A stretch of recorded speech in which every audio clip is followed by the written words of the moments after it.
Recorded Books Incorporated presents an unabridged recording of Underboss, Sammy the Bull Gravano's Story of Life in the Mafia, by Peter Moss, narrated by Richard M. Davidson. This work is copyrighted 1997 by Peter Moss. This recording is copyrighted 1997 by Recorded Books Incorporated. From the New York Times, November 12, 1991. In what law enforcement officials described as the American Mafia's highest-ranking desertion, John Gotti's right-hand man in the Gambino organized crime family has defected and is expected to be a government witness against Mr. Gotti on charges that he is the nation's top mafia leader, law enforcement officials said yesterday. The Gotti confidant, Salvatore Gravano, who was indicted last year as a co-defendant with Mr. Gotti on murder and racketeering charges, has entered the Federal Witness Protection Program and was secretly transferred last week from a federal jail in Manhattan, where he had been held without bail with Mr. Gotti, officials said.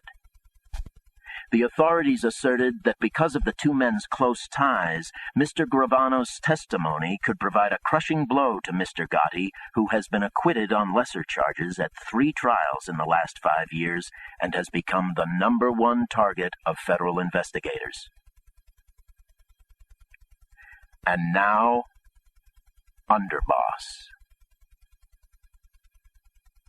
Chapter 1. They're bad people, but they're our bad people. Yeah, you could say I came from a pretty tough neighborhood. Salvatore, Sammy the Bull, Gravano said. The neighborhood was Bensonhurst, roughly 2 miles square, in southwestern Brooklyn, bordering Gravesend Bay and the Atlantic Ocean. Unlike the first Italian communities in New York, such as Manhattan's Little Italy, which was being swallowed up by an aggressively expanding Chinatown, or East Harlem, clinging to a narrow strip along the East River against the inroads of a booming Hispanic population, Bensonhurst remained vibrantly and definitively Italian-American. Even today, it's where recent arrivals from southern Italy and Sicily settle. In Roman Catholic churches, some masses are sung in Italian. As with other ethnic migrations in the city, the subway paved the way when in the early 1900s, the first rapid transit lines linking Brooklyn to Manhattan went into service, one of them going directly from the dark and crowded tenements of Little Italy to the open spaces of Bensonhurst. It has a small-town feel. Many of the cross streets lack traffic lights. Cruising taxis, common in most of the city, are rare. Houses are mostly 2-family dwellings of aluminum siding, stucco, or brick with wrought iron gates painted white and porches with their ubiquitous steel awnings. Tiny front lawns feature potted flowers and statues of the Virgin Mary, and in backyards, more often than not, are vegetable gardens. Bensonhurst's main street, 18th Avenue, also officially designated Cristoforo Colombo Boulevard, is lined with Italian delicatessens, bakeries, fresh mozzarella shops, food markets overflowing with packaged products imported from Italy, pizza parlors boasting traditional wood-burning ovens, and espresso bars. In Bensonhurst, everyone knows everyone else on every block. Its mainly blue-collar residents are insular, close-mouthed, and suspicious of outsiders. Strangers are remarked on at once. As a result, the rate of common street crimes, rapes, robberies, felony assaults, is low compared to other parts of the city, according to police statistics. Murder is 1/3 less than the citywide average. But Bensonhurst was tough in a very special sense. A great number of these murders were mob-related. It was a prime spawning ground for Cosa Nostra, our thing, which filled its ranks from local Youth Street gangs that hung out at candy stores and luncheonettes throughout the area. One of the original members of Cosa Nostra's National Commission, Joseph Profaci, the so-called olive oil king because of his monopoly on the importation of olive oil from Italy, lived in Bensonhurst. So did his successor as a family boss, Joseph Colombo.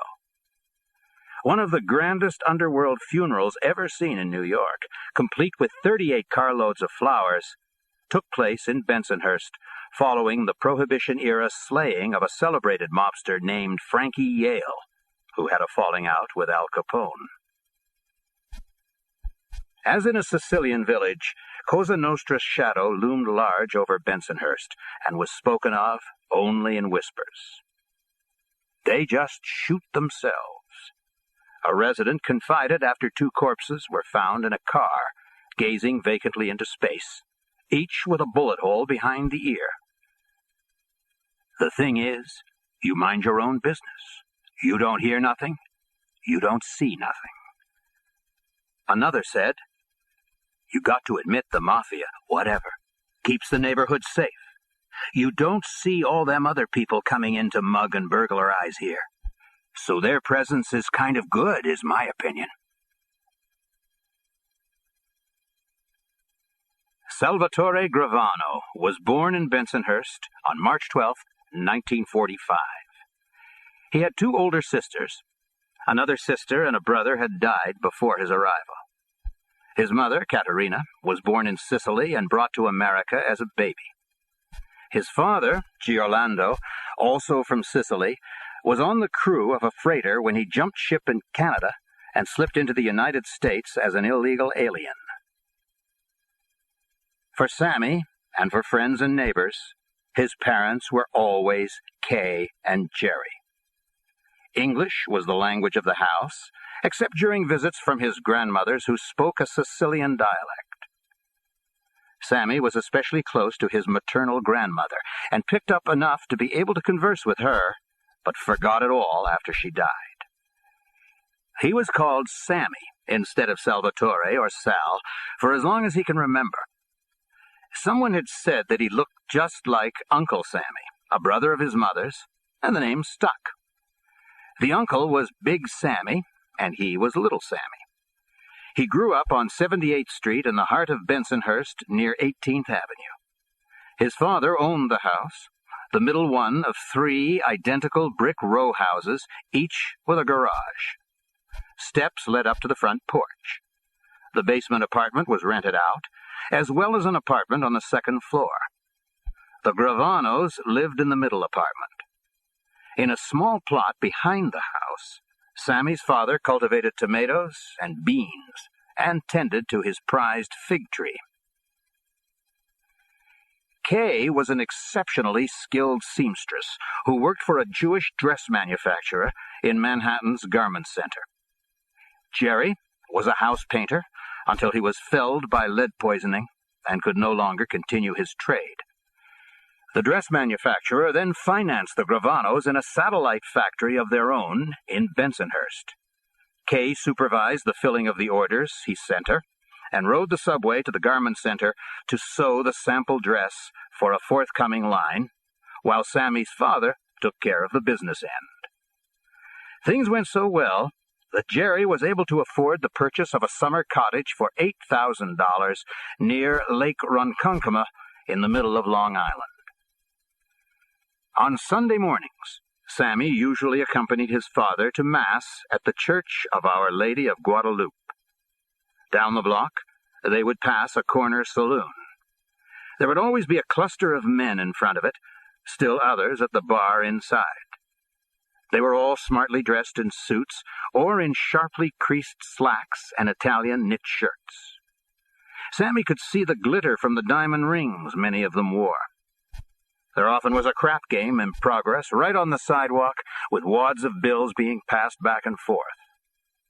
Sometimes a police car parked there, and 2 or 3 of the men would saunter over and banter with the cops. Sammy could hear the laughter. He noticed that while his father always stayed on the opposite side of the street, some of the men would wave to him and call out, "How you doing, Jerry?" And his father would nod back in acknowledgement. Finally, When Sammy was about 8, he asked, "Who are those men, Dad? You know them?" "Yes, I know some of them. They are not hard-working, nice people. They're bad people, but they're our bad people." This only excited Sammy's curiosity, and he kept pressing his father for more details. "What I got from him little by little," Sammy says, "was that these men were people I should stay away from and not ever talk about. But they had ties to the community. He told me that there was a lot of prejudice against the Italian people when they first came over here, especially from the Irish cops and politicians, and Italians went to these men to resolve their problems when the police, whatever, wouldn't do nothing. So the community would back them up if there was a beating or a shooting that the cops were trying to find out about. I guess my father was trying to school me that they were bad guys, but we should never go against them, never call the police about anything we saw them doing. We don't know anything. We don't ask questions. We don't get involved. We walk on the other side of the street." At age 9, Sammy had a traumatic experience that changed the whole course of his life. He was held back in the 4th grade. When his parents went to PS 186 to find out what was wrong, they were told that Sammy, unfortunately, was a slow learner. As they persisted in their inquiry, the analysis grew harsher. Sammy was exhibiting all the signs of being mentally retarded. Sammy, in fact, was the victim of a severe case of dyslexia. For Sammy, a D became a B. A letter like R reversed itself. Words got jumbled. God transposed into dog. Number 3 became 8. But in the elementary schools of Bensonhurst in the 1950s, nobody seemed to know about dyslexia. There were no remedial options available. In repeating the 4th grade, humiliation piled on humiliation. He was relegated to the back of the class. A student seated up front would be asked to spell invitation. Another would be asked to spell independence. Then the teacher would call out to Sammy and ask him to spell cat. Knowing titters would ripple through the class. "You just felt like you were a moron," he says. "When I felt like that, I started to reject school as something that wasn't for me. And authority, too. Being rejected by teachers like you were a retard. The hell with that. So I fought back. I rejected them." At first, to cope, he tried being the class clown. When that didn't work, he took another tack. Although as an adult he's only 5'5", he didn't stop growing until his teens. At 9 years old, he was about the same size as the other boys and physically strong. If someone ridiculed him, he beat him up after school. That instantly ended the slights. "That's when I found out that violence paid," he says. They stopped laughing. The only people who didn't care about his reading and spelling abilities were the men at the corner saloon. They were the ones who named him Sammy the Bull.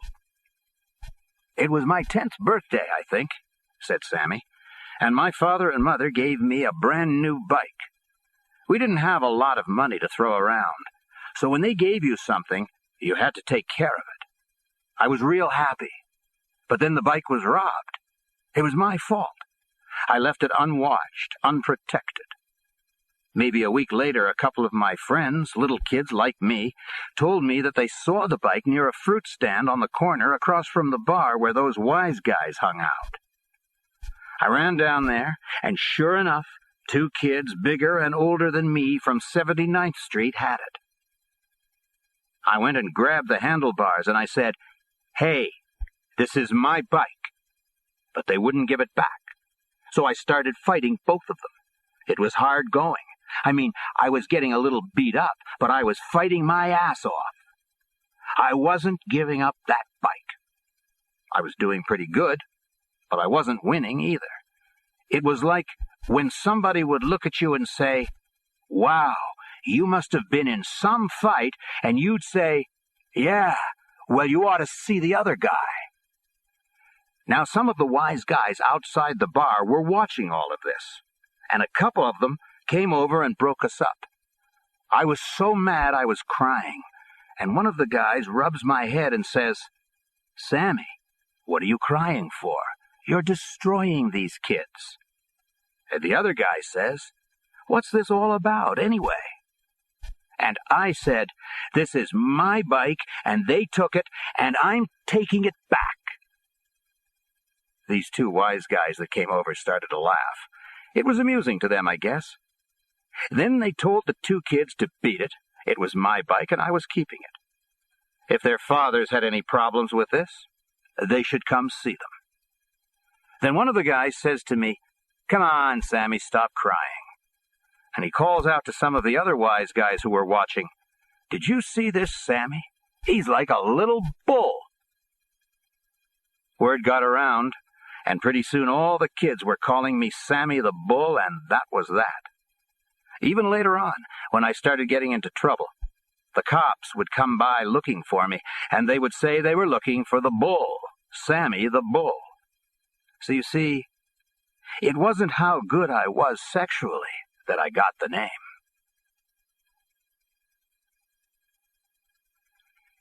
Sammy and his sisters often helped out at the dress factory Kay and Jerry Gravano had on 15th Avenue in Bensonhurst. The regular workforce averaged 15 cutters, sewers, pressers, and finishers. Payday in cash was on Friday, and the employees were all non-union. Sammy was 13, and in the office helping his father prepare the weekly envelopes when the two men walked in. "I mean, these guys were huge," he says. "I think they were Irish. I'm not sure. They had reddish complexions. They come in and tell my father they're from the union. What union, I don't know. All I know is these goons are really big and rough with their language, and my father is pretty small. And they're telling him that all his workers are non-union, and if he wants to keep operating, he's going to have to start making payoffs." One of them says, "You don't. The end result is you can get hurt. You won't be walking so good." I don't say nothing. I don't do nothing. But I am on fire.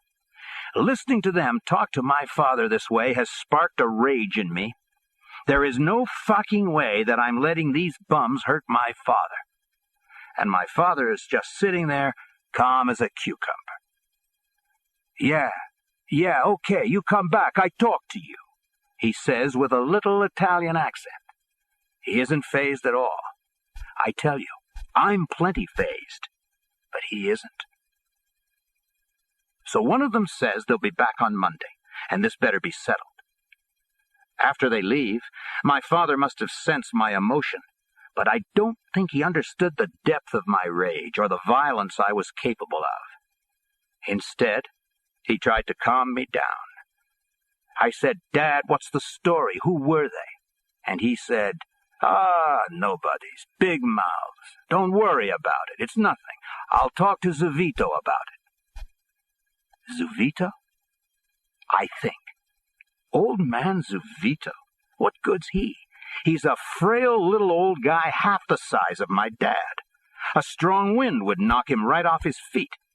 I don't know Cosa Nostra. I don't know Zuvito's power. I'm a kid. I'm with a gang. My thing is to fight with my fists. I figure these goons would cripple my father, and I'm definitely not letting them hurt him. By then, Sammy had hooked up with the Rampers, the dominant youth gang in his part of Bensonhurst. There were Ramper Seniors and Ramper Juniors. I was a Ramper midget. I tell some of the Rampers what happened. I was thinking that maybe 2 or 3 of my pals would come in with me and bang it out with those bastards when they came back. I'm thinking in terms of a fist fight. Instead, one of them tells me, "Sammy, these guys hit your father. Blow the fucking bums away." So without really thinking about it, I got a gun from one of them.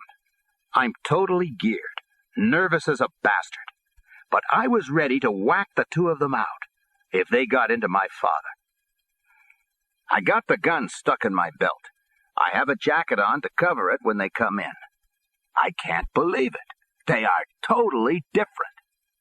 "Hey, Jerry," one of them says, "why didn't you tell us Zuvito is your Goomba?" "We're sorry. We apologize.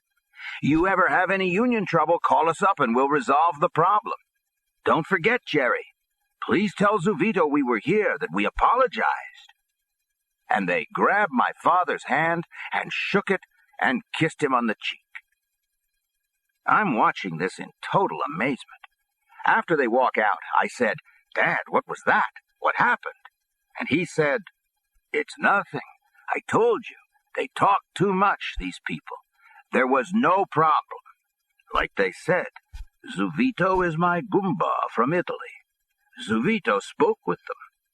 Remember I told you about our bad guys? Well, Zuvito is one of our bad guys." I said, "And if they didn't listen, he'd shoot them, no?" I don't know what he would do, but he didn't have to do any more than talk. No shooting, no nothing. "If those guys would have done anything, I was ready," I said, and I opened up my jacket and showed him the gun. His eyes just glared at me like ice. My dad never laid a hand on me, but that was a time he came pretty close. "What are you doing?" he said. He took the gun. "I told you, this is not our life. We don't live by these things. That's not what we do. We're legitimate, honest people. We work hard, and if we have a problem, we go to Zuvito, people like him. They understand hard-working people. We're not bothering nobody. They'll help us." That really opened my appetite to know more about Zuvito. What the hell he was. What made him so feared. Boy, I thought, wasn't it something to be that physically unimposing and still have that kind of power and strength? I really didn't understand it then. Eventually, I found out that he was a made guy in Cosa Nostra who was very respected. I met him a few times. Once, when I got into trouble, he caught me on the corner and gave me a kick in the ass. I couldn't believe what a kick he gave me. "Go home, you son of a bitch," he said. "Your father's such a beautiful man. Go to school, study, make something of yourself." But that was not to be, at least as far as Sammy's formal education was concerned. Still, with no inkling as to the root cause of his learning disability, and with no professional help, Sammy began on his own to improvise. If a teacher wrote what looked to him like an 8 on the blackboard, he automatically assumed, correctly, that it was a 3. He tried to concentrate on his reading, realizing that if he went over a sentence 5 or 6 times, he could finally make some sense of it. But it was slow going, and at shallow junior high, he was held back another year. That's when I decided school wasn't for me. You had to go to school, but I was cutting classes most of the time and being with the rampers.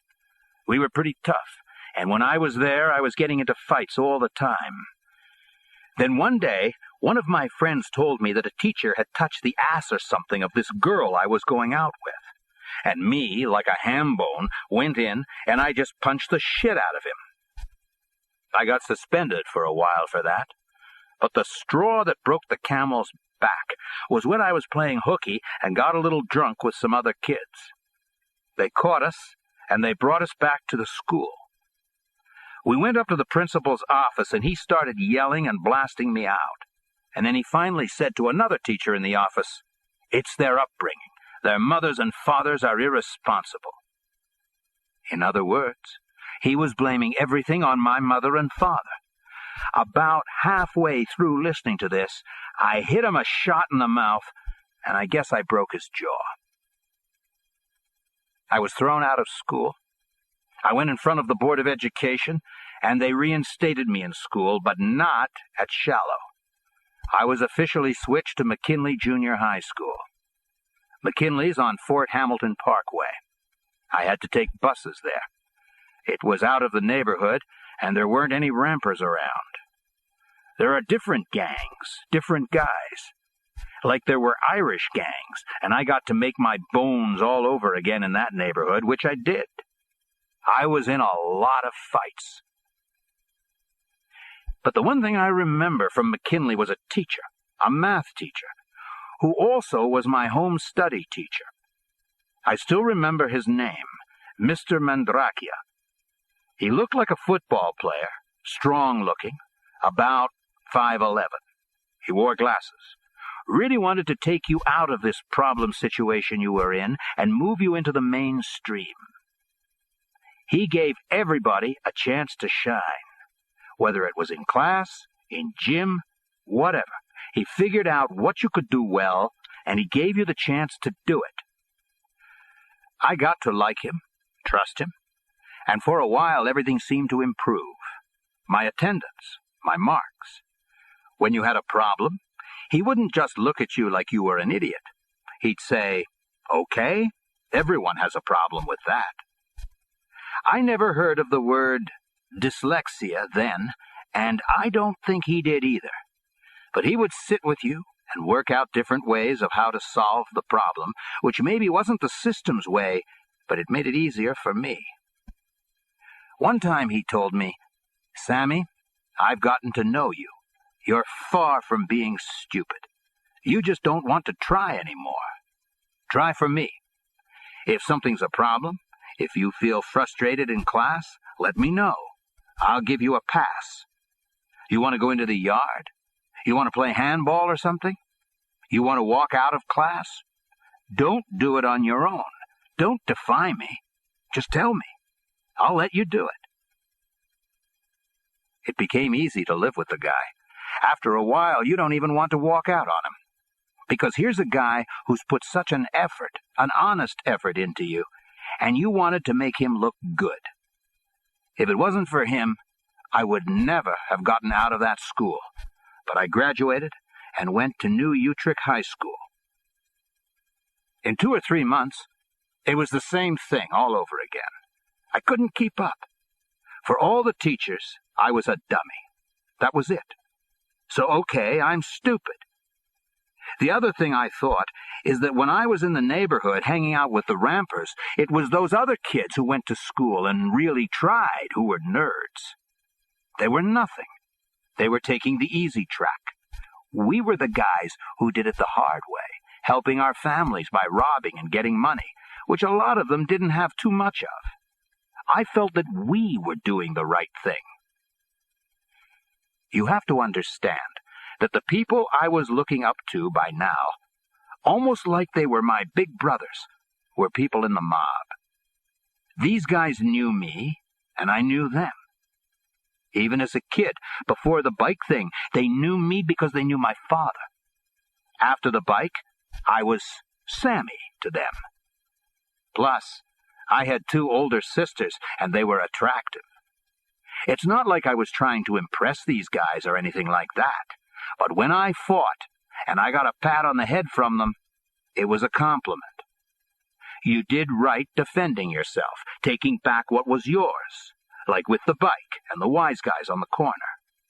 You didn't let nobody bully you. They helped teach me all that. But this thing that the mob does to you when you're young is that they compliment you if you rob, if you kill. The ultimate compliment is when you kill. So I was getting these compliments from them, and because I looked up to them, it felt good. At school, except for Mr. Mandrakia, I never got compliments. It would take me a long time to realize who was taking the easy way out, who the nerds really were. Anyway, with all the fights and my attitude, I was thrown out of New Utrecht and thrown back into the Board of Education, which sent me to a 600 school for incorrigibles. I think everyone in the one I went to was nuts.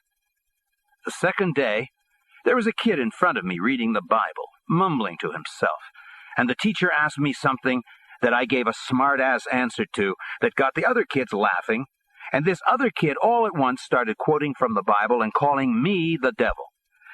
So I banged him out right then and there, and I'm back before the board with my parents, and they were told I was out of the school system, period. Either they would sign me out on my 16th birthday, which was coming up, or the board would take other steps against me. I stopped going to school, and when I was 16, my family did sign me out. My mom and dad were disappointed. Sad, I guess.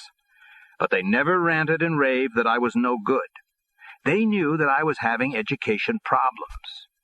They were used to hearing that from the schools and about the truancy and all the trouble I was getting into.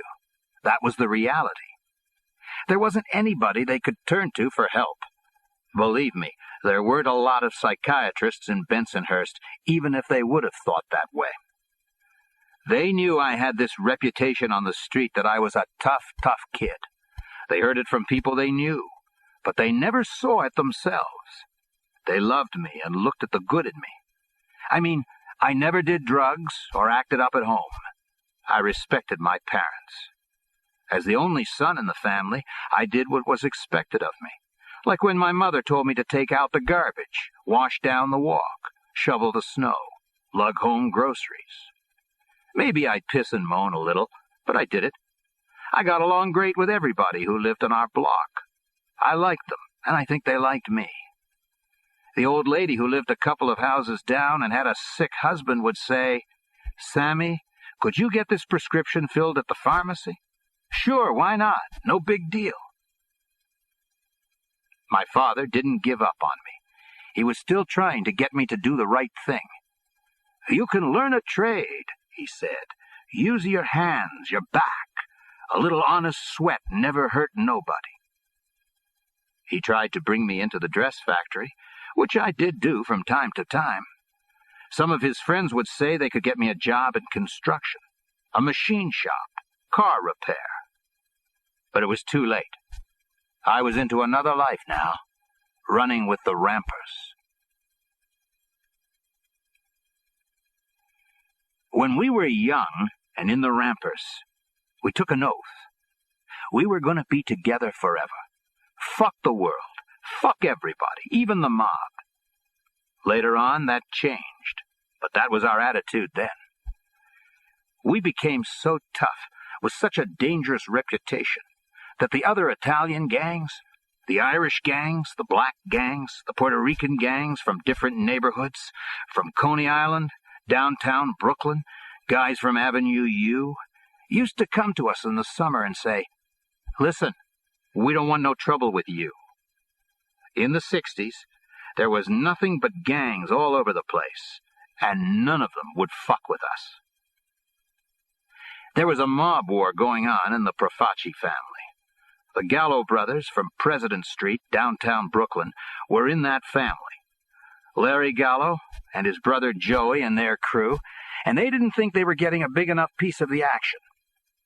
One time me and Jimmy Emma, Jerry Papa, Joe V, Tommy Snake, Lenny the Mole, a bunch of us, were in this bar we hung around at 79th Street and Utrecht Avenue. And there were some Gallos there. Actually, it turned out they weren't the Gallos themselves, but people with them.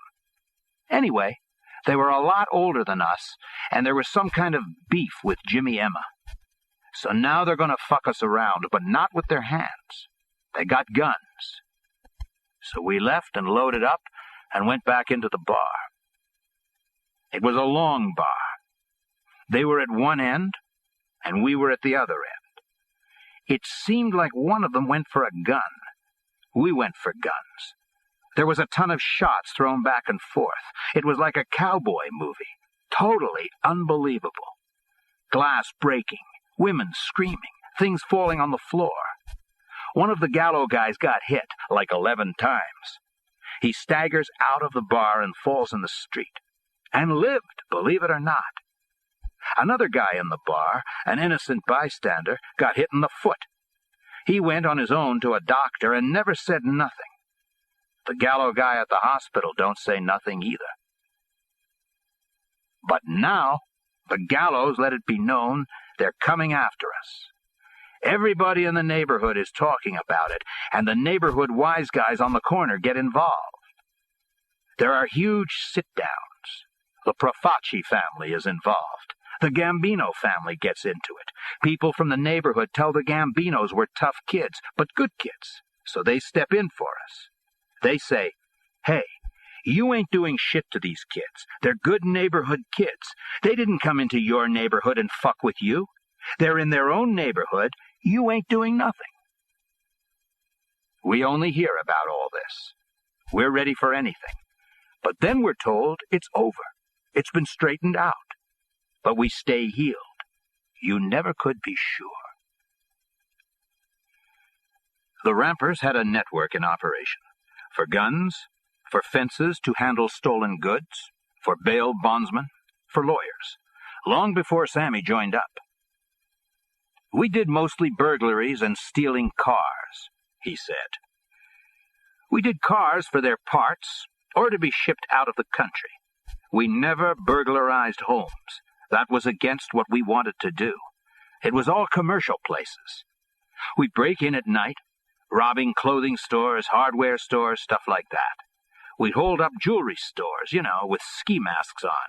They all had insurance. My old enemy was the teachers in school. My new enemy was the law. Cops. I started boxing a lot in local gyms where guys were training to go into the Golden Gloves tournaments. It made me feel like I was somebody. You didn't have to read to learn how to box. I was quick, and I had some pretty good moves. I learned how to feint and jab and use my body the right way in a punch. They wanted me to join the Police Athletic League so I could work my way up in the Golden Gloves. They said I had real potential. Forget it.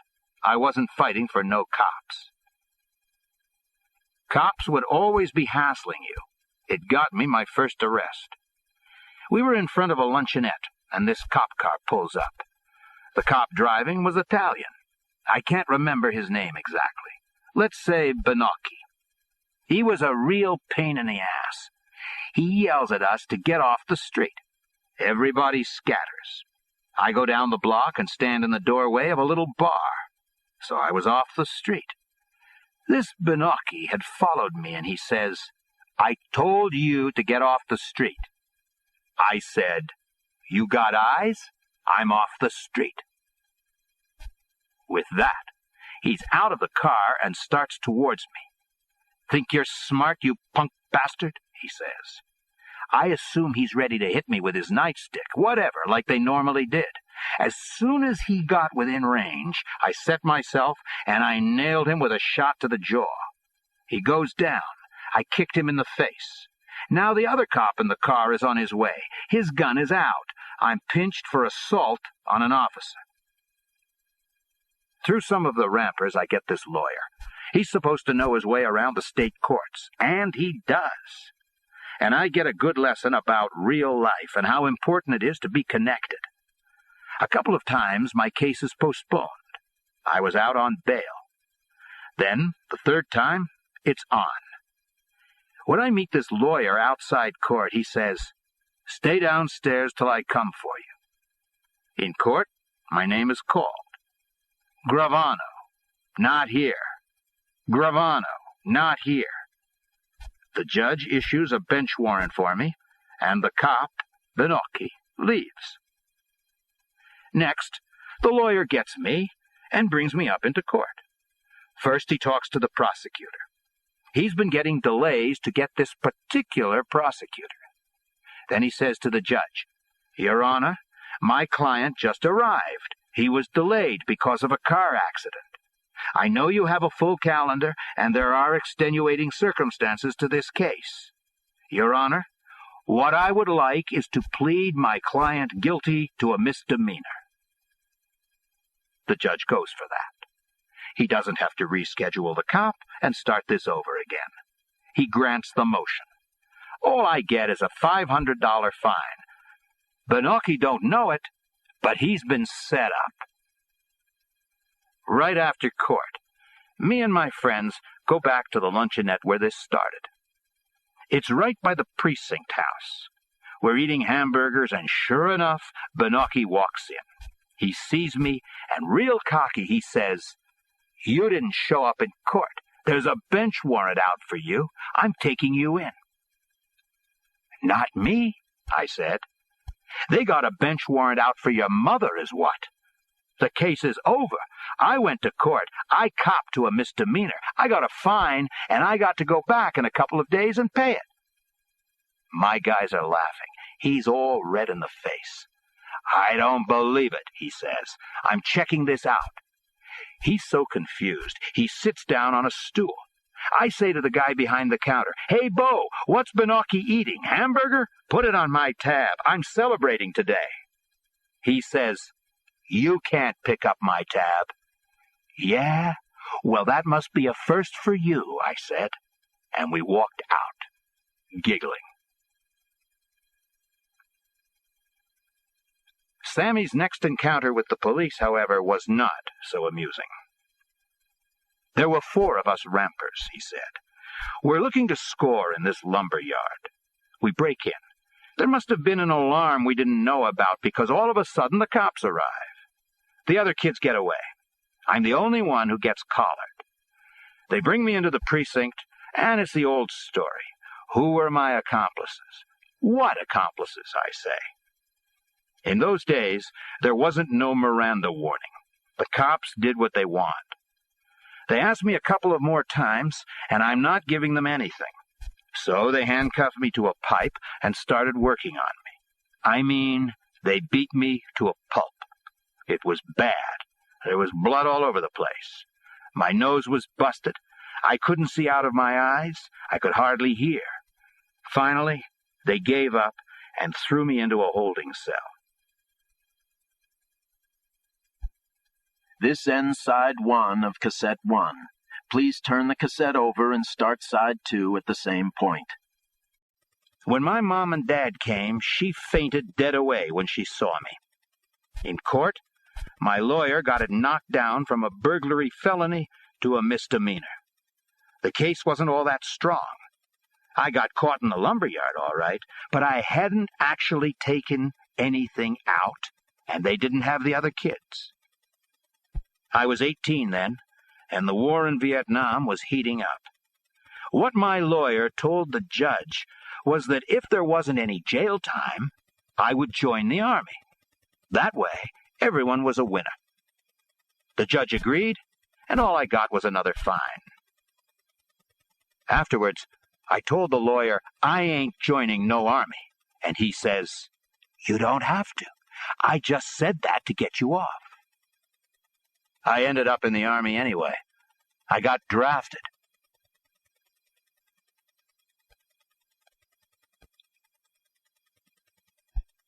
Chapter 2. I wouldn't have minded going to Vietnam. You got medals for killing people there. Sammy shrugged off the draft notice to appear for a physical. All his pals told him that you took the physical and came home.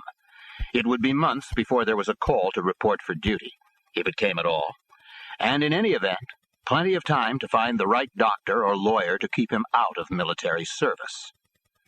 But it was 1964, and America's involvement in Vietnam was rapidly escalating. Sammy never got home. After the physical, they told us we were going that day. They took us down to a room where you had to take the oath. I refused. I figured my name must have been flagged from when my lawyer told the judge I was going to enlist in the Army. I told them I wasn't joining no Army. This wasn't my fight. I wasn't the only one. They took us to another room where some FBI people told us it was the Army or jail. So I called up my mother and told her I was drafted. She said, "Get home." I said, "I can't." I had to put the sergeant on the phone to explain what was happening. I really didn't have such a big problem with it because I figured I'd be sent to Fort Dix over in Jersey for basic training, and I'd be home on the weekends, whatever. I was in a long line of guys, and an Army guy was calling out, "Fort Dix, Fort Dix, Fort Dix." But about 6 guys in front of me, he starts saying, "Fort Jackson, South Carolina, Fort Jackson, South Carolina." When I get up there, he tells me, "You're going to Fort Jackson." I told him, "I think you made a mistake. I'm from Brooklyn. I'm supposed to go to Fort Dix." He said, "Fort Jackson." So that was basically it. I was on my way to South Carolina that night, on a bus. Actually, I ended up kind of liking the military. It wasn't all that bad. Most of it was physical. I was 19 and in real good shape. The sit-ups and push-ups, the running, the obstacle courses, all that stuff didn't bother me at all. I was right at the top of my company, and that made me feel good about myself. Every week they had boxing between the companies. I had been working out on the bags in the gym, and my sergeant came to me and said one of the guys on the company team was sick, and would I fill in? So I did, and I won. Now he wants me to be on the team. I said I wasn't interested. There'd be some benefits, he said. When the company was sleeping out in the field, I could be in my bunk. If I had guard duty, it'd be in a nice warm barracks while everybody else was outside freezing their asses off. I could get 3-day passes into the city, which was Columbia. So, I was on the team, and I won a few times, but I quit. I found out the sergeants were betting on the bouts. Small amounts, but they were betting nonetheless. I just didn't want to be used. It wasn't so much that they were betting. It was that they weren't up front about it. Thinking about this now, I realize that has always been and will be an obsession with me. So long as people are straight up with me, everything's okay. But when they try to do things behind my back, when they betray me first, I can't stand that. I hate it. Down the road, it was the same sort of thing between me and John Gotti. The discipline didn't bother me either. The rules and regulations, when I thought about it, made a lot of sense. I only got into trouble once. I was on KP, kitchen duty, with this black guy who I was friendly with, and we were on the serving line when I had my first real experience with rebels and rednecks and racism and all that bullshit. Now, I use words all the time like nigger, spick, Polak, Jew-boy, Mick, even greaseball, which is people from Italy. That's just the way you talk on the street. I don't think I'm racist. But these rednecks, they are real hardcore. Anyway, I'm on the line, and this rebel, whatever, gives the black guy a hard time about how he's dishing out the food. Then he gets to me and says, "Whip it on me, boy." I'm using a big, long metal spoon, and I'm putting stuff in the little compartments on his tray until it starts dripping over, and I stopped. I looked at him, and he dumped the tray upside down on the counter. "When I tell you to whip it on me," he says, "I tell you when to stop. You niggers, you fucking New Yorkers, better learn to listen to us." I think he might have gotten to the word us before I whacked him right on the head with the spoon. I didn't realize that the guy next to him was his buddy, and he clocked me with his metal tray. With that, the black guy jumped over the counter, and we went at them. A war broke out. Guys battling all over the place. It was crazy. Afterwards, me and the black sat there on the floor, laughing. It didn't get to the higher-ups. It was settled right in the kitchen area. Everyone got chewed out, with warnings that if anything like this happened again, it would be the stockade. One of the deciding people was a sergeant, who was black. His tone was harsh, but then he winked and grinned at me. I guess he felt I was defending a brother. Not that I wouldn't have, but actually, the black guy jumped in to help me. He just said, "Gravano, we can't put you on the line anymore. From here on in, you're out back peeling potatoes." I told him, fine, I could care less. Following basic training, Sammy finally got back to Bensonhurst. Most of the time, he hung out with his girlfriend, a girl from the neighborhood named Lorraine. They'd been going together since junior high. She promised to wait for him until he was discharged. Then I got shipped to Fort something or other in Indiana and started making some extra money in the Army. Me and a guy from Boston and a couple of New York guys started a crap game on payday, which went on for a couple of days until everybody went broke. We were cutting the game, taking a percentage, taking, a cut. When the MPs showed up, I grabbed one of the head guys, one of the head sergeants, and said, "What are you doing?" He said, "You can't gamble on the base. It's illegal." I said, "Are you nuts? You're getting a piece." "What are you talking about?" he said. I said, "You're in this. You're in for Christ's sake."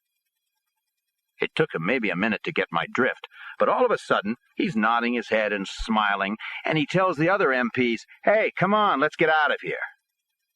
From there on in, I had him on the payroll. I had a booming game. I think I had everybody on the payroll but the general. We had protection. In other words, these guys playing in our game knew they couldn't get into trouble gambling with us. No MPs were going to raid us. You're not going to the stockade, and you're not going to lose your stripe, if you have a stripe.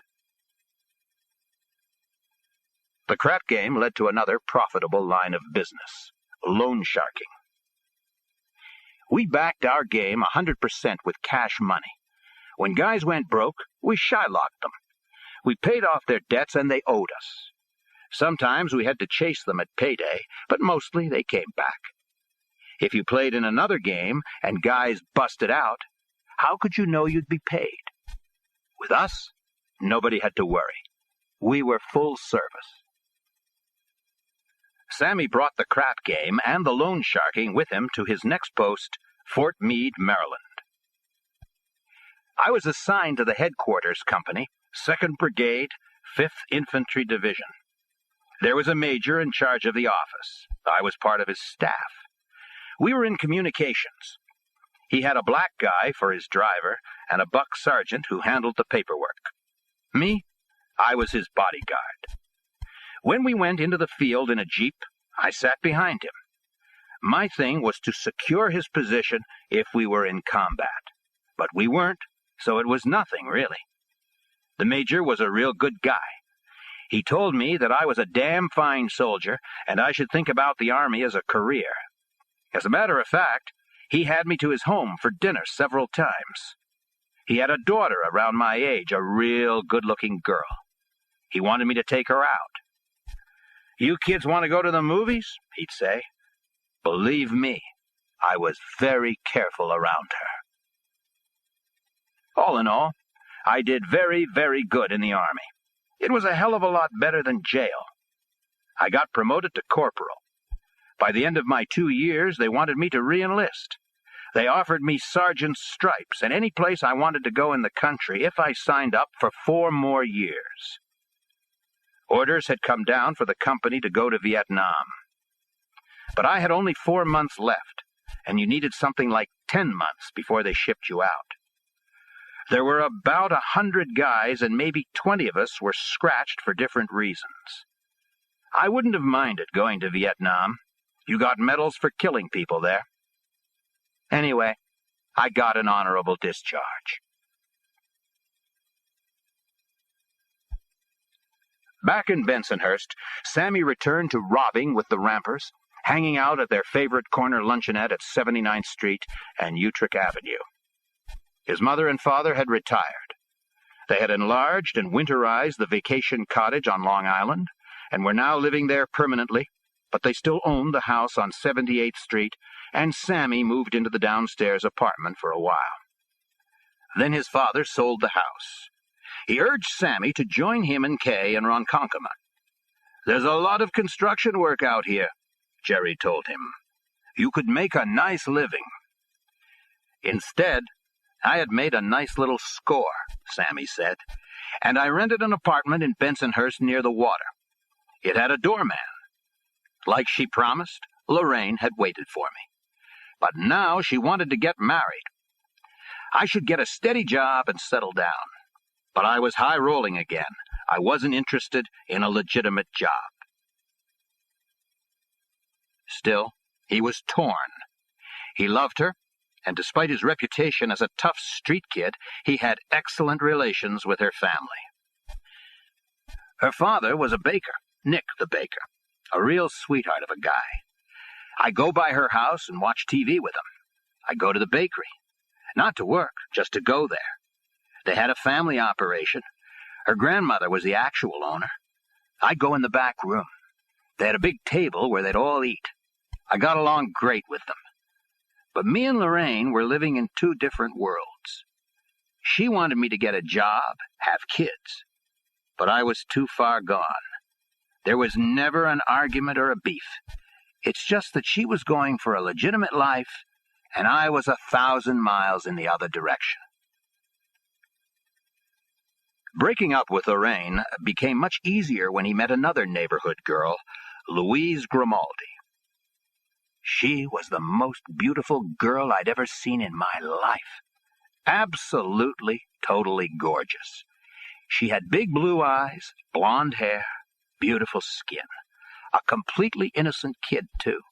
18 years old, just out of high school. We were going to get married. No question about that. It was just a matter of when. Her family was diverse, to put it mildly. Her mother had died just after Sammy met Louise, but he hit it off at once with her streetwise father, Little Louie, even though he was close to the gallows. One of her brothers excelled in computers. Another would earn a Ph.D. in the same field and teach college-level computer science. Her third, youngest brother, Johnny, was another story. He stayed on the Bensonhurst streets as a tough kid. Most of the rampers who were Sammy's age still clung to the one-for-all, all-for-one notion that they could make it on their own. They would take care of themselves. They didn't have to be mobbed up beyond their own circle. Only a few of them had ended up being drafted into military service. Claiming to be the sole support of their families was a favorite dodge. During Sammy's absence, one of the rampers, Louis Melito, had developed a thriving operation in which stolen vehicles were shipped out of the country for sale overseas. I was close to Louis. I needed a car. He offered to get me one at cost, the cost being what it took to rob the car, changing the engine number and the plates, getting the registration, and so forth. Louis calls me and says the car is already in a yard he uses. So I go down with a kid named Tommy Spiro, who had hooked up with the rampers. I pick up the car, and I'm headed for a car wash when all of a sudden there are fucking police cars chasing me, lights flashing, sirens full blast, and they pull me over.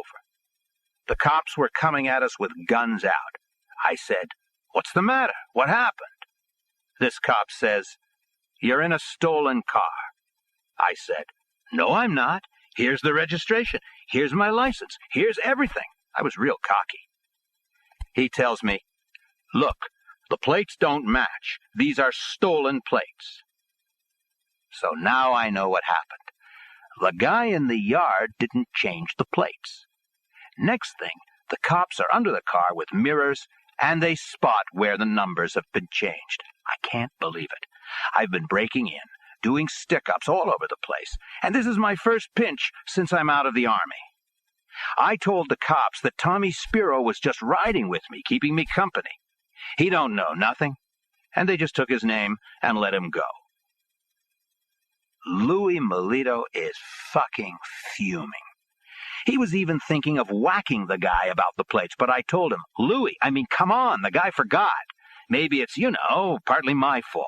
Maybe I was anxious to get the car out of the yard, and I could be just as much to blame.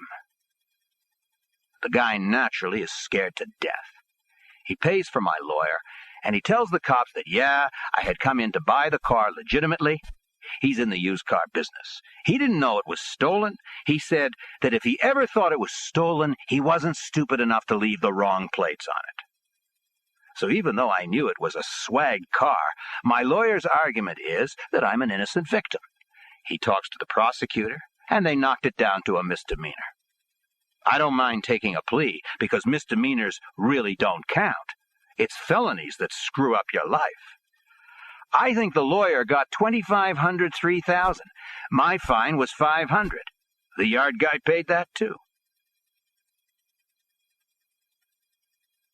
In those days, we were young and stupid enough, I guess, to think we were invulnerable.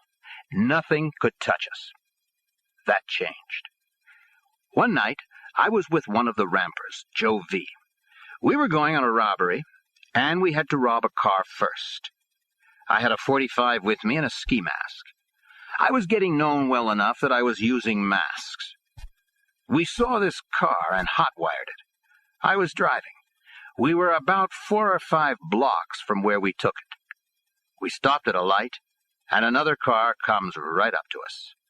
There's a guy driving, and another guy half hanging out the window with, like, a rifle, and he's yelling, "Pull over, you cocksucker, or I'll fucking kill you." Right away I say, "Whoa, take it easy, relax, what's the problem?" And he's screaming, "You stole my fucking car." All right, now take it easy, I said again. Don't do anything crazy. As I'm putting up a hand saying this, I reach down for the .45. I see this bum turn towards the driver for a second, telling him something. I bring up the .45 and pull the trigger. I pulled it 3 times. Click, click, click. Nothing. Believe me, beads of sweat start coming down my forehead. He hears the clicks, and he swings his rifle back towards us. Joe's sitting next to me, and he's screaming, "Hit it, hit it!" And I'm hitting it. I've got this thing floored. They're right behind us. We hear shots. Then I hear Joe groan. Oh! He's clutching his stomach. A bullet has gone through the rear of the car, through the back seat, then the front seat, hits him in the back, comes out of his stomach, hits his knee, and winds up hitting the dashboard. I'm turning and wheeling, driving like a bastard, and all of a sudden, bang! Another one blasts through the window and hits me in the back of my head. It blows out a whole section of my head on the right side. Joe is bent over, holding himself. There's blood all over his lap. There's blood all over me. I make a turn. I'm starting to get dizzy. I'm doing maybe 70 miles an hour, and I hit like 6 or 7 parked cars. I'm ramming into them, bouncing off them. The car I'm driving spins around, and now this car is headed right for us. Forget it. It's over. But now I hear the police sirens, and this other guy jams on his brakes. I see him backing up. Whoever they are, they don't want nothing to do with the cops. "Joe," I say, "let's get the fuck out of here." We get out of the car and hobble halfway up the block. Joe collapses on a lawn. I grab him and drag him into an alleyway. We're laying under like a little shed or some fucking thing. We hear the cops down the street. "Joe," I say, "we're okay." "Sammy," he says, "I'm dying." "Joe, you ain't dead yet," I say, "so come on." I help him down the alleyway. We're on another street near a main avenue. I flag down a cab. We're trying to act normal with blood all over us. When we're in the cabbie sees the blood. Remember, it was dark outside, and he says, "Hold it." "Hold it my fucking ass," I say. I don't have my gun. I left it in the car. I make my finger like a knuckle and press it into his neck. "Start driving or I'll blow your fucking brains out." I make him take us back to our neighborhood where my car is. That cabbie doesn't bother waiting to get paid. I get Joe into the car and I drive to the house of another ramper, Jerry Papa. Only now he's hooked in with a maid guy in the Genovese family. His name is Dutchie. Pap helps get the bandage on Joe to stop the bleeding. I tell Pap, we need a doctor or something right away. We can't go to a hospital. We'll be pinched. Maybe Dutchie could help. All right, Sammy, Pap says. I'll drive. Finally, he locates Dutchie. Me and Joe are laying in the back seat. By this time, we're just about out of it. I remember opening my eyes and seeing Dutchie staring at us, and I hear him say, Pap, they're dead. What the fuck can I do? Look at them. Pap gets back in the car and says, what I'm going to do, I'm driving you to Coney Island Hospital, and you jump out and try and walk in. Joe was moaning real bad now, but I said, fuck the hospital, I ain't going. He says, Joe will die. Well, take Joe there then. And that's what happened. We pull up to the emergency entrance and open the door and push Joe out. He just flops there. That was all we could do. Papa told Sammy that he could end up bleeding to death himself. But Sammy said, you know, I think I'll be all right. I feel dizzy and weak, but I'm still conscious. The bleeding is stopping. That same night, Papa drove Sammy some distance to a doctor in upstate New York who could be relied on for his discretion. According to the doctor, the bullet, instead of plunging into his brain, had taken off a small piece of his skull behind and slightly above his ear. In the hospital, Joe V. also miraculously survived. They took out his spleen and I don't know what else, Sammy said. He knew the police had been alerted by the hospital about Joe's gunshot wound, and he stayed out of sight until his own wound healed. There are all sorts of rumors in the neighborhood about me and Joe, and what did or didn't happen. I hear the cops are looking for me, so I go in. They tell me that they know I shot Joe. What the fuck are you talking about, I shot him? I said. He's my friend. One of the cops said, that's what he told us. You two were in a shootout. Now I know they're trying to bullshit me. So I said, if that's what he told you, then you're crazy and he's fucking crazy. Maybe you should sign him into a mental institution. I'm jerking them off now and they know it. I said, I didn't shoot nobody and nobody shot me. Later, I found out that Joe had said that he was walking down the street and this bullet hit him in the back, just like that. He didn't know who did it or why. He didn't know how he got to the hospital, who brought him. He was out of it. After the cops heard these rumors circulating in the neighborhood, they somehow got it mixed up that we had shot it out, or else the rumors did, and they were making inquiries. I visited Joe in the hospital and he said, I'll never forget it. You saved my life. I said, fuck saving your life. When you get out of here, we gotta find that fucking bum. He tried to kill us for a fucking car. We looked all over where we stole the car, but we never found him. While Sammy was recuperating, he happened to bump into a friend from his old neighborhood, Jerry La Torroca, who'd been drafted around the same time he was. Sammy, he said, I got a situation where you could make some good money. Doing what? There's this beauty school in downtown Brooklyn where they teach all about skin care, things like that, how to cut hair. Are you nuts or what? I'm not a beautician. No, you just put in for the haircutting classes. You're ex-GI, right? The government pays for the whole thing, and you get unemployment tax-free because you're learning a trade. I know the guy who runs the place. He's just interested in the government's money.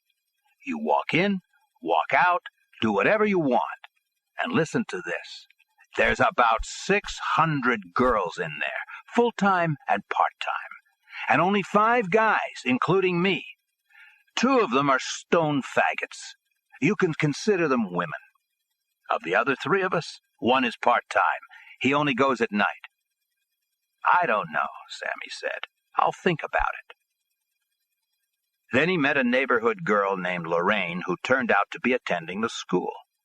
It's a different Lorraine, not the one I used to go out with, but one I was always looking to nail. She said, I hear you might be enrolling. I said, I'm thinking about it. Why? She starts to laugh. This school is loony, she says. The girls are all crazy. I said, really? What's going on? And she said, all they think about is sex. You should hear them talk. Believe me, you're going to need a cast iron cock. After a couple of days, you won't be able to walk. Well, that sounded good to me. So I go down with Jerry and meet the guy. He's an older guy. I tell him, if I do this, all I'm interested in is the unemployment money. I'll be in and out, I'll check in, but when I'm bored, I'm taking off. He said, no problem. I do that with Jerry. But there are certain times you have to listen to me. In those days, I always carried a gun. I opened up my jacket and he sees the .38 laying there. I don't listen to nobody, I said. And he says, right, all right, you do what you want. Good, I said, we have an understanding. Then he wants me to fill out the forms for the government and the unemployment. I told him I was bad at that. I'll give him the information and he should do the paperwork. He sneaks another peek at the .38 and says, fine, no problem. That was some school. They had classes for doing nails. I'm not there for that. I was the one they practiced on. I'm getting a manicure every other day, and the facials. Again, I don't take that. I'm the one getting the massages and stuff. Right off the bat, this girl is giving me a facial, and the next thing she's gone down on me. I'm getting blown.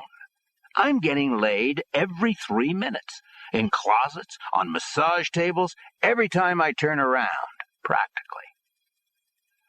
What I'm supposed to be learning is haircutting. And I am the worst, the absolute and total world's worst. One day, I'm doing a haircut on some lady. She had straight hair, nothing fancy, so it's fairly easy. Just even everything out, shoulder length. She's sitting in the chair chatting away, and I'm talking to her. All of a sudden, she ain't saying nothing. I feel like I'm talking to the wall. I look down at her, and there's a wire hanging on her chest. I'm thinking, what the fuck is that?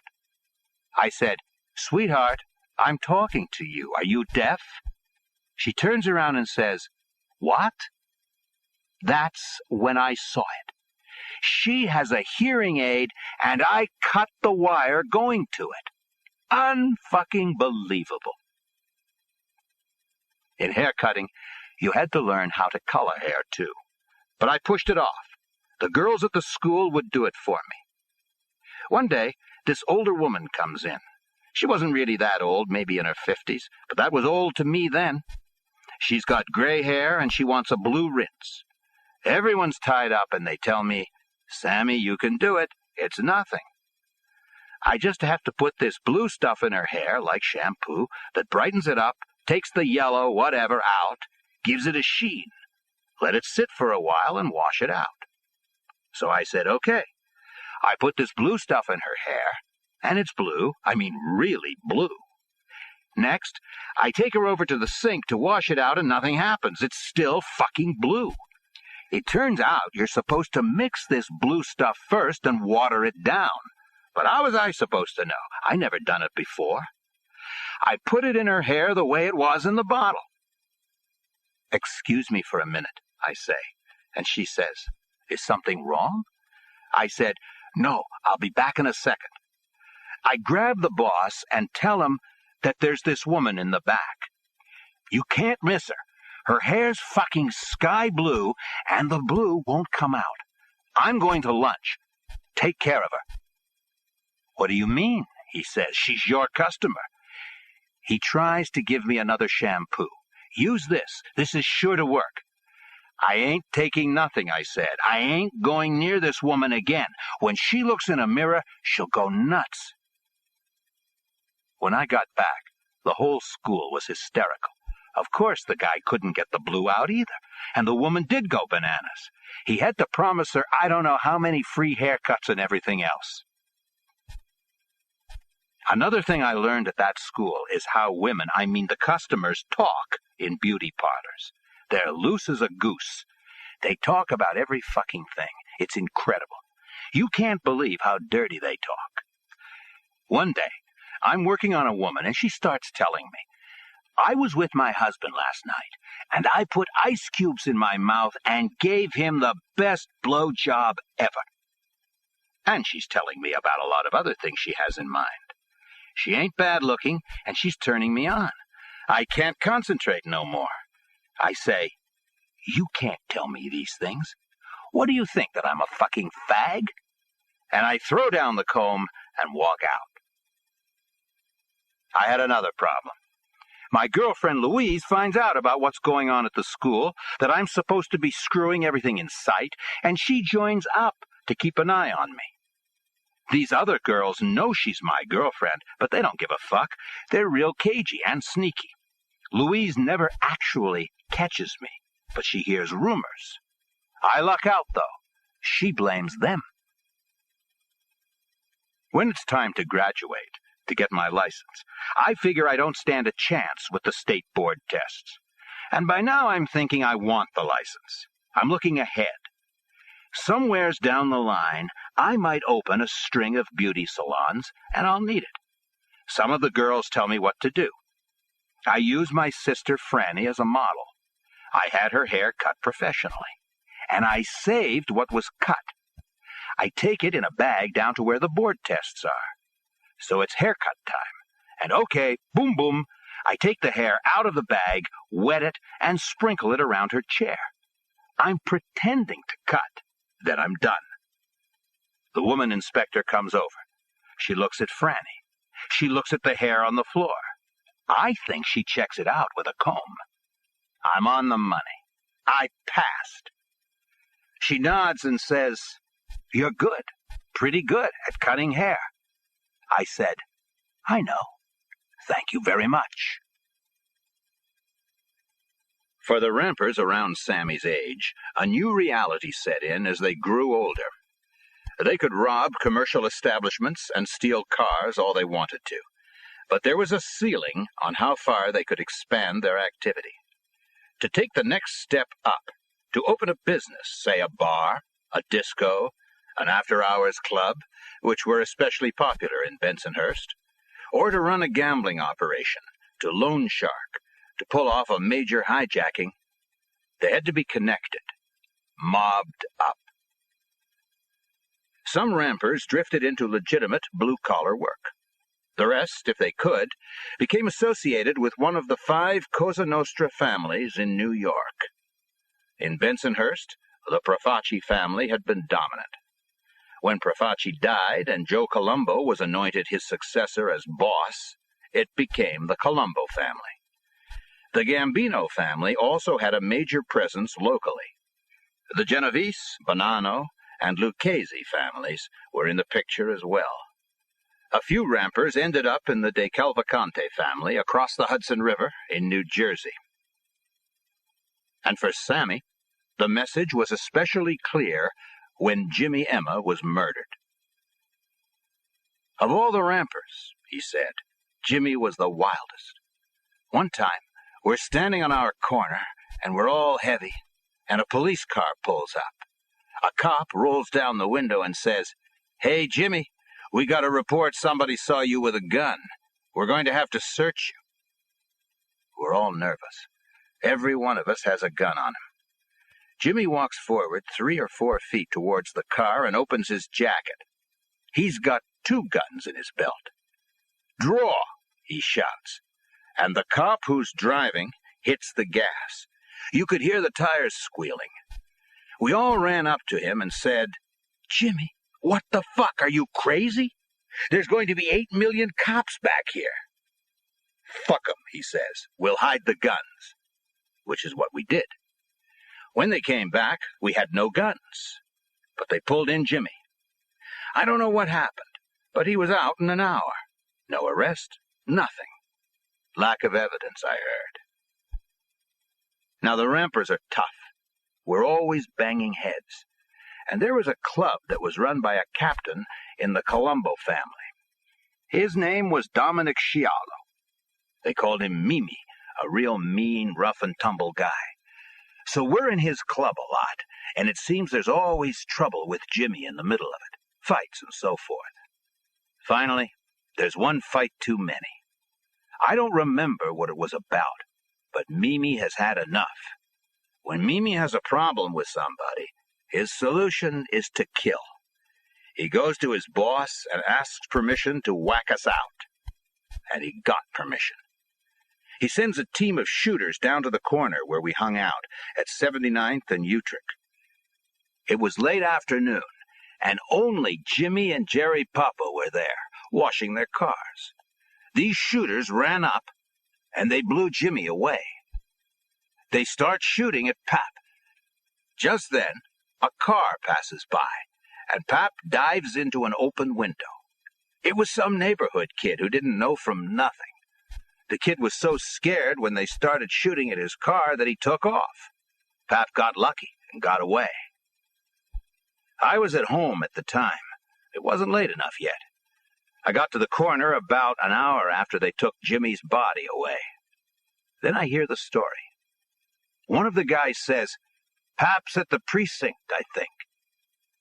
We all get together at this bar called Doc's and decide what to do. We're going to strike back. Fuck the Colombos.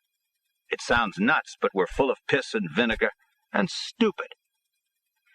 Now the cops have us down at the precinct questioning us. 1,000,001 questions.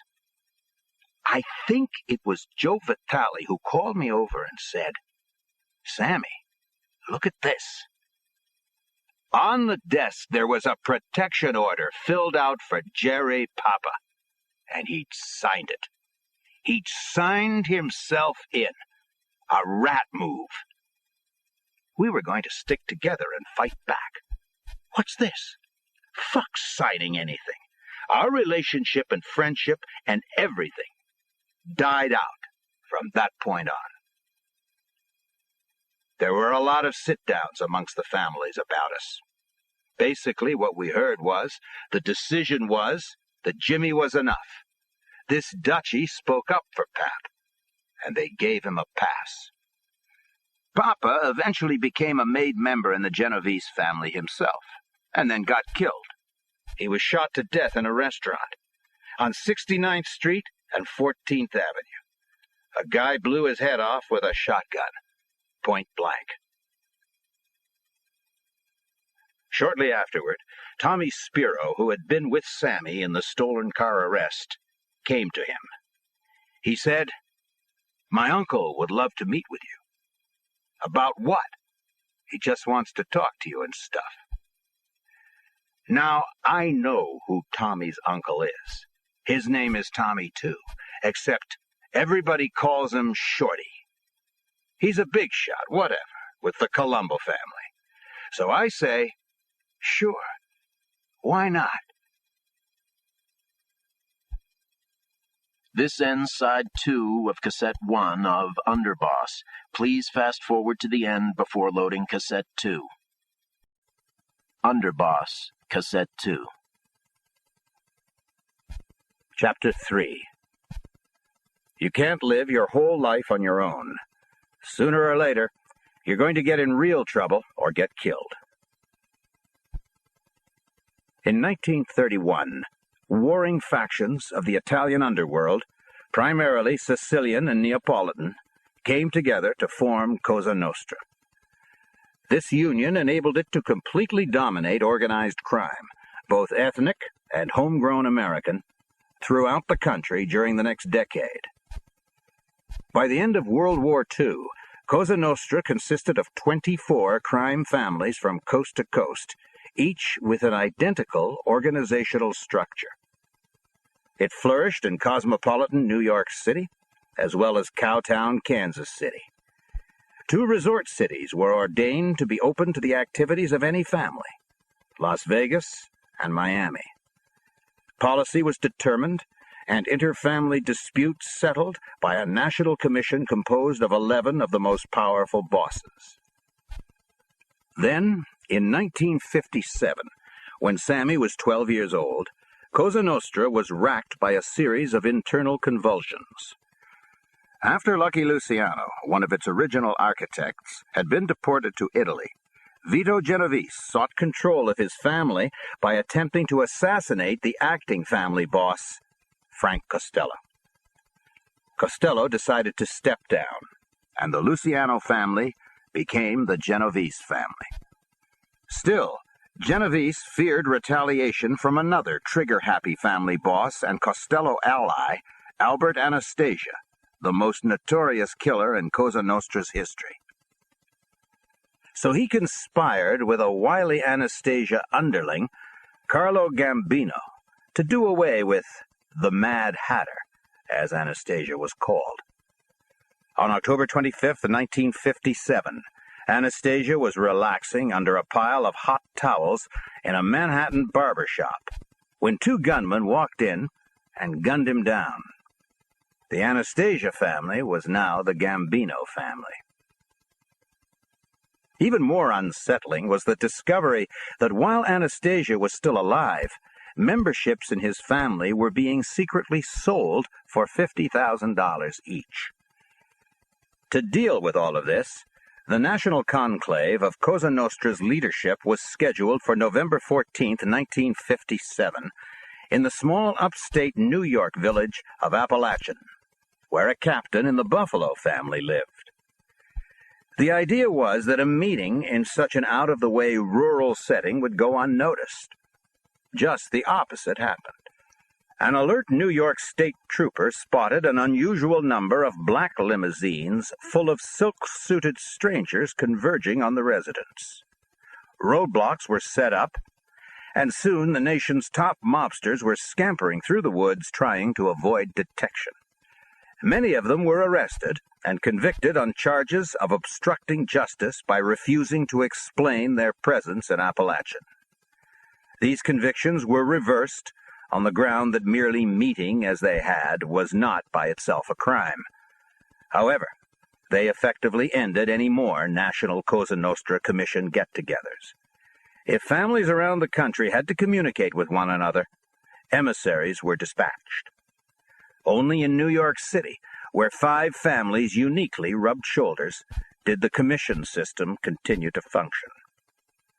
Both Vito Genovese and Carlo Gambino were officially recognized as family bosses.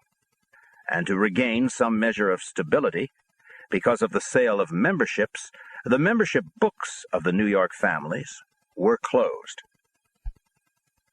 11 years later, in 1968, when Sammy the Bull had his meeting with Shorty Spiro, the books remained closed, which was why Spiro was an associate rather than a made member of the Colombo family. It was really a technicality. Everyone in the neighborhood knew that Shorty pulled a lot of weight in the family, Sammy said. Shorty was a veteran. It was all around on the streets about the books being closed, but when they opened up, Shorty would be made right away. Shorty was an ex-pug, but he'd gotten to be a polished guy. Nice clothes, nice jewelry, nothing overdone, who knew how to talk without beating around the bush. When we met, he got right to the point.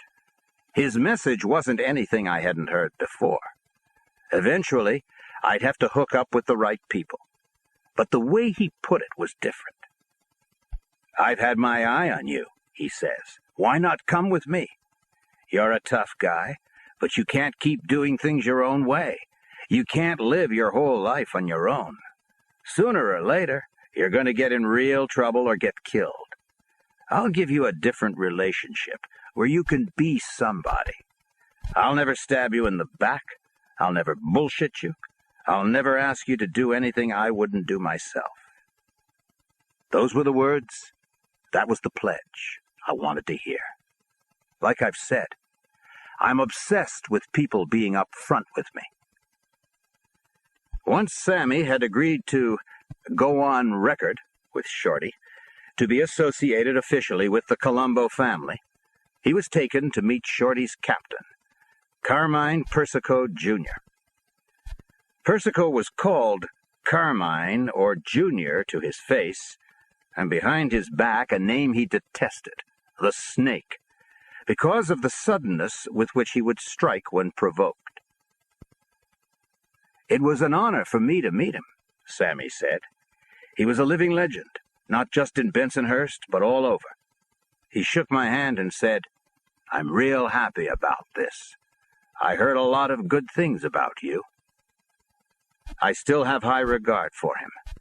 When I look back, he was one of the few mob guys who never went around scheming, who was always on the up and up." Word of Sammy's recruitment was passed on to the family boss, Joe Colombo, and to the other New York families, as required by Cosa Nostra rules. Shorty told Sammy that the boss himself had signaled his special pleasure at the news. Sammy had already had an encounter with Colombo. "I beat up both his sons one time, in a movie house. We had this argument, and I got in a fight with Joseph Jr., who was younger than me, and I broke his ass. He went and got his big brother Anthony, who comes, and it's the same result. I'll never forget it. Joe Colombo sent for me. He called me down. He looks at me and says, 'You beat up both my sons. You must be pretty tough. Did you know they were my sons?' I said, 'No, not at the time. They were just two young guys at the movie house.' He says, 'Anthony, you almost knocked him out. You could have kicked his face in. How come you didn't do that?' I said, 'Why would I want to do that? It was just a fight. It was nothing personal.' He says, 'Now you know they're my sons, right?' And I said, 'Absolutely.' He says, 'You must be good with your hands, because I know my sons are pretty tough. And that's good, how you conducted yourself. When you got a guy down, know when to let him up. Goodbye.' So I liked this Joe Colombo. That was another reason I was glad to be with the family. I never got a bad decision from him. I'd be with Shorty, and Shorty would be talking to him, maybe giving him a message from Junior. I would stay across the street or out of the way, and a couple of times he would say, 'Sammy, how come you didn't come over and say hello?' I said, 'I didn't know if it was my place.' 'It's always your place to say hello,' he told me. That's the kind of guy he was. The benefits of being connected became quickly apparent. So now I'm in Shorty's crew, and my new friends are this Frankie, Ralphie Ronga, Joe Colucci, Lenny the Mole, who also was from the Rampers. Lenny would only come out during the day when he had to, and Tommy Spiro, Shorty's nephew. And right around then, me and Tommy and Lenny stick up this clothing store at closing time. I go in first. I don't have a mask. I don't want to alert the guy. I put a gun in his face, and Tommy and Lenny come in. We took all the cash and carried a lot of clothes out the back way where we had the van parked. But the guy picks me out of a mug book. It looks bad. It's a heavy felony. Grand larceny, forcible theft with a deadly weapon. But it turns out the guy, the owner of the store, is a friend of a made guy in Sam the plumber's family, the De Cavalcante family, over in Jersey. Shorty, whoever, gets in touch with him, and he talks to the owner. It was all set up the next time I was in court. The owner walks in and goes in front of the judge and says, "Your Honor, I picked the defendant out from his picture, but now that I see him in person, that's not him." And the case is thrown out. I didn't have to make restitution or anything. The guy was covered by insurance, so he's got it going both ways. He gets his losses back, and he's done us a favor, too. For sure, he doesn't have to worry about no more robberies. The same kind of thing happened in a bank robbery. This looked like big money, and Shorty was all for it. He got a piece of everything we scored. The bank was on a corner, and Tommy Spiro had a guy on the inside. The bank had a side door on the street, and then there was a little foyer and another door to the bank itself. This was the route the armored car people used to pick up money from the bank. Tommy said that at this particular branch, they only used one guard to bring out the money bags. Tommy's inside guy would leave the side door on the street open, so I could slip into the foyer and get the guard when he comes out of the bank. It sounded good. Tommy is at the corner by the bank to get the signal from his guy. Frankie is at another corner to cover us.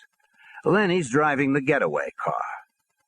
The guy in the bank must have given Tommy the nod because Tommy nods to me. Sure enough, the side street door is open, and I go in. Perfect. Nobody walking outside can see me. I get my gun out and set myself. The inside door to the bank opens up, and lo and behold, there ain't one guard. There are 4 of them. I'm in shock. 3 of the guards are holding money bags, and the 4th has got his hand on his gun. I pointed my gun at him and yelled, "Hit the floor!" And they do. I guess they're in shock, too. I got my gun in one hand, and I grab 2 of the bags with the other, and now I don't know what the hell to do. I back out through the street door. It's a solid door, no windows. I slam it shut just as the guards are coming at me, pulling out their guns. I yell to my guys that there are a gang of guards in there. I get my foot against the door to jam it. I don't know what the fuck else to do. I feel the guards pushing against the door, and I'm telling my guys to run. I see them running. They're yelling to me, "Come on, Sammy, come on!" I'm afraid to let the door go. I'm panicking. How far could I get? 10 feet? These guards will blow me away. By now I've dropped the 2 bags. One of them opened up and some of the money comes out. Bills are actually flying all over the street.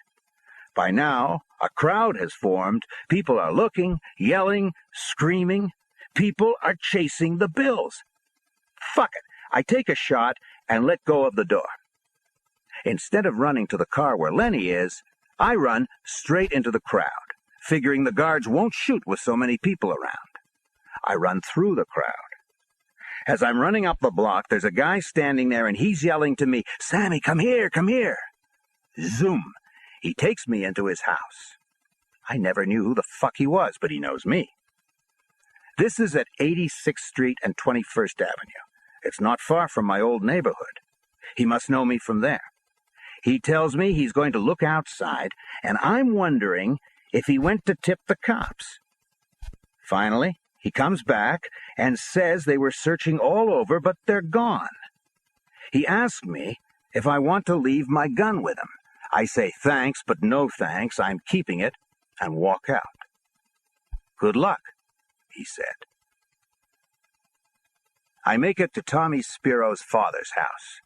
The other guys are there. Shorty comes down and finds out what happened. We all stay low at the house in the basement playing cards.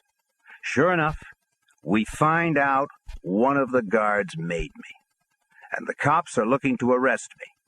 They have an identification from the mug book and all that shit again. But guess what? The guard knows Carmine Persico's cousin and is a little crooked himself. The guard reaches out and says for $10,000 he ain't going to see nothing. He won't testify. Great. The case will be over. I go down with Shorty to see Carmine. Carmine says, "We'll do it." I said, "Carmine, I don't have 5 cents. He says, "I'll pay the $10,000. We'll squash this. But you're going to give me 3 points on the money." From being happy, now I'm totally disappointed. 3 points is $300 a week until the principal is paid off. You don't knock it down. "Carmine," I say, "I'm telling you, I'm broke. That's why I was robbing the bank." He gives me a look. "Yeah," he says, "but you don't get nothing for nothing in this life. Let me tell you how it works. I get money. I don't give you money. You give me money. That's number one. Number two, you have the opportunity to beat this case because of my strength and power. And number three, you're paying for the case with my money. You want to go through the door?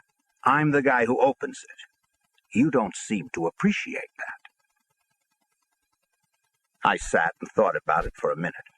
I said to myself that he was right, basically.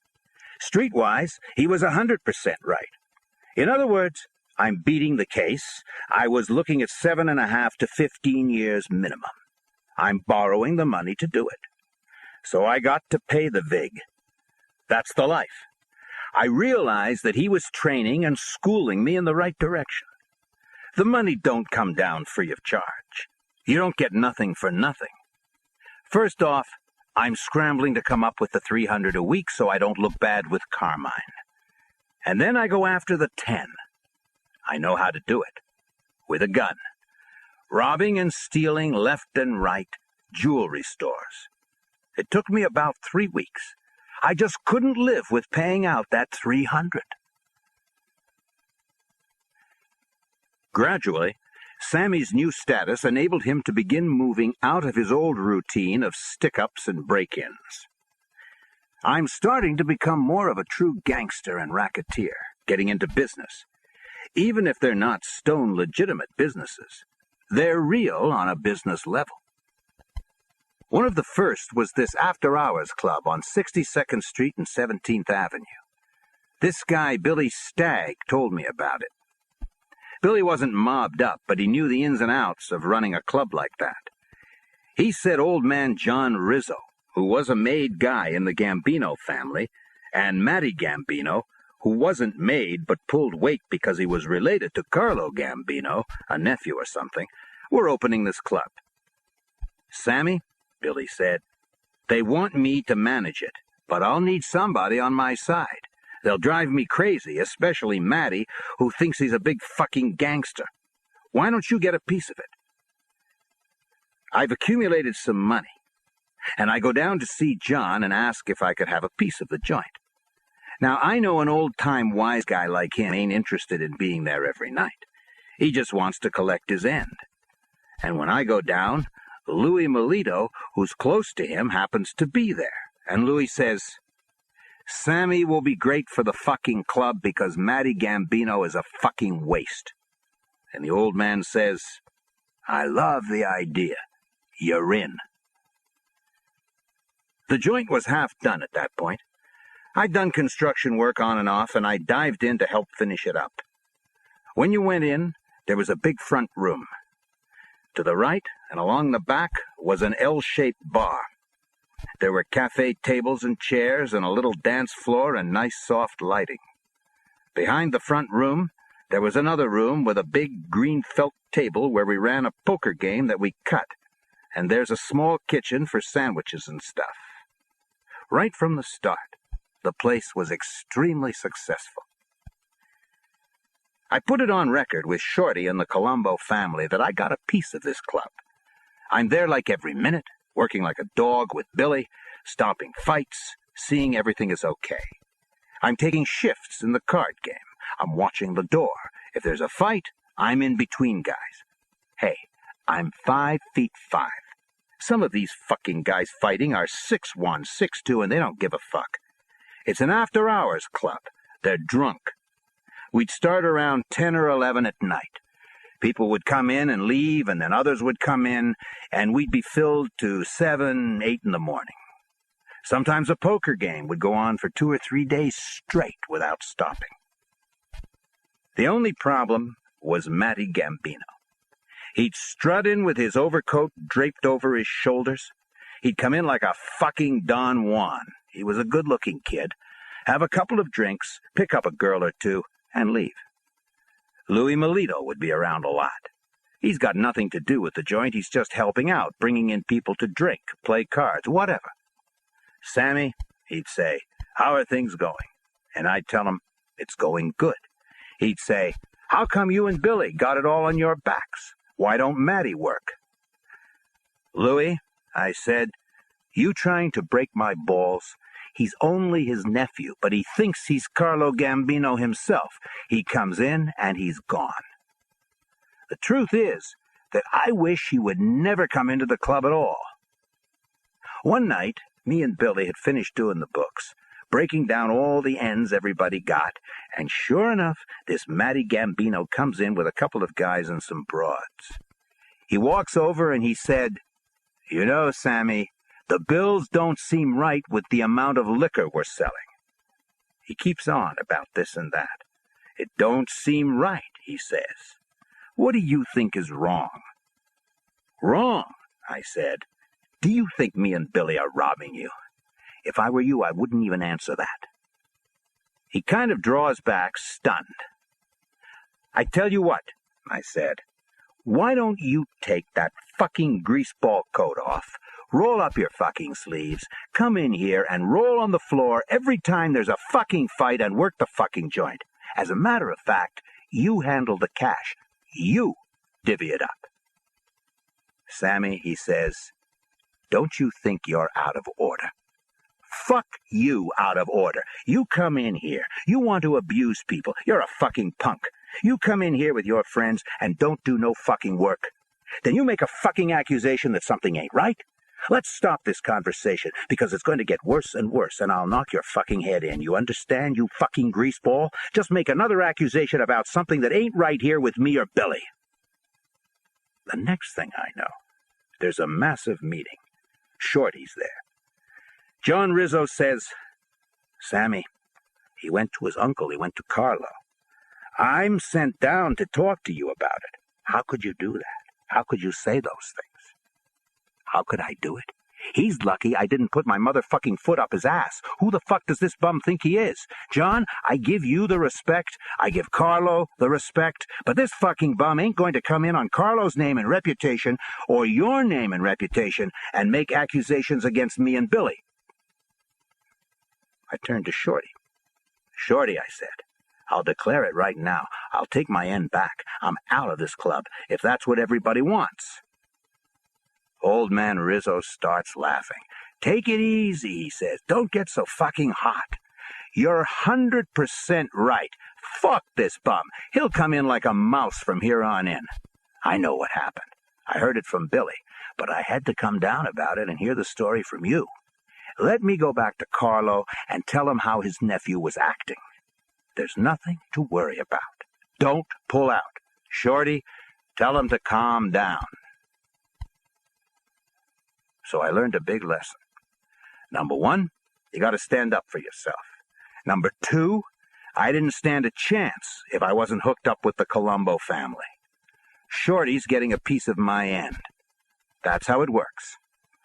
After the expenses of the club and paying off the cops, I'm taking out for myself about $2,000 a week cash, which is not bad in those days, and $500 of it goes up the ladder that I give to Shorty. I wait to see what Carlo Gambino is going to say about all this. Shorty has already told me where Joe Colombo stands. And the answer is that when this Matty comes in again, he's going to be like a fucking mouse. As a matter of fact, every time he came in with his girls, it was, "Say hello to Sammy." The whole picture changed. I started on my own another little club on the side in Bensonhurst, which was making some money. It was just a club to gamble, poker. And Shorty got a piece of that. I started shylocking, too, in a small way. Shylocking was considered your personal business, so what you got, you kept. At first it was bullshit loans, not like later on when I became and had the reputation of a Shylock. I used to lend 96 for 120 for 12 weeks. It was hard work. It was easy to give the money out, but when you're dealing at that level, you're lending to the bottom of the barrel. A lot of these guys would wind up taking off, and you'd have to chase them down. But even so, during those years, there's only 2 people I had to hit to collect. Physically hit, I mean. Only 2 people. I think that says something about the reputation I had. There was this one guy.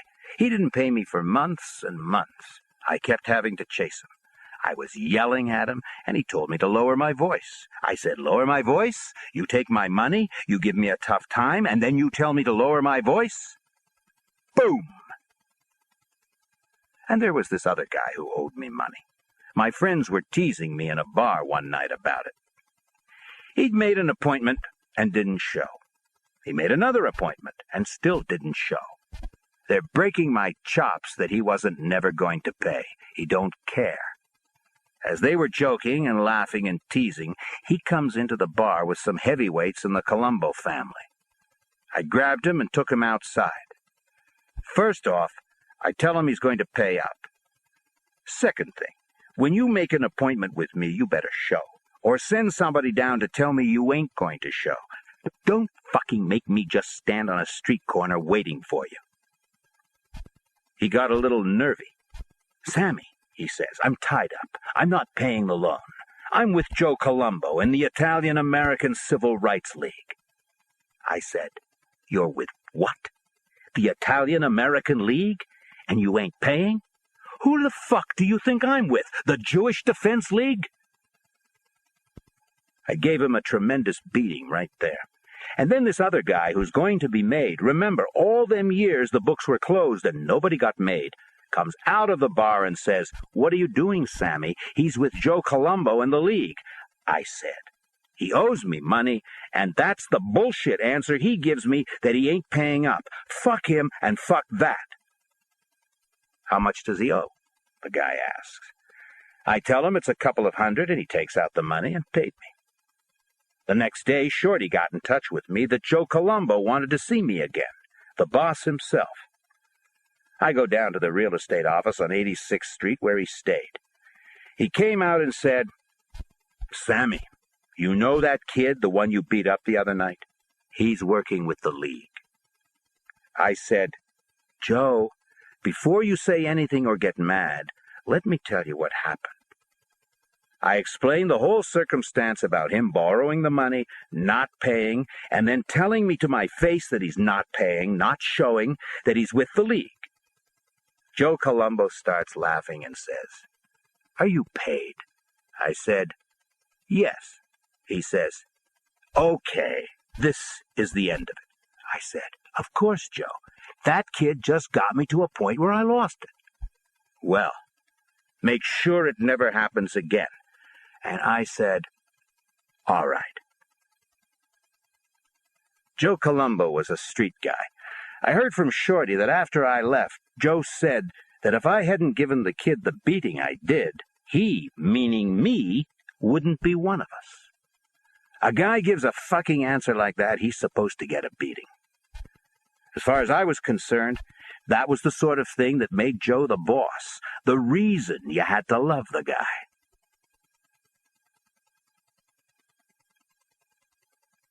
To the consternation of his fellow Cosa Nostra bosses, Joe Colombo had formed the Italian-American Civil Rights Defense League in 1969.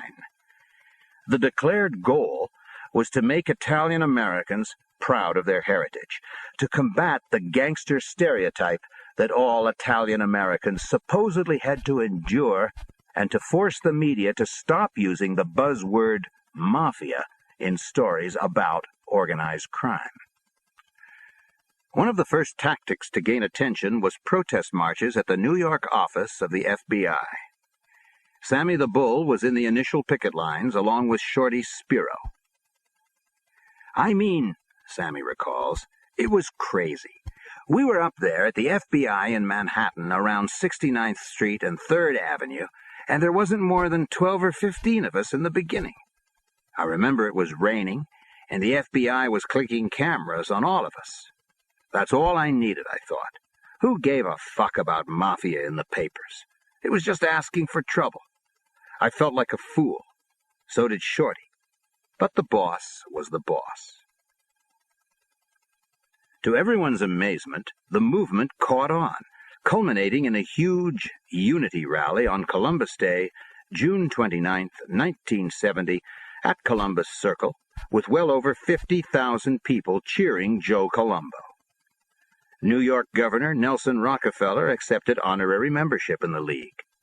Even Carlo Gambino, who had opposed the whole idea, went along.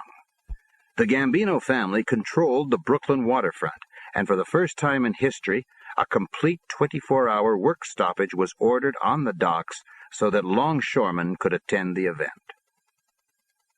Within Cosa Nostra, however, concern mounted. The FBI, stung at being targeted, had counterattacked. Throughout the city, surveillance was heightened, and suspected mob figures were hauled in day and night for questioning on any pretext. The normal course of conducting mob business was all but impossible. The most visible sign that something was amiss occurred when it was learned that for a second giant rally the following year, on June 28th, longshoremen were not getting the day off. And that day, as he stood at Columbus Circle observing the crowd assemble, Joe Colombo was shot 3 times in the head with an automatic pistol. He was not killed. He had been reduced to a vegetative state, however, lingering on for 7 more years before dying. His assailant, a black man from New Jersey with a press card and carrying a movie camera, was shot dead on the spot by Colombo bodyguards. At first, law enforcement, as well as Cosa Nostra, viewed the renegade Joey Gallo as the most likely mastermind of the plot. Recently released from prison, he was known to have cultivated relationships with a number of black inmates. "Obviously," said Sammy, "somebody had to be behind it. This black guy was a nobody. We looked into him. He had a record, but he was small time. He wasn't attached to any black organization or anything like that. We heard that the gun was hidden in the movie camera. Could he have done that on his own? But the family decided that Joey Gallo was not responsible. He sent a message that he and his people were looking to kill Joe Colombo. They were at war, and if they caught him, they would have killed him. Joey Gallo said he'd love to claim the Columbus Circle job, that he did it, but he didn't. Junior Persico, Shorty, all the top guys in the family believed him. Some guys thought the government had set it up to make it look like the Gallos done it. But in reality, that didn't make any sense. To me, to this day, it's a mystery. The only ones who really know are the ones that pulled it off. Or maybe that black guy was just some radical nut. It can happen. 2 years later, Joey Gallo, Crazy Joe, was killed while celebrating his 43rd birthday with his wife, daughter, and other relatives at Umberto's Clam House in Little Italy. But it wasn't because of the Columbus Circle shooting, Sammy said. When Joey got out of jail, he'd started rubbing elbows with all these writers and movie stars, theater people and whatnot. He was going to write books and make movies and do all that stuff. He got to be like a high society pet, and Joe Colombo had called him in to discuss this and other matters, and he refused to come. That's one of the most important rules in Cosa Nostra. When the boss calls you in, you come in, or else. So Joe Colombo had put a contract out on him, and the new family administration finished it off, even though Joe Colombo was out of it by now.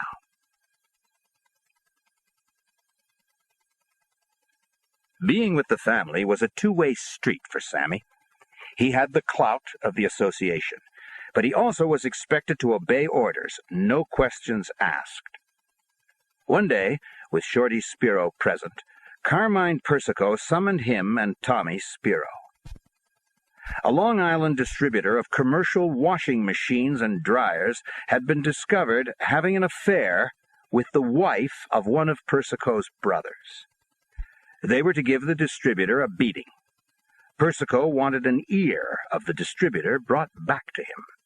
He was very explicit about the ear. He told Shorty, "Have Tommy do the driving and talking. Let Sammy do the work." So off we go. We had a plan. We went in there, and Tommy asked for this guy, the owner, and when he comes out, Tommy tells him he'd like to see some literature. He's thinking about opening up a laundromat. The guy took out some brochures. I had a blackjack in my back pocket, and when the guy leaned on the counter to show us the brochures, I hit him. I clocked him on the side of the head with the blackjack. I jumped over the counter and started beating him up. There are a half-dozen workers out back. They heard the yelling and the banging around. They all come running out at us. One of them grabbed me by the shirt, and I caught him in the face with the blackjack. Meanwhile, the other guy, the owner, was getting himself up. He had grabbed the edge of the counter with one hand. Now, Junior, in the contract, had told me that I was supposed to go in there and cut this guy's ear off. I had no intentions of doing that. I mean, come on. But when I whacked this guy's hand with the blackjack, I knocked his little finger off. It came completely off. That finger went flying. It must have been the way he was holding on to the edge of the counter. We just about made it out of there, got in Tommy's car, and took off from Long Island to Brooklyn. When we saw Shorty, I didn't get into the details. I told him, I'm sorry, I didn't get the ear, but I got the guy's finger. I seen it come off. I couldn't bring it back for Carmine. There were too many other guys and everything like that. Carmine did find out that the finger was gone. He and Shorty thought it was the greatest thing in the world. Carmine must have told Joe Colombo, because after that, instead of me waiting for the right moment to say hello to him, he would come over with a big smile and say, "Hey, Sammy, how you doing?" Committing a murder, making your bones, was not a prerequisite for induction into Cosa Nostra. But more often than not, it would happen. Murder was the linchpin of Cosa Nostra, for control, for discipline, to achieve and maintain power. For made members and associates, it was an everyday accepted fact of life. The code that could trigger a hit was very clear. If someone broke the rules, he would be whacked. Murder was the means to bring some semblance of order to what otherwise would be chaos. In theory, a Cosa Nostra hit required a precise procedure. A case had to be made. It then had to be sanctioned by the family boss. A murder that had not been authorized invited immediate retribution. Yet time after time, transgressions occurred out of fear, jealousy, desperation, greed. In early 1970, Shorty Spiro called Sammy in. Sammy had just turned 25. "Are you ready to kill for the good of the family?" Spiro asked. "I got a piece of work for you. It's on record. The boss has given permission."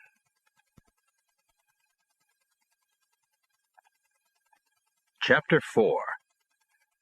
In a hit, pulling the trigger is the easy part.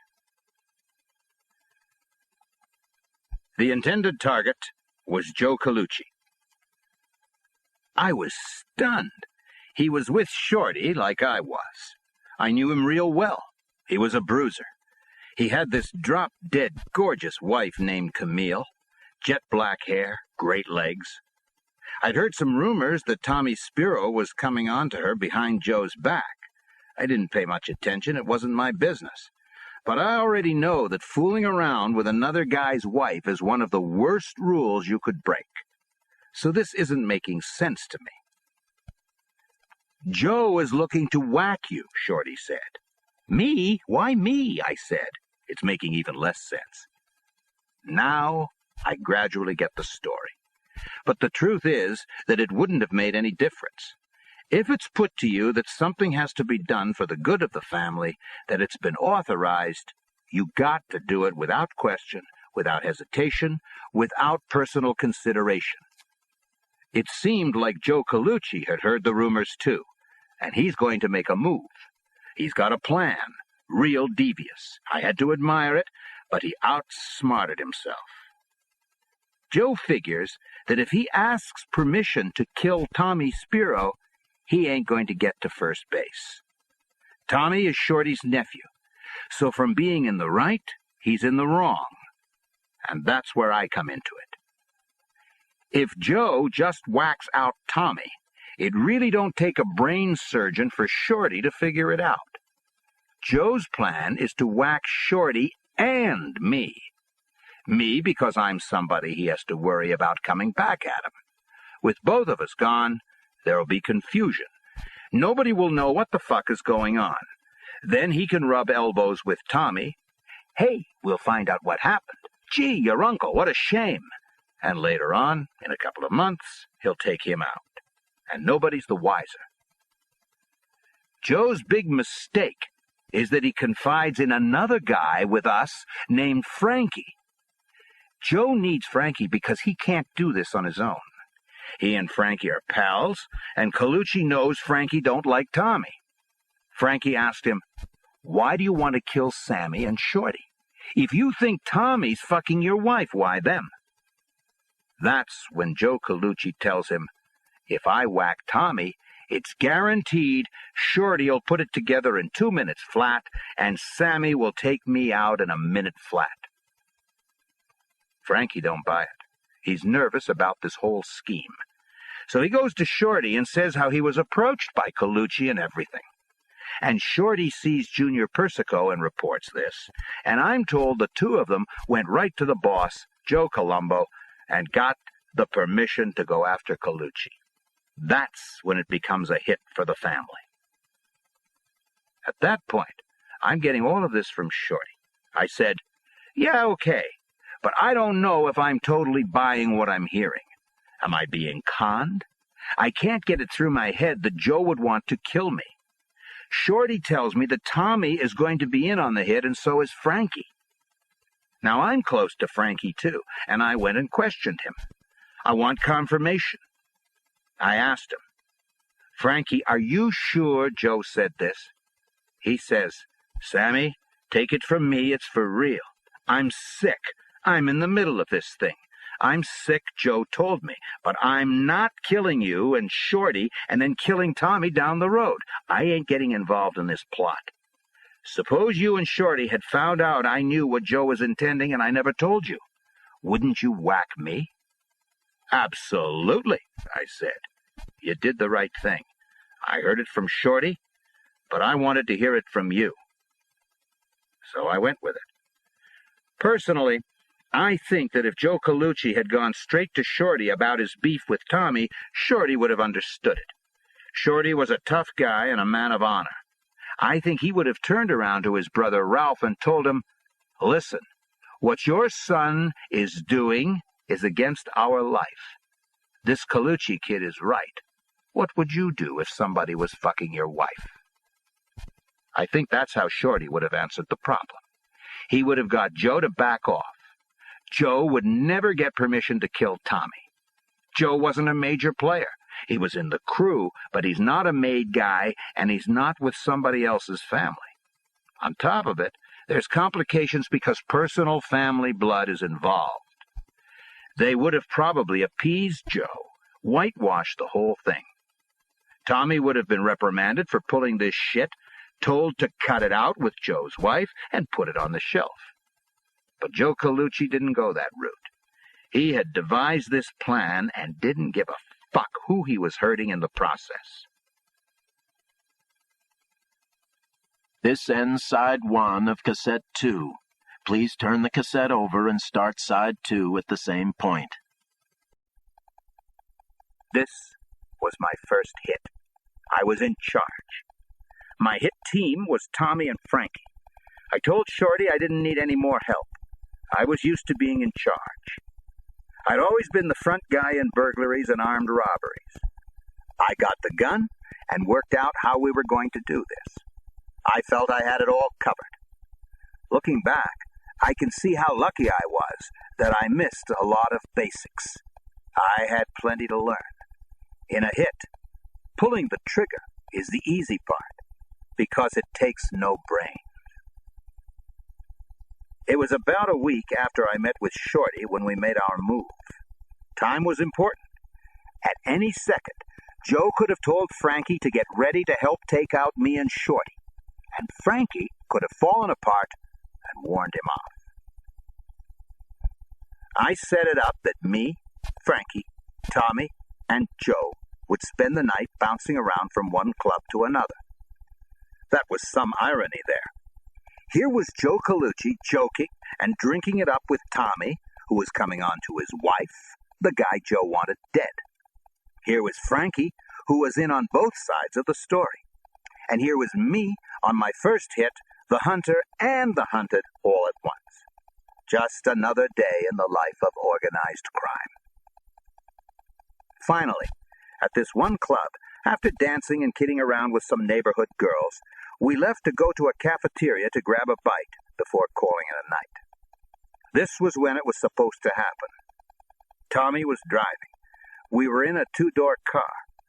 The plan was that Frankie and me would get in the rear seat and Joe would be in front next to Tommy. The rest would be up to me. But when we get to the car, before we know it, Joe dove into the back. There was tension. Joe was on guard. There was nothing to do except go on to the cafeteria. After we ate, Joe went to the men's room. I told Tommy to get Joe in conversation to give me and Frankie time to get in the back of the car. We had to get this over with.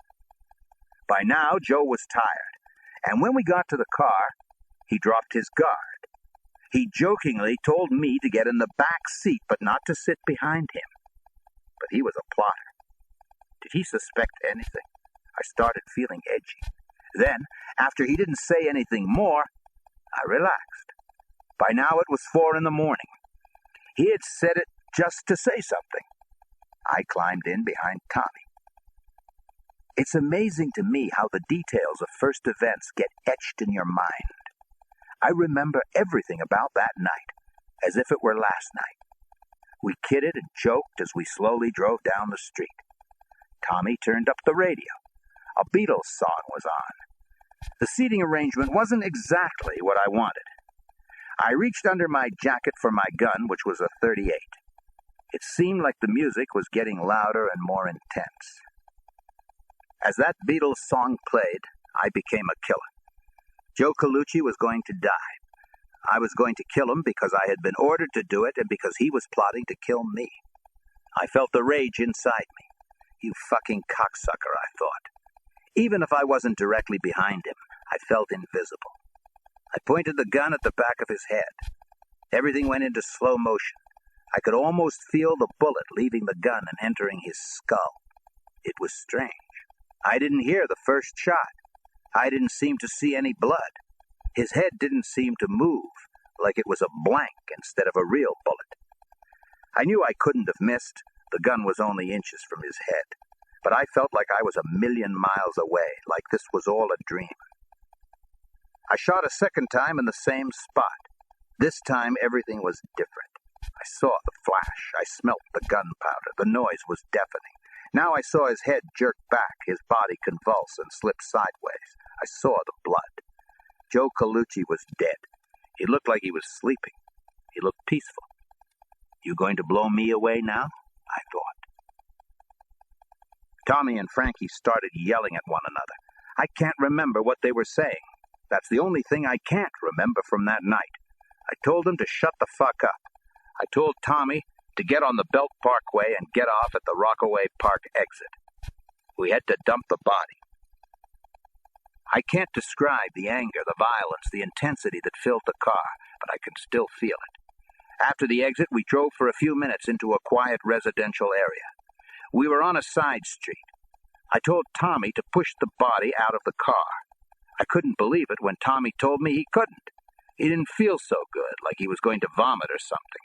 He was afraid to touch Joe's body.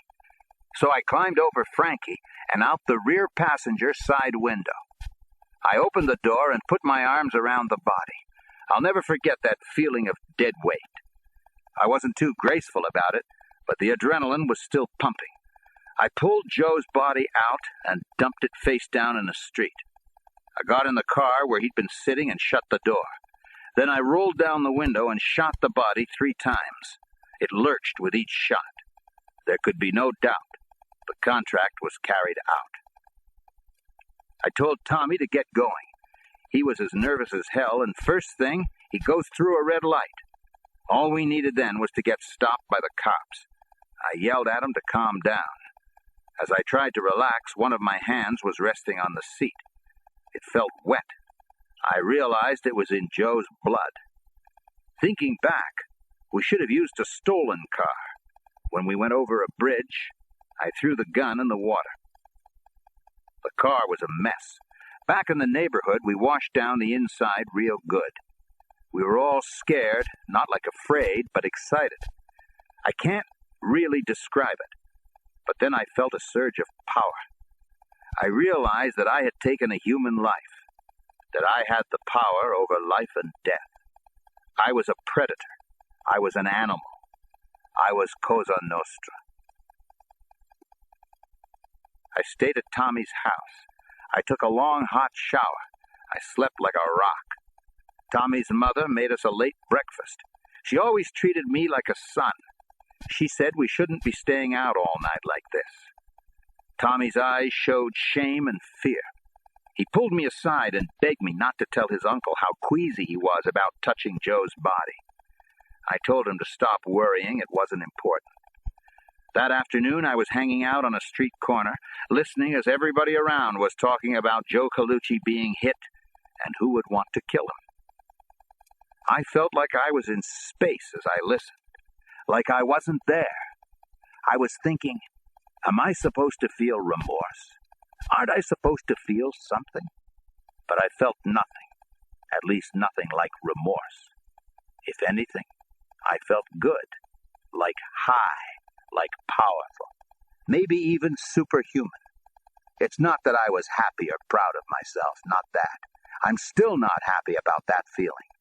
It's just that killing came so easy to me. Then Tommy found me. Shorty wanted to see us. I tried to get in touch with Frankie, but I couldn't. Shorty said we had to go with him. Junior Persico was waiting for us. On the way, Shorty said that Tommy should do the talking. It was better that he should describe what I had done.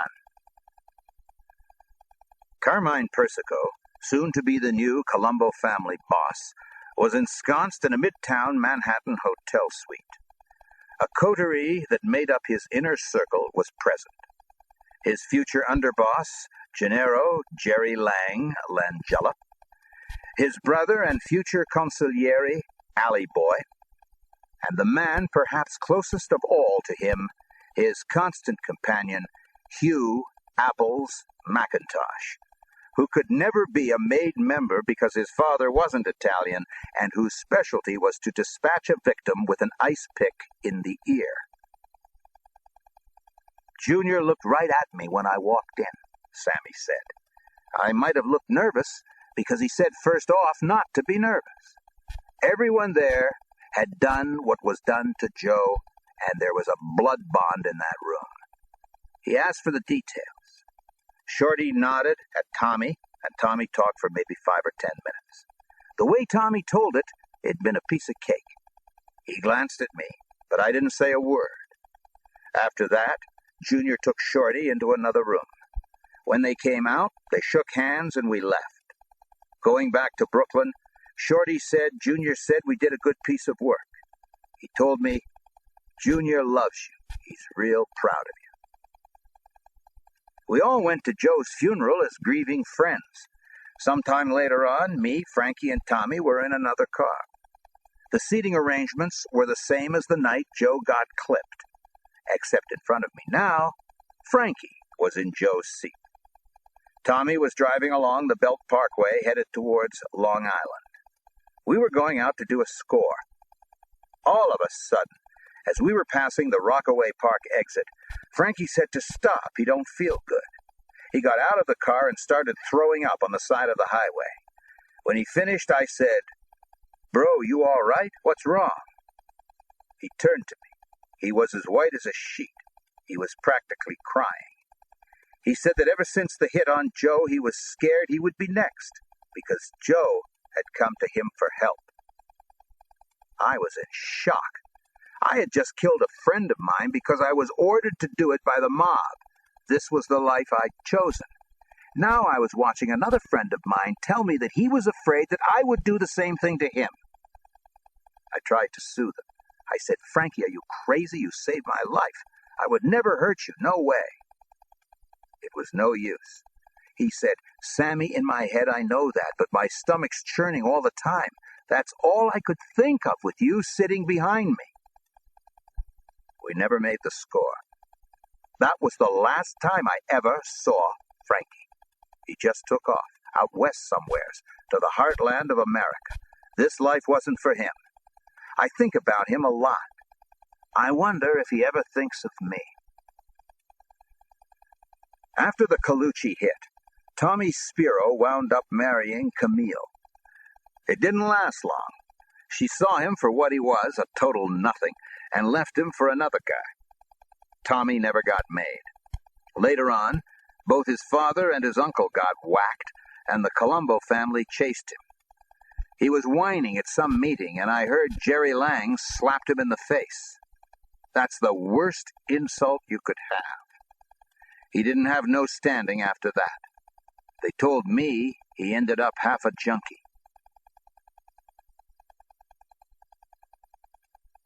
I never got questioned by the police about the Colucci hit, but I would say that this was my stepping stone in the mob. I mean, after the hit, I would go to a disco or a club. I'd be waiting on line like I always did, and I'd see a bouncer come out and whisper to the guy running the line. Before you knew it, the owner was saying, "Hey, Sammy, forget the line. Come on in, come on. Get them people off that table. Sit Sammy there. Sammy, what do you have? It's on the house." The first couple of times I'm thinking, what the fuck is this all about? But my reputation is out there after the Colucci hit. Rumor had it that we, Shorty's crew, had done work, and that Sammy the Bull was the workhorse in the crew. So I wasn't waiting on lines no more. I wasn't just another tough guy on the street. I was getting a different kind of respect, and so on and so forth. The word was that I ranked high with Carmine Persico, and they had the intention someday after the books were open that Sammy was going to get made.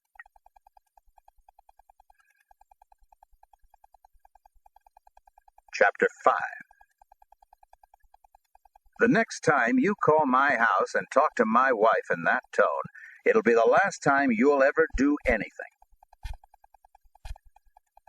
Business continued to boom at the after-hours club Sammy had in partnership with John Rizzo and Matty Gambino on 62nd Street and 17th Avenue. People were coming in not just from Brooklyn, but from Jersey, Long Island, and now the cops loved me. They didn't care whether I was a crook, a criminal, whatever. They got 4 envelopes from me every week. One for the division, one for the precinct cops, another for the precinct detectives, one for the sergeants. To show you how I stood with them, Lenny the Mole got pinched one time. He got caught with a gun. I walked right into the precinct, go upstairs to the detectives, and who's there but the detective I've been giving envelopes to? I said, "Bo, what's up?" Another detective was typing up an arrest card on Lenny, who's looking real sick. I said, "What do you want to do here?" They tell me for $2,500 they would reduce it to some sort of bullshit misdemeanor. "Get the fuck out of here," I said. I pulled the card out of the typewriter and ripped it up. I turned to Lenny and told him, "Beat it. I'll see you at the corner." And Lenny walked right out. Nobody said a word. The detectives looked confused. Before they had a chance to react, I said to the two of them, "Okay, listen, no pinch, forget the misdemeanor. I'll give you the $2,500. I told them I would see them at the luncheonette, the usual spot where we used to meet. They don't question if I'd show. My name was good. Then I said, "And I want the gun back." They said they couldn't. No way. Lenny's got to come back. "Come on," I said. "He's gone already. What are you going to do with the gun?" So that was that. I met them later at the luncheonette. They got the $2,500 and I got the gun. It was all bluffing. What counted, what was real, was the money. It was incredible how we blew that club. It was a factory area, but there are also residences. A couple of detectives come to me and say, "Sammy, there's complaints from the neighbors, noise, cars parked all over the place, but don't worry. What we got to do is come down with some radio cars and ticket the whole block. That'll take care of the complaints for a while. You just make sure everybody stays inside and there's no problem." So I'm out front that night telling the bouncers not to let anybody leave when this real tough fucking kid, Butchie, comes up the stoop. He's got the mentality of a tabletop.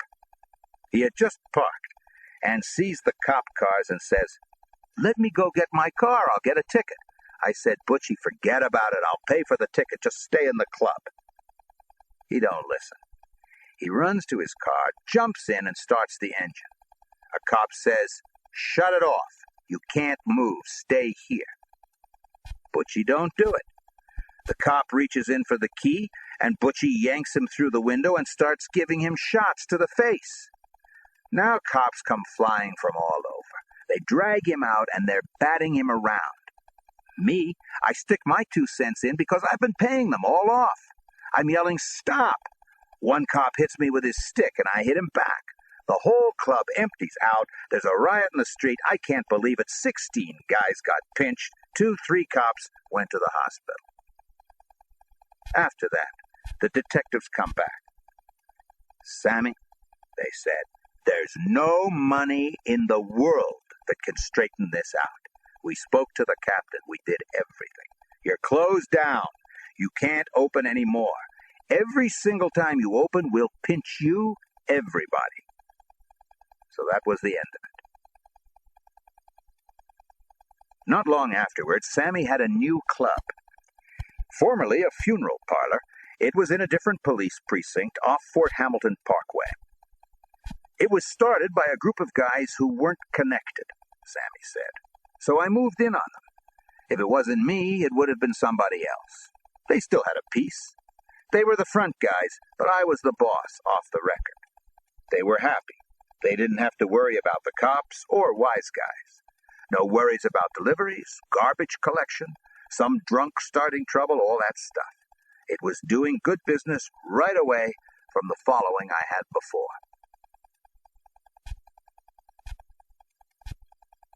Sammy's romance with Louise Grimaldi did not lead to the marriage he'd contemplated.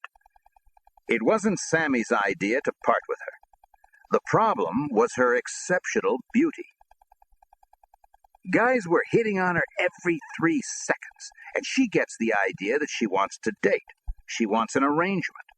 She wants to stay with me, but she wants to date other guys too. Experience life, she said. I told her, "What am I supposed to do? Share you? I walk into a joint one night. I bump into you with some fucking jerk-off who's with you. It won't work.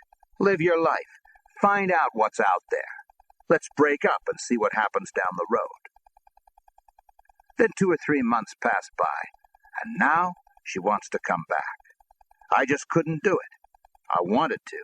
I really loved her. It was just pride, that macho bullshit, whatever it was, that wouldn't let me. But like I said, I remained friends with her. Then she met some guy who was looking to marry her, sending her roses and every other thing. She called me and said, "I still want to be with you, but he's proposing." She probably used that to pressure me a little bit. By then, I'd met Debbie. I told Louise, "I met somebody myself that I'm real interested in. I wish you and this guy good luck. Marry him. Do whatever you want." We stayed good friends, but that's what she did. She wound up marrying him, and I married Debbie. Debbie was a Bensonhurst girl, Deborah Scabetta. At the time, in 1970, Sammy had just gotten involved with the new Fort Hamilton Club.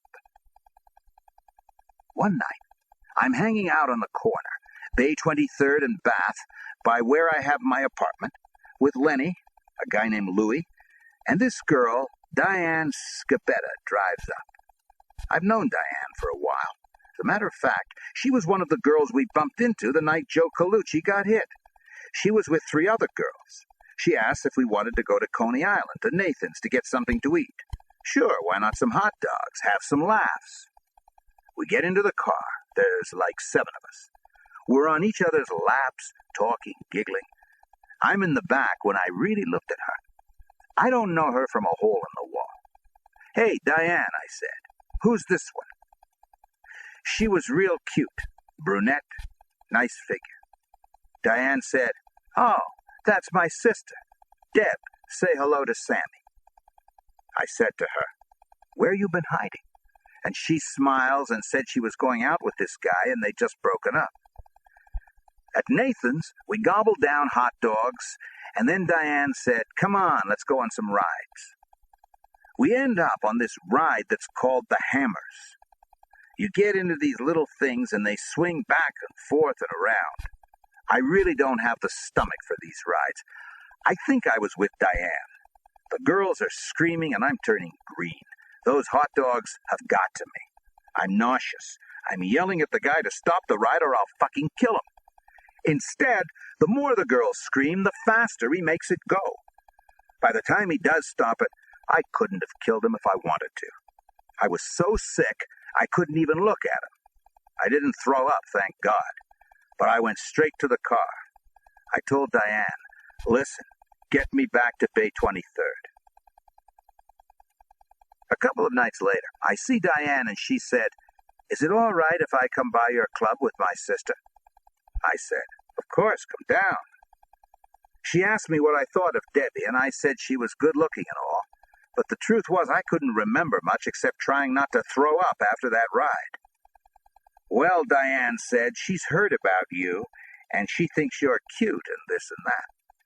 So when they come to the club on a Saturday night with some other girlfriends, I see that they're taken care of and not bothered. But I'm watching Debbie. She looks so out of her element in that place.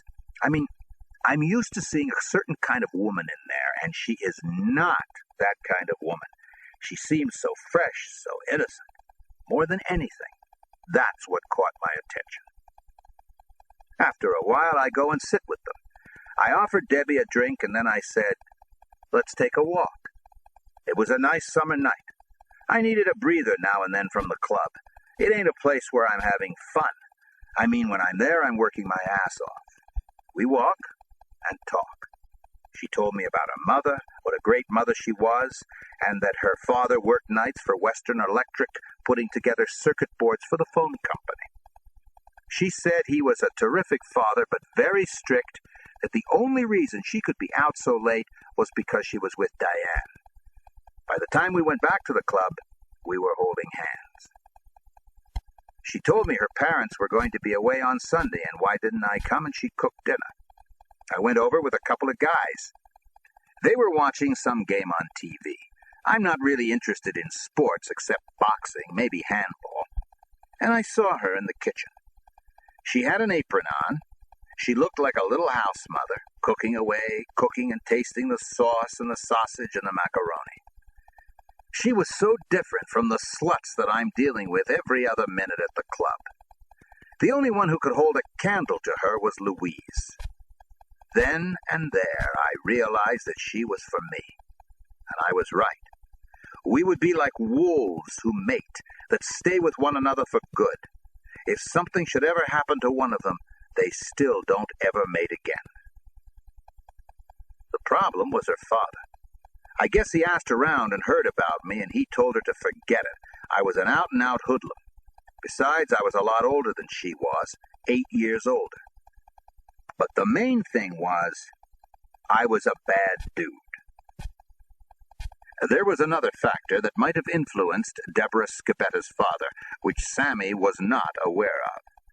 Her family never spoke about it, and only years later did she herself mention it. There was an uncle lurking in the background who was a notorious captain in the New Jersey branch of the Bonanno family, named Joseph Bayonne Joe Ziccarelli. Among his other activities, he controlled a vast illegal gambling empire operating out of Hudson County, New Jersey. Around the time Sammy met Debbie, he was sentenced to 12 to 15 years for paying off politicians, allegedly including a U.S. congressman and even a cooperative local prosecutor to protect his underworld interests. Debbie's sick about her father's attitude. She's carrying on about it at home. We keep seeing each other on the sly. Finally, her sister, Diane, who's in this too, said, "Would you come over and meet our mother?" That's what I did. Her father was at work already. I had a conversation with the mother. I told her I wanted to go out with Debbie. We were just going to the movies and then a pancake house.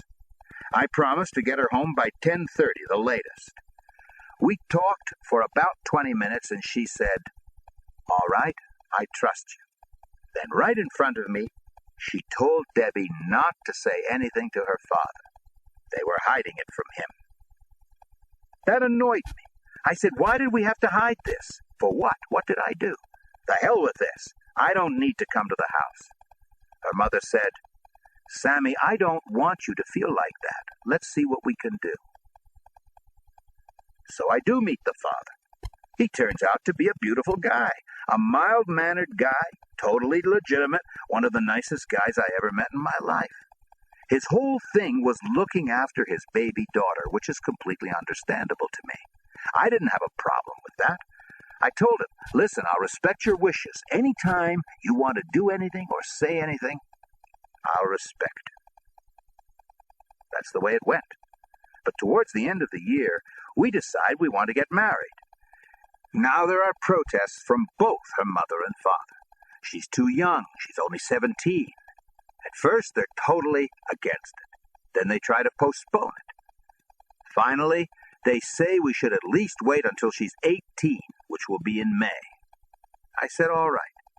They told us to go book a hall for the wedding. They didn't say so, but they were figuring that we wouldn't be able to book a place less than a year in advance, and given enough time, we would break up. But it didn't work. We got married on April 16th, 1971, in St. Bernadette Church, just a couple of weeks before she was 18. What happened was, I went to this guy, Butch, who had a big catering hall in the neighborhood, the Colonial Mansion, between Bay 22nd and Bay 23rd. Butch was my pal because I'd helped him after he was burglarized once or twice. Butch was booked a year in advance, like Debbie's mother and father assumed, but he offered to do something special. Put us in on a Friday. No deposits, no down payment, nothing. It was a done deal just like that. Debbie was beaming when we went to her folks with the news. "We're getting married April 16th, she told them. "April?" her mother said. "What, did you get a cancellation?" Then she looked at the calendar. "What are you talking about?" she said. "April 16th is a Friday. A Friday wedding? What's that? Who ever heard of a Friday wedding?" But that's what we did. There were about 300 people there. A lot from the neighborhood, all the guys I hung out with, plus some old-time wise guys. Old man Rizzo, Shorty were there. People like Carmine Persico, people at that level, didn't come, but they sent envelopes. There were a ton of envelopes. Debbie and I went to the Poconos for our honeymoon. I was 26. I was still scoring on stick-ups, but I was getting less and less. Old man Rizzo had his hand in the jewelry business, and he would tip us now and then on a score, and I would fence the stuff with him. Another thing was that Louis Melito introduced me and Alley Boy Cuomo to this tough Jew, Michael Hardy. Hardy was a renegade, a loner. I think Louis was using him to rob cars. Alley Boy was a neighborhood guy I knew who was with the Genovese family, like I was with the Colombos. Now, this Hardy was into dealing drugs. The setup was that Hardy would be a wholesaler making a buy, and Alley Boy and me would bust in with guns, flashing badges and yelling at everybody to hit the floor, yelling police like we were plainclothes cops. We got the cash, whatever it was, and Hardy kept the goods. We'd cuff them. Since Hardy was on the inside, we'd do some acting. "Hey, you fat fuck," we'd say to Hardy. "Where's the dope? Where's the money?" Boom. Maybe I'd kick him for effect. Maybe Alley Boy and me would go back and forth about whether to take everybody in. Once we had the money and the dope, we'd tell them it was their lucky day. We weren't taking them in. We were going to rob them. And we'd get the hell out, leaving them cuffed on the floor. As far as I know, they never knew what hit them. But later on, Alley Boy and I would have some big trouble on account of Michael Hardy, as big as it could get. Besides the club, I was looking for other things since I'm married. Now I know this guy, Jimmy Brazier. He used to bring in shipments of women's clothes from overseas and sell them to department stores. One time he got a huge load of brassieres. That's how he got his name. Then he got into women's pocketbooks, bags, even shoes. Some are slightly damaged. The department stores won't buy them, so me and Tommy Spiro took them off his hands real cheap. We sold them out of the trunk of a car. At first, business was only so-so. Then Tommy and me came up with the idea that if we told people the merchandise was hot, it might sell better. And it did. After that, everything flew out of that trunk. People thought they were making a big score getting stolen stuff. We got so many orders ahead that I decided to open a store just for this. As soon as Tommy's father, Ralph, heard about it, he wanted in too. I found an empty store in a real shopping area on 86th Street. It was a tiny store. I named it the Hole in the Wall. As I was a crook, we called ourselves the Hole in the Wall Gang. Jimmy Brazier supplied us. I bought denims, all kinds of jeans, all different sizes. Everything was slightly irregular. We had polo shirts, T-shirts, women's bathing suits. We continued with the pocketbooks and shoes. All kinds of things a woman would want. Business just took off. Now salesmen were coming in, like from Levi Jeans. Let me show you this, that. There were other salesmen representing legitimate companies. A polo shirt guy would be there with different styles and colors. "Hey, okay," I'd say, "I'll try them. Give me 3 dozen. On occasion, Debbie would come in and help. So would Tommy and his wife, Camille, Joe Colucci's widow.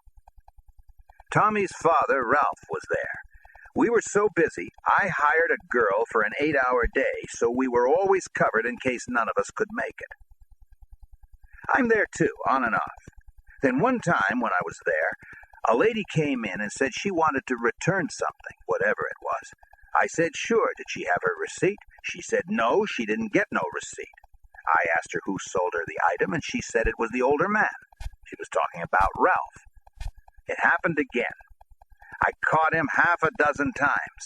I become conscious of the stock matching up what we have and the sales receipts. He was robbing us blind, the cocksucker. Now, Ralph Spiro ain't a made guy. He never got made. But it's an awkward situation. He's Shorty's brother, and I'm with Shorty. I decided it was better to sell the joint, get the fuck out. Learn my lesson, and tomorrow's another day. Basically, that was what I did with people if they turned out to be pieces of shit. I tried to avoid confrontations. If you pushed me too far over the line, then I would react. But there's enough people to shoot in the head without looking for it all the time. I went to Jimmy Brazier and said, do me a favor and buy the store, or get one of your friends or the people you do business with to buy it. It's a tremendous deal. Tons of customers are coming in. He says, Sammy, you got a gold mine there. What the fuck do you want to sell it for? Listen to me, I said. Either buy it or get me a buyer. He comes back to me. He's got a buyer. But why are you doing this, Sammy? Why? Listen, between you and me, Ralph, Tommy's father, he's in there robbing. I'm going to wind up killing him, or something else bad will happen. I don't want to be partners anymore. I don't want no beefs. So Jimmy sold it for me. When she found out, Debbie said, are you crazy? The store's a gold mine, and it'll only do better. I didn't respond, so now she takes the position that what's really going on is that I don't want to stop being a thief, that I've given up on leading a regular life. She said, "Don't you ever want to start a family and become legitimate?" So I told her about Ralph. I don't tell her about my official relationship with Shorty. I never talked about the life with her. But I said, I can't be there all the time. What am I going to do? He'll say he didn't do this, he didn't do that. I want out, and that's it. I don't need this. So I told Tommy and Ralph that it was over. There wasn't nothing they could do. They didn't know how to take it over. Jimmy Brazier was close to me, not them. They didn't have the contacts I had. I said, I'm a crook. What am I doing selling jeans? Let's get the fuck out of this. Tension, however, continued between Sammy and Ralph Spiro in the aftermath of the hole-in-the-wall affair. He heard reports that Ralph was complaining to Shorty that Junior Persico was unfairly favoring Sammy over his son, and that when the Colombo family books were eventually opened, Sammy might be made before Tommy was. As Tommy's uncle, Shorty had to do something about it.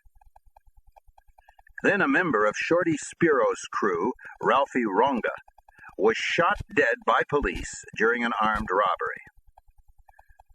Ralphie came out of the building they were robbing, Sammy said, and walked straight into 4 cops with their guns drawn. They were waiting for him. Freeze, they ordered. But Ralphie wasn't the kind of guy to give up, no matter what the situation, and he didn't freeze. All 4 cops started shooting, and Ralphie shot back, but he didn't stand a chance. What balls that guy had! We all respected him very much.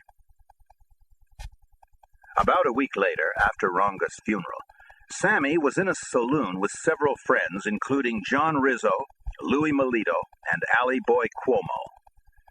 When he'd gone in, he'd noticed a blonde drinking with a man at the far end of the bar. One of the guys says, "Sammy, I think that blonde over there is making eyes at you." I look up, and the guy she's with is going to the bathroom. So they egg me on to see what she wants. I head over, and she gets up and starts walking towards me. When I'm 7, 8 feet away, I finally recognized her. I'm in total shock. It's Ralphie's wife. She's got this little short dress on, and she's dyed her hair platinum. She said, "Sammy, you weren't paying me any attention. Are you mad at me?" I said, "Mad at you? Your husband ain't even cold yet. What are you doing with this guy?" "I can get rid of him," she said. "I'd rather be with you." I said, "You fucking cunt. Get the fuck out of here." By now, the guy has come back, and I tell him, You get the fuck out of here, too." The guys I'm with are hearing this, and they're standing up. The guy says, "Pal, I don't know what's going on. I just met her. I'm leaving. Take her with you," I said. Ralph Spiro and her husband had done some time together, and now Ralph was saying that I tried to pick her up and bang her. I found this out when I got home. Debbie was petrified. She said that Ralph had called and said, "Where is your fucking punk husband? We're going to kill him. He's trying to fuck Ralphie Ronga's wife." I said, "He said that to you?" And Debbie said yes. I got him right on the phone. I told him, "Ralph, you looking to kill me? Do it. I tell you what, I'll see you in front of your house." "No," he said, "Junior's going to send for you tomorrow." I say, "Fuck Junior, I'll meet you right the fuck now." "I ain't meeting with you," he said, and hangs up. I hop right in my car and race over. My gun is under my belt, and I'm going to kill the guy as soon as I see him. But his wife answers the door and tells me he's gone. He'd taken off. Remember, I'm like a son to this lady. I got no beef with her, so I control myself in front of her. "Okay," I said, "just tell him I was by." The next day, Shorty sends for me. I'm to be at a place on Cropsey Avenue. Louis Melito calls. Don't go, he warns. There's a mob of guys there. But I gotta go. I want to go. I don't give a fuck. Then old man Rizzo got in touch with me and said, let me go with you. I can vouch for what happened. So he comes with me, and Shorty said to him, John, what are you doing here? And Rizzo said, I'm a witness to all of this, and I want to talk to you. Okay, but I want to hear from Sammy first. He stares at me and said, you were looking to fuck Ralphie's wife. I said, Shorty, there's no way in the world that I would do that. I told him what really happened. Old man Rizzo jumped in and said I was there, and 5 or 6 other guys. What Sammy said is word for word the way it was. Exactly. Shorty lowered his head. I knew it, he said. My brother's a piece of shit, but I'm stuck with him. Ralph has been envious ever since Junior started favoring Sammy. Shorty kind of groans. I got an impossible problem. Ralph is going to look to get Sammy killed, or Sammy will end up killing him. And if he does, I'll have to kill Sammy. John, do you think you people in the Gambino family would be interested in taking Sammy in? That way, even though it's different families, we could still have a relationship without my brother and my nephew involved. John said, I'll propose it to Toto. I know he thinks the world of Sammy. Toto was Salvatore Aurello. He was John Rizzo's skipper. And Shorty goes up the line on his side. By now, Junior was away. He had got 15 on a hijacking case. They tried him 5 times. The final time, the key witness against him was Joe Valachi. But he's still in charge. Down on Carroll Street, his brother told Shorty that they were sick about me leaving. Right in front of Shorty, Allie Boyd Persico said to me, Sammy, to resolve this, we'd have to kill Shorty's brother and nephew. We'd love to do that, but out of respect for Shorty, we really can't do it. We give you your official release from the Colombo family. We'll always be friends. Toto sent the word up to his boss, Carlo Gambino, and now I was on record as being with the Gambino family. In a way, I was sick about this, too. I liked Shorty. All this backbiting and double-crossing was what the real Cosa Nostra was. Except I wasn't smart enough to know it then. I guess Ralph and Tommy got it pretty good because they came around sucking up to me, apologizing for creating this story. I told Ralph, don't apologize to me. The next time you call my house and talk to my wife in that tone, it'll be the last time you'll ever do anything. The only good thing about what happened was that I was with Toto Aurello. He was very respected, like that old man Zvito, who helped my father with those Union goons when they tried to shake him down. This ends side 2 of cassette 2 of Underboss. Please fast forward to the end before loading cassette 3. Underboss, cassette 3. Chapter 6. Who the fuck are the Dunn brothers? Sammy would always remember Junior Persico as a brilliant mob figure. He was smart, and he was real smart streetwise, which don't always go together. It's true he got caught up with things from years and years ago, like the Valachi thing. But it was mostly the doings of other people, and later on the tapes of other people that caused it. Sometimes, no matter how smart you are, you can't avoid getting tripped up. But for Sammy, Toto Aurello now became his mentor in Cosa Nostra. Aurello, then in his 60s, dated back in the family history beyond Carlo Gambino, to Albert Anastasia. As a Gambino family capo, Aurello had first presided over a social club on Bath Avenue in Bensonhurst before moving to another one on 86th Street. In both, anyone who lived in the neighborhood was welcome.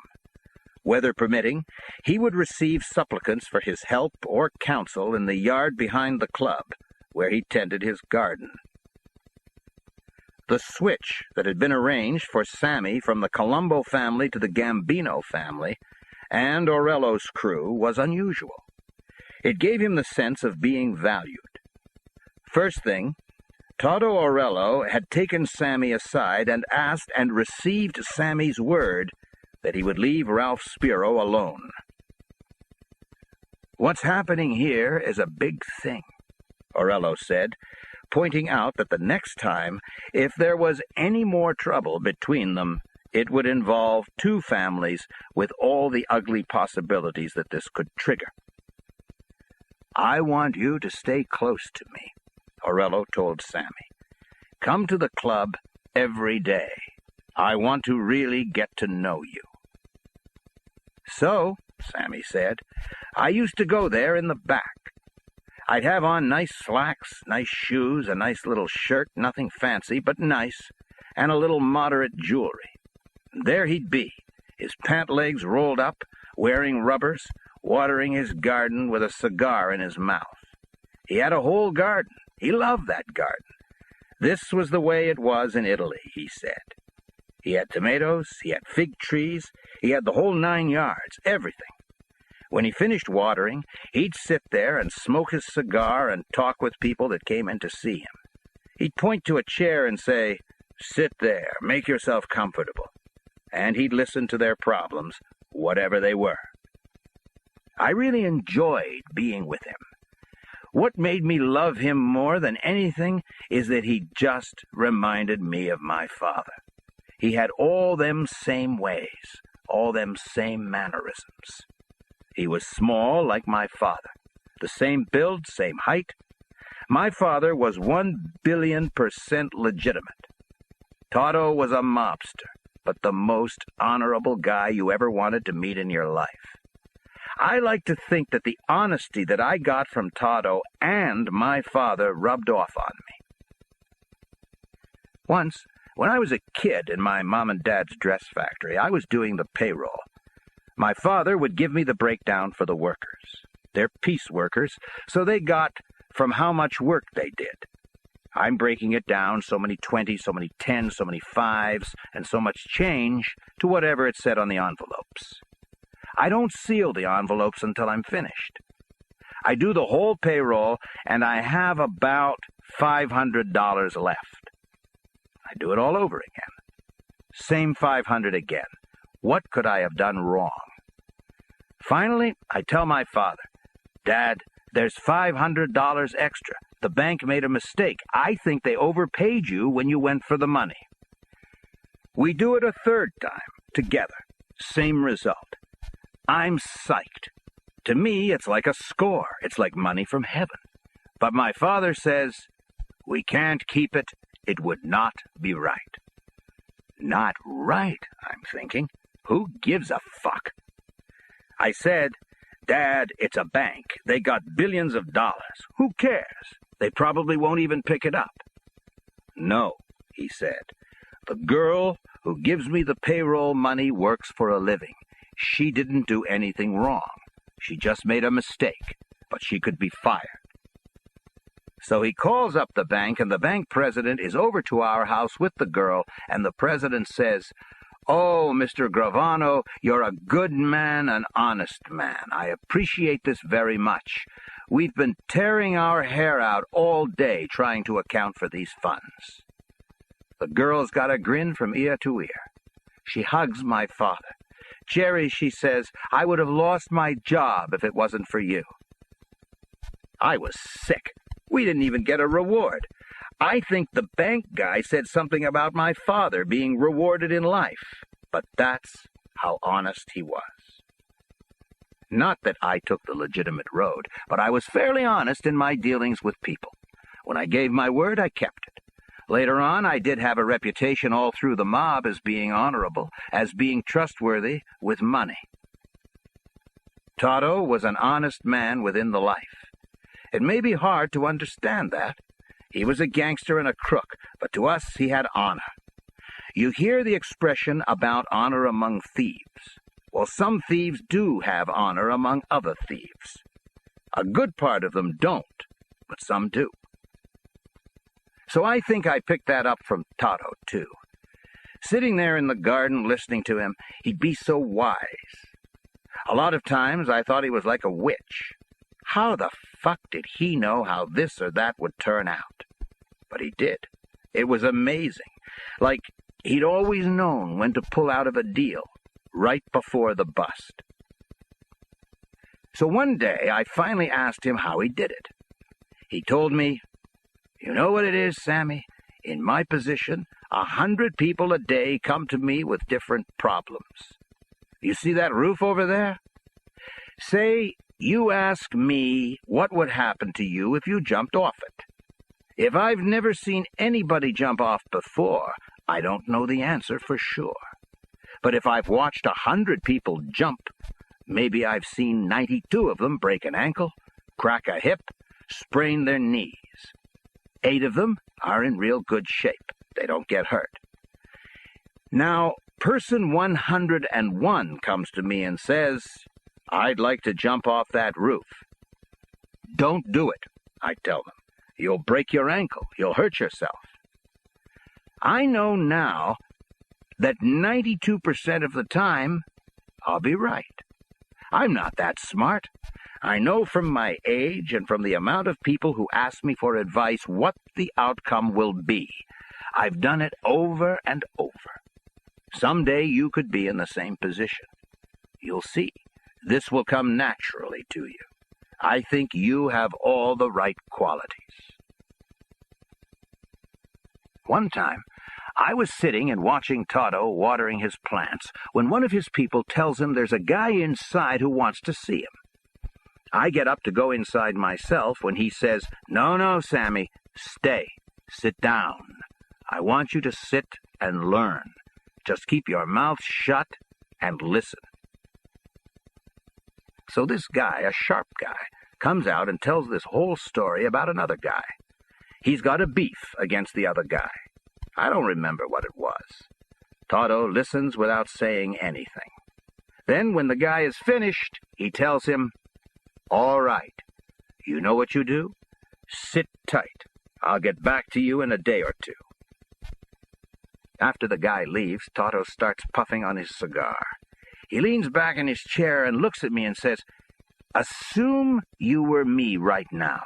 What would you do?" I said, "I'd get a couple of guys with some bats and send them over and break this other guy's legs. I'd break everything he's got." "Good," Toto says. "You got balls, and you're young and you're stupid." I said, "Why am I stupid?" "I'll show you why. Come back here tomorrow. I'm sending for the other guy." The next day, I'm back there. I can't wait to hear this. Toto calls for the other guy to come out. He's real friendly to the guy. He tells him that so-and-so has seen him and told this story. "Tell me your story. What do you have to say?" The guy gives a totally different story. And Toto says, "All right, I'll get back to you. I'll straighten this out." When the guy's gone, Toto asks me, "What would you do now?" I said, "I don't know, Toto. I'm confused. After that first guy's story, I would have opened up this guy's ass, but his story is completely different, like night and day. I don't know." "Good," he says. "You know those things attached to the sides of your head? Those ears? Use them. Remember that in life. Listen with both ears. You listen to one story. You listen to the other one. Someplace in the middle is the truth. It's up to your own brains and knowledge to determine what to do if you know the background of the people who are involved. Don't ever react to anything in life, legitimate or illegitimate, by listening just to one side. You got plenty of time to react. Listen to both sides. Think about some place in the middle and make up your mind. Then react. Then you do what you want." I never forgot that. It was the best lesson I ever heard in my life. because there were so many things later on I would hear that steamed me up. I'd just say, "All right, I'll think about it." And guys would ask me, "Ain't you mad?" Sure, I'm mad, but let's see what happens after I know the whole story. Let's see if I'm still mad. Toto Aurello would speak to Sammy about the well springs of Cosa Nostra. Since Sammy wasn't yet made, he spoke in generalities. But the existence of the mob was no secret in Bensonhurst. By then, Joseph Valachi, a soldier in the Genovese family, had broken the code of omertà, revealing for the first time not only the family structure of an American mafia, but its actual name and how it was organized across the country. While Valachi's front-page revelations gripped the public at large, Bensonhurst barely gave them a second's thought. So what else was new? Sammy was 18 at the time. What I heard on the street, he remembered, was that it was mostly an embarrassment for the Genovese people. Aurello told Sammy that it had all started in Sicily with peasants who had united to fight French occupation and oppression, and that in the United States it remained an independent second government that cared for and protected its own, that America, in fact, was an enemy state. It had been, said Aurello, a society that prized honor. There was nothing formal about these sessions. "We'd just be schmoozing," Sammy said. Something would spark something, and Toto would drift off into the old days and get into Cosa Nostra. What it meant, how in the beginning these were people who loved and respected family, had a little integrity, had honor, and who helped their fellow people in the community. And there were little hints from him that this was starting to deteriorate, not only in Italy, but here in this country. How maid guys were more and more in bars with women, wearing these fancy clothes, showing off, doing this and that. He mentioned that maybe this had started with Al Capone becoming such a public figure with all the things he was doing, and that wasn't what we were all about, how we were supposed to conduct ourselves. Once he told me that Carlo Gambino had spotted him in some restaurant with a girlfriend, whatever, and Carlo had called him over. In Italian, Carlo said, "Where's your wife? What are you doing with this puttana in a place like this, where you're seen by people who know you and your wife? Don't you have any shame? Don't you have any pride? Don't you have any respect for your wife?" Toto didn't take offense. He thought Carlo was right, and he was wrong. If you couldn't be loyal to your wife and your children, how could you be loyal to our thing? He wasn't talking about somebody who just goes with a woman on the side. Every man, I think, does that at one point or another. But you don't flaunt it. Put some shade on it. Like your wife could walk into a beauty parlor, and other women are going to be there laughing behind her back. You put her in this position. You're the one who belittled her. You want to sneak away somewhere, sneak away. Toto would reminisce about that time he bumped into Carlo and would see that it was part of his own deterioration. It was the same thing with Joe Colombo going public, going on talk shows, marching and rallying against the FBI. He thought it was a tremendous mistake. I mean, he didn't doubt Joe Colombo's motives were good. But if reporters want to write mafia, so be it. Trying to stop them from using that word just makes them credible. We can't win that kind of controversy, so why bother? Around this time, in 1972, Sammy saw The Godfather.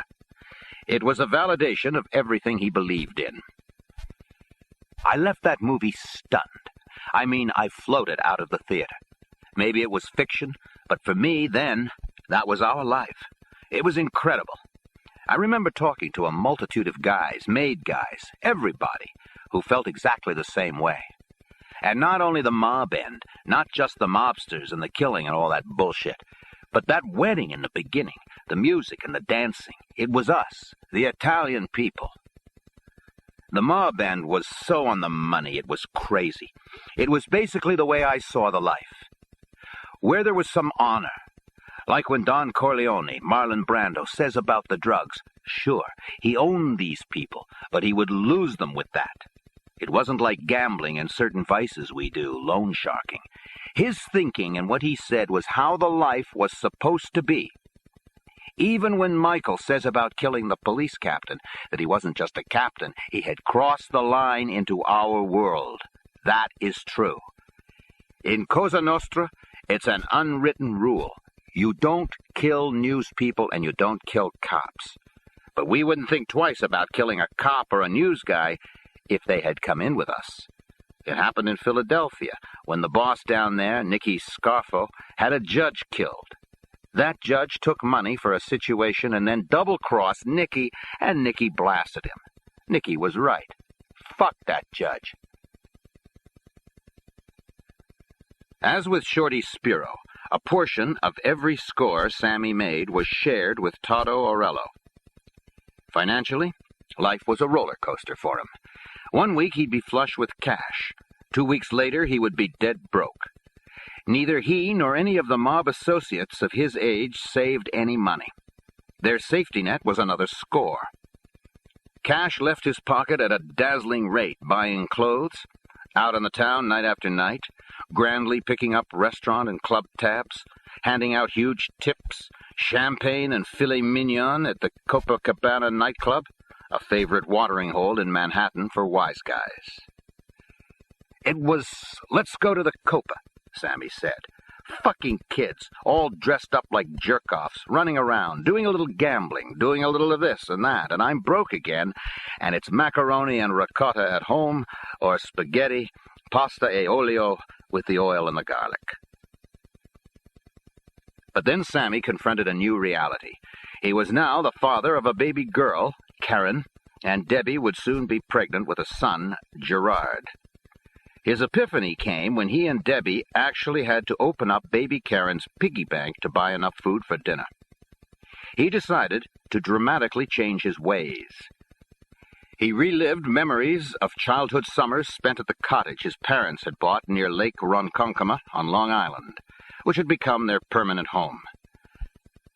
I remembered that it was just great times there. I had a dog. 1 year, my dad and Mom got me a goat, a baby goat named Rosie. I made a lot of friends with the kids out there, and some kids from the neighborhood, from Bensonhurst, would come out to stay with us. We had company and stuff all the time. He would move in with his parents, who were delighted, and transform the attic into living quarters for him, Debbie, and Karen. One of his sisters, Fran, had married a man named Eddie Garofalo, who was a partner in a small Long Island construction business specializing in plumbing, and Sammy arranged to work for him. This was in '74. I'm with Toto, but I told him I was tired. I was packing it in. I said I was going to try to make a new life with my wife out in Long Island. I was going legitimate, but I told him that I was still with him. If he needed me for anything, all he had to do was call. Toto wished me luck. Go ahead, he said. See if you can do it. If I need you, I'll call. If you need me, I'm always here. You're with me. So I finish up the attic into an apartment, and I'm working for my brother-in-law, Eddie. I'm making peanuts. I don't think I'm making $100 a week. I'm killing myself, working my ass off, and I ask him and his partner, Dominic, for a raise. They have a meeting.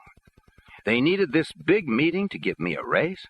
Finally, Eddie comes to me and says he's talked it over with Dom. The best they can do right then is to give me 10 cents an hour more. 10 cents an hour.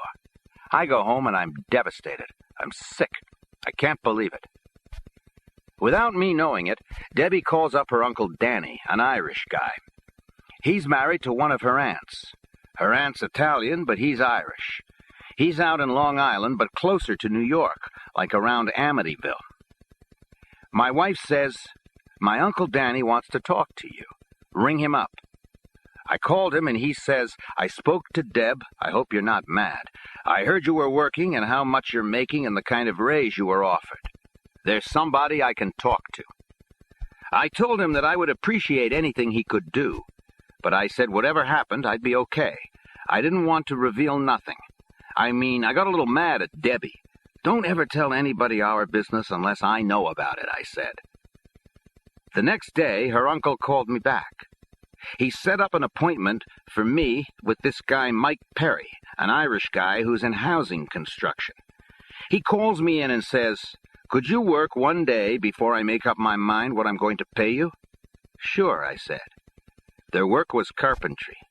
Other people did the plumbing, electrical work, and so on. What they did was the framing and putting in the plywood, the sheeting. The plywood would go up on the roof, and I spent the whole day nailing it down. I went home with blisters all over my hands because I wasn't used to this. Mike Perry called me up that night and said he would start me at $175 a week, and as I learned, he'd give me raises. Mamma mia! I can't fucking believe it. My brother-in-law and his brother-in-law, this Dom, are giving me $100 a week and offering me a 10 cents an hour raise. I think it was a Saturday that I did the one day's work for Mike Perry. Sunday, I see my brother-in-law and I said, "You and Dominic can take that 10 cents an hour and stick it up your ass and the job too." "Oh, why are you being like this?" Eddie says. "We'll do something down the road." "Down the road, my fucking ass. We're finished," I said. "You do your thing and I'll do mine. Good luck with your business. I'm not mad, really. Maybe a little insulted with the 10 cents, but adios." The problem I have is that Mike Perry's people move from one place to another.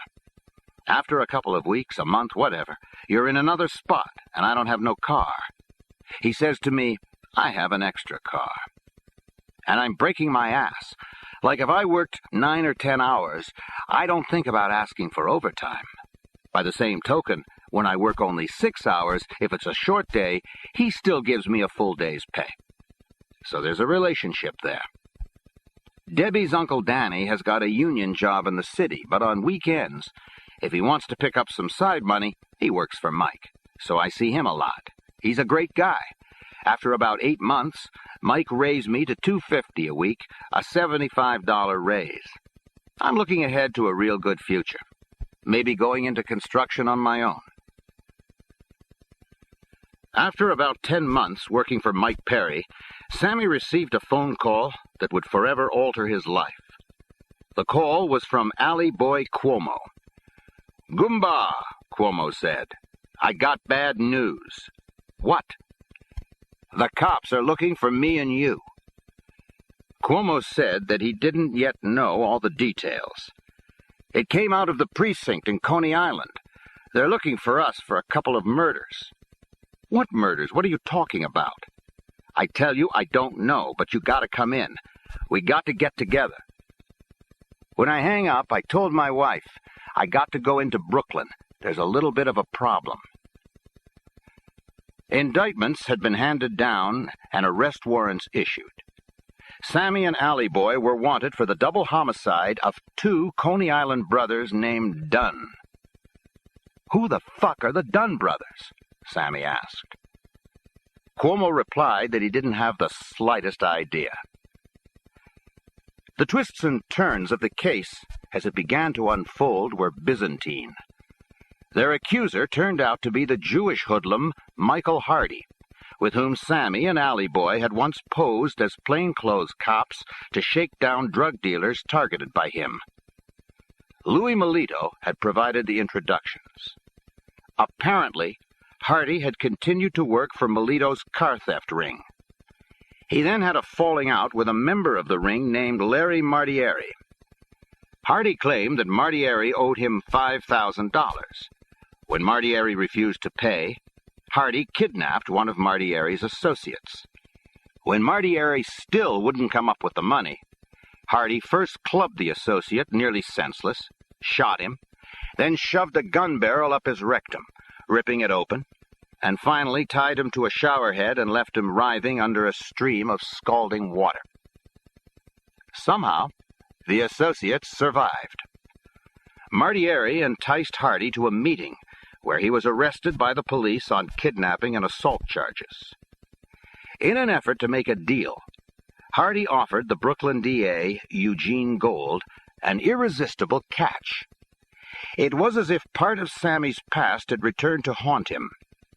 The prize Hardy promised to deliver was a notorious Colombo family capo, Dominic Mimi Scialo. "I couldn't believe it," Sammy said. "This is the same fucking Mimi who killed my pal Jimmy Emma back when I was with the Rampers." The 1969 murders of the two Dunn brothers, Arthur and Joseph, owners of a local automobile body shop, had remained unsolved. Hardy's story was that he'd been present at a Coney Island pizzeria with Scialo and Martieri. According to Hardy, Scialo was complaining to Martieri that one of the Dunns had defaulted on a loan. He quoted Scialo as saying, "I want him hit straight out." He swore that Martieri volunteered that Louis Melito had these two boys, Allie and Sammy, they're pretty good, and Scialo said, "All right." Sammy would only learn all of this in bits and pieces. As soon as he discovered that there were warrants out for their arrest, he and Cuomo fled to Florida. Me and Allie Boy took off in his car. We need time to find out what's going on here. Now we're in touch with Louis Melito, and he fills us in a little. For some reason, Louis's name is never mentioned yet. He don't even think he's part of this pinch. Down in Florida, I keep asking Allie Boy if he knows anything about these Dunn brothers, and he swears to God he don't. So that's why we came back. We turn ourselves in. We didn't kill nobody, so what the fuck? What are we on the lam for? Still, it was a dangerous situation. A frame can be a lot worse than something you actually done, Sammy said, because you don't know what they're going to throw against you. Sammy was held in the Brooklyn House of Detention on Atlantic Avenue. Bail for him, Cuomo, and Martieri was set at $100,000. By now, Hardy had included Melito in the conspiracy mix. His bail was $75,000. Mimi was also indicted, but he was nowhere to be found. The presumption was that he was evading arrest. What we heard and believed strongly was that Mimi and his guys took out the Dunn brothers, really took them out. So when this Hardy makes up his bullshit story, he knows some of that, but changes the players to get back at Larry Martieri. He hates Larry, which is the cause of all this. Sammy was then 29, married, and a new father. He was also facing life in a state penitentiary. Even granting the possibility of parole, it meant minimally 20 years behind bars. This DA, this bum Eugene Gold, who would get caught molesting some kid, don't give a fuck about anybody except Mimi. He sees big headlines with Mimi. And this assistant DA comes to me and he says if I flip, if I testify against Mimi, I get a total walk. I'm out of the whole thing. Now, I don't exactly love Mimi. I mean, I'll never forget it, he killed Jimmy Emma. But I told that assistant to fuck off. I didn't do nothing, and I ain't testifying to nothing. What me, Allie Boy, and Louie have to think about is Mimi. He was such a bad guy. We know that whenever he gets arrested, he'll kill everybody in the indictment so he could fight it alone and shift the whole case around. We're a little worried, being as we're in the same indictment with him. So we made a pact in the can that soon as we get out, we'll kill Mimi ourselves. We ain't waiting for him to do something. We'll whack him. It wasn't until after we got out of Atlantic Avenue that we find out Mimi ain't with us no longer on this planet. He ain't on the lam. He's dead. We heard that the Colombo family did it because he was deep into drugs.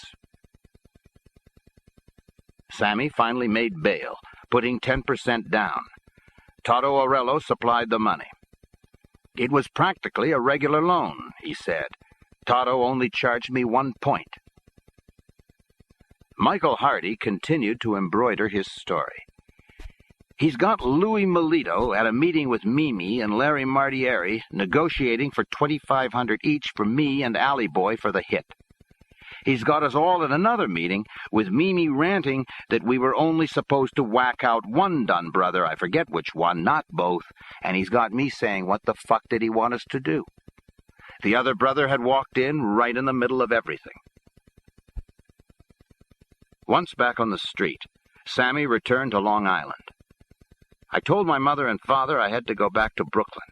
I told this Mike Perry there's no way I could work for $250 with the expenses I got now. I gave him a kiss on the cheek. I said, I appreciate what you did, but I'm out of here. I told that to Debbie's Uncle Danny, too. I don't have a pot to piss in. Nothing. My mother-in-law and my father-in-law take me, my wife, my daughter in. We live with them in their 5-room apartment. My sister-in-law was still there. We were in one little bedroom. We slept on mattresses on the floor. To pay the lawyer, to pay back Toto, that $10,000 sounds like nothing now, but it was a lot then. I'm out every single night, 7 days a week, robbing and stealing with Alley Boy. I'm trapped. Every time I see my lawyer, I say, here's 1,000, here's 500, here's 1,500. And the word is out on the street that Sammy the Bull's a good kid, a strong kid. Me and Allie went on a robbing rampage for 1.5 years that was unbelievable. We robbed everything that wasn't nailed down. We went trunking, which is when you open up a car trunk and take everything in there.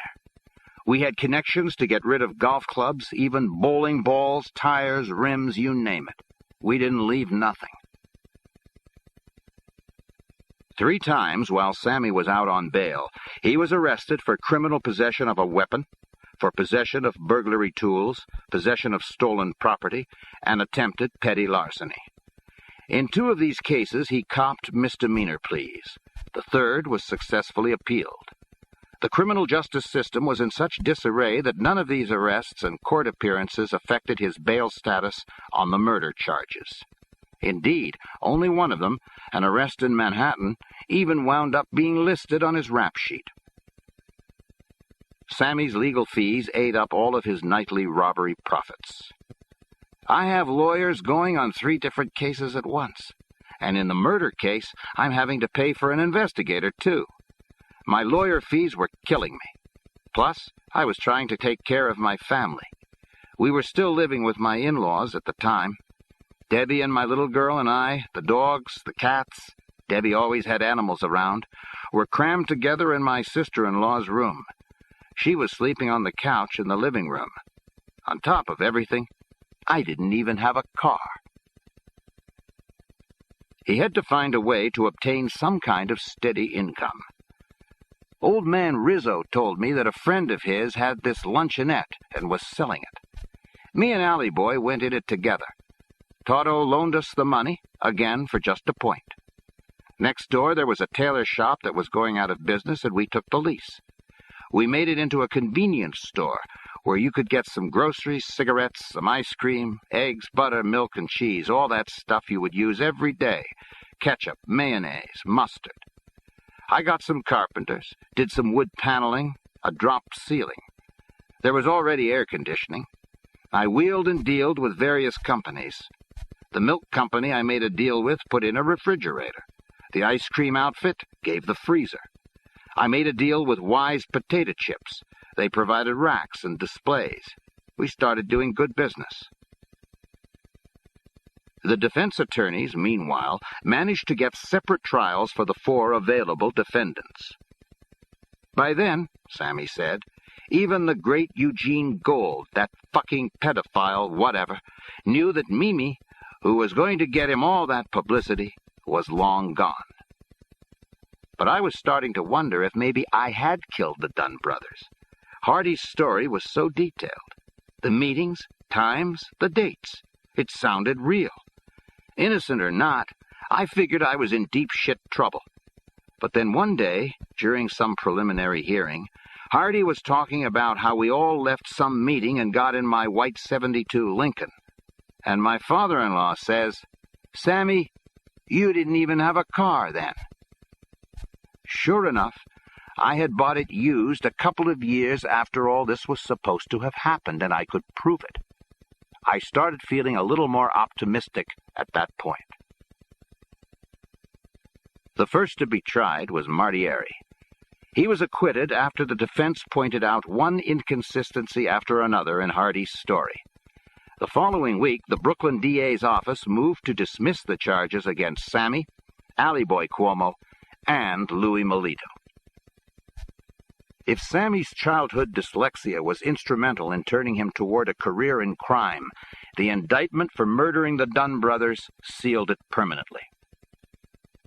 "That pinch changed my whole life," Sammy said. "I never, ever stopped a second from there on in. I was like a madman. Never stopped stealing, never stopped robbing. I was obsessed. I've been looking to pull away, going out to Long Island with my wife, raising a family, going to work, and maybe going into my own business as soon as I got on my feet a little bit. Maybe it wasn't meant to be. But that Dunn Brothers thing glued me to the mob, that's for shit sure. And then Toto Orello proposed me to be made in the Gambino family. So that was it."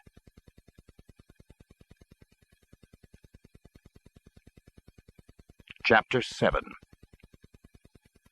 Sammy's a friend of ours.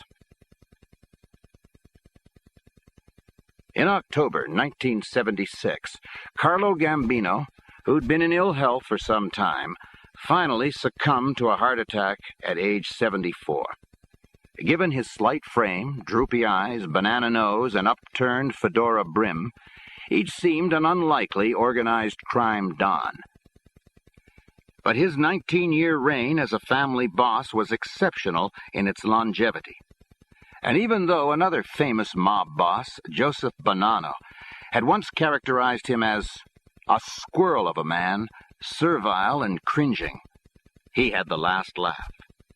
Under his aegis, the Gambino family became the most powerful in Cosa Nostra. After succeeding Albert Anastasia, he quickly neutralized possible internal family unrest by appointing as his underboss one of Anastasia's most loyal followers, a crusty, pug-faced gangster of the old school named Aniello Neil Della Croce. He also kept Anastasia's brother, Tough Tony Anastasia, in charge of local 1814 of the Longshoremen's Union, which enabled the family to control the Brooklyn docks. And when Anastasia died of natural causes, he appointed Anastasia's son-in-law, Anthony Scotto, a capo, and passed on to him leadership of the local.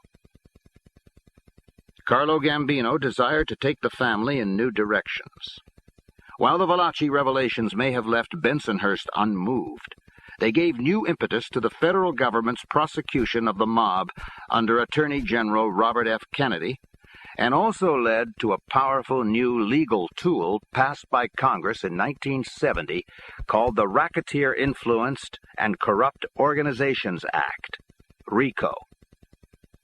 Although the mob members would never abandon such standbys as loan sharking, illegal gambling, hijackings, and narcotics trafficking, Gambino favored a more sophisticated effort to dominate the construction industry, trucking, food distribution, garbage disposal, even to infiltrate Wall Street, all immensely lucrative and all far less likely at the time to attract the headlines usually associated with more obvious mob activities.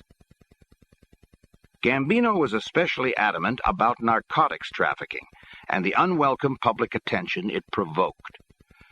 All he had to do was look at Vito Genovese, who died in prison while serving a lengthy narcotics conviction. Even though it was generally believed in Cosa Nostra that Genovese had been framed, the message from Gambino was crystal clear. Death was the penalty for anyone in the family dealing in drugs.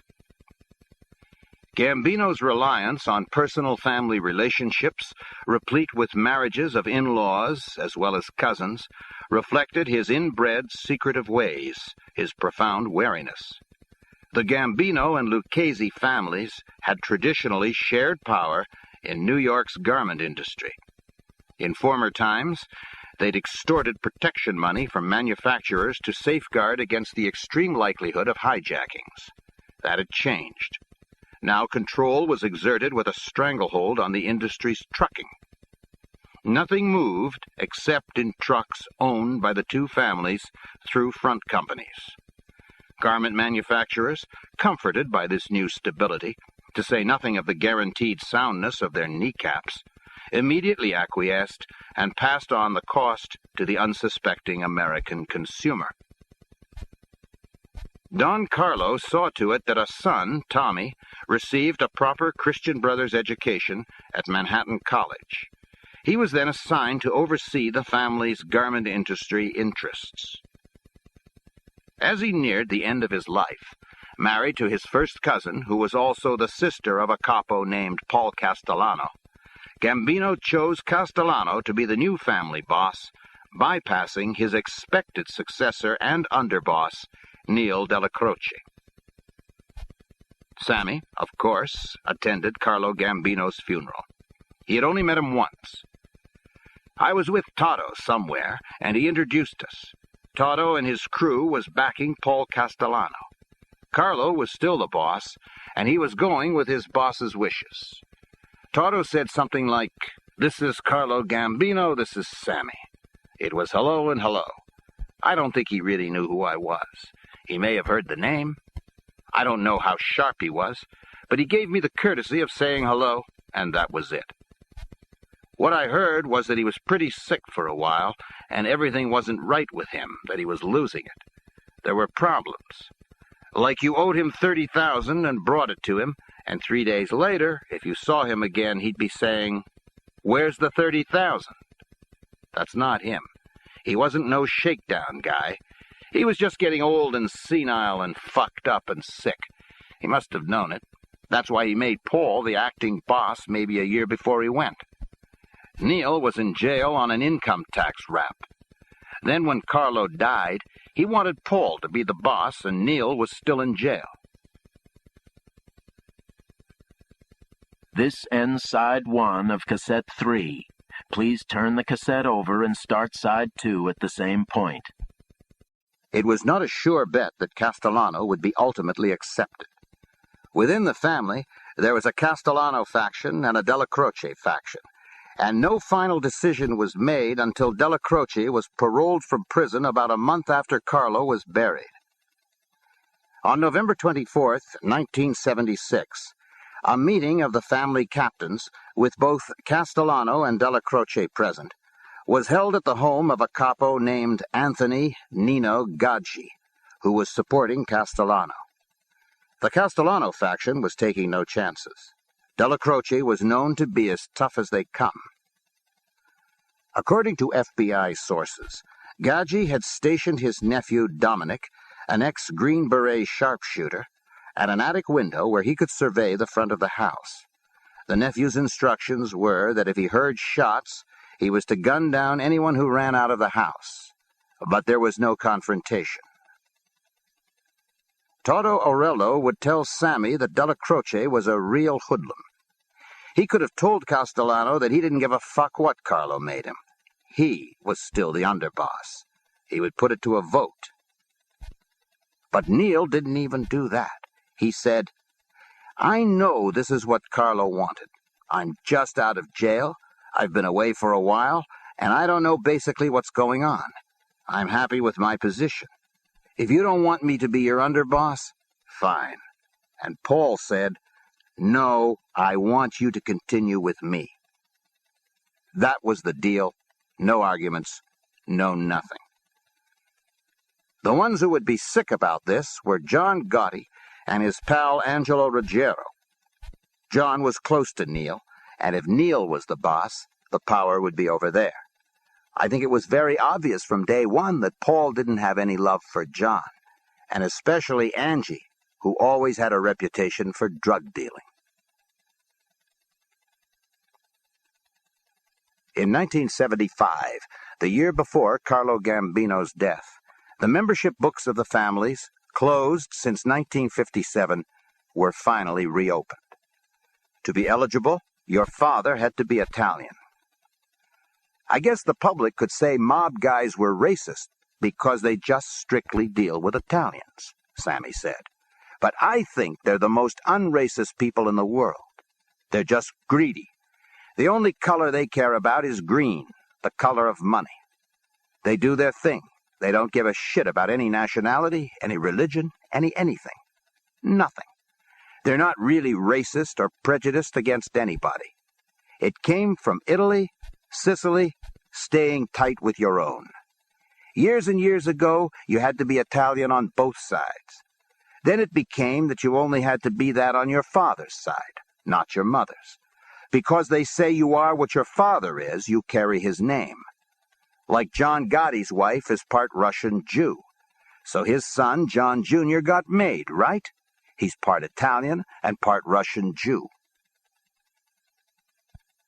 There was a long waiting list of associates, and each family was initially allotted 10 new members. The names were then submitted to the other families for comment. The following year, the families were permitted to replace made members who had been lost through attrition. For the next group, later the same year, Toto Orello proposed Sammy. Orello had been particularly impressed by the way Sammy conducted himself while under indictment for the murders of the Dunn brothers. Orello had overheard a Gambino family member belittling Sammy for the robbery spree he'd been on to make ends meet during that period, saying that it was demeaning for a family associate to be acting like a crazy street kid. Orello sharply rebuked him. "What are you talking about?" Orello said. "Sammy acted like a man. He stood up to his responsibilities. He did what he had to do. I don't want no more of this."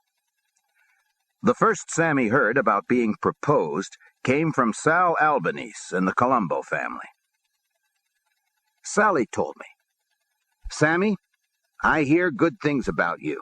I saw your name on the list. Don't say I told you, but Toto proposed you to become maid." Then, when Toto speaks to me, I find out that he wasn't intending to propose his son Charlie. I said, "Toto, guys are making their sons." I wasn't thinking about all the trouble I had before with Ralph Spiro, whether I was going to be made before his son. It wasn't anything like that. I told Toto, "I know Charlie all my life. He's a good kid. If you don't do it, you'll embarrass him. He hangs around, he's in the clubs." Sally Albanese talked to Toto as well, and we convinced him. Charlie's going to be made. So the time comes when Toto tells me to be at his club the next day. "Dress up," he said. And me and Charlie show up in suits. Toto took us to this house in Bensonhurst. Frankie the Wop's house. I can't remember the street. It was the only time I was there. We go into the living room on the first floor.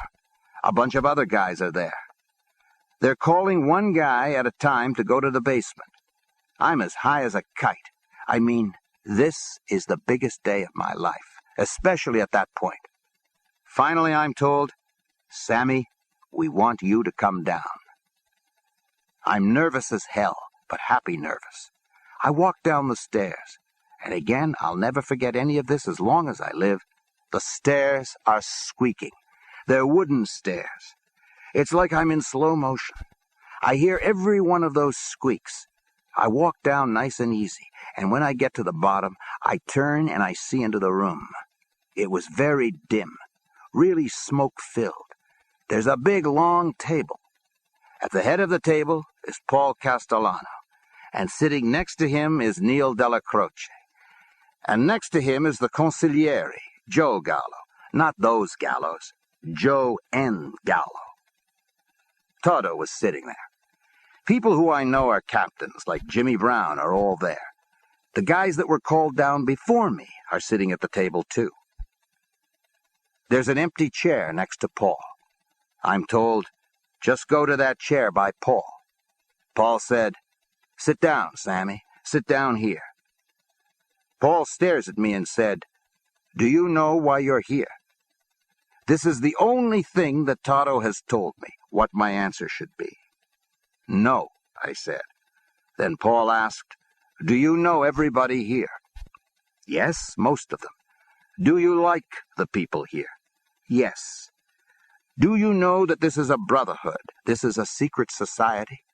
"Yes," I say. Paul said, "In this secret society, There's one way in, and there's only one way out. You come in on your feet, and you go out in a coffin. There is no return from this. I understand. He said to me, would you drop all loyalties to everything and keep this brotherhood number one, the first thing in your life? Yes. Would you kill for us? Yes. Paul said, which finger would you pull the trigger with? I pointed to my index finger. Toto got up and came over. He motioned me to stand up. Paul stood up. Neil stood up. So did Joe Gallo. Everybody else stayed sitting. Toto pricked my finger with a pin until the blood was coming out. He was my sponsor. He put my blood on a picture of a saint and put the picture in my hands. Paul said, we are going to burn this saint. He lit it with a match and it caught on fire. I ended up with blisters all over my hands. I was supposed to jiggle the picture like the other guys did, but I was just standing there in amazement. I got so involved in the whole thing. I was concentrating so hard on the oath that I didn't feel any pain when I forgot to do it. As the picture is on fire, Paul told me that if I divulged the secrets of our life in any way, shape, or form, my soul should burn in hell like the saint burning my hands. I had to repeat this to him. Paul said one or two things in Italian. Still today, I don't know what he said. Then he told me to crush the burnt picture. I crushed it in my hands, and the ashes fell into the ashtray. Neil or somebody told me, kiss Paul on both sides of his face. Afterwards, I went around the table kissing everybody and came back to Paul. He told me to sit down again. Everybody else at the table stood up and held hands. They called it a tie-in. I was the only one not holding hands. In Italian, Paul said, in honor of our brotherhood, I untie the knot. And everybody let go. I wasn't sure what was going on, but then I was told to stand and join hands in the circle, and Paul said again in Italian, in honor of our brotherhood, I tie the knot. So now I'm tied in with them. At this point, Paul turned to me and said, you are a member with us. You're now a friend of ours. He said that a lot of rules and regulations would be explained later. I found another place at that table. Then they called another guy down. That's when I noticed all the white blisters on my hands. When they were finished giving everybody the oath, Paul explained that this was a family. We were the Gambino family. Introductions were made. Paul was the representante, the boss of the family. Neil was the underboss. Joe Gallo was the consigliere. They introduced the men who were captains. We were told how to introduce one another. If I introduced somebody as a friend of mine, that's all he was.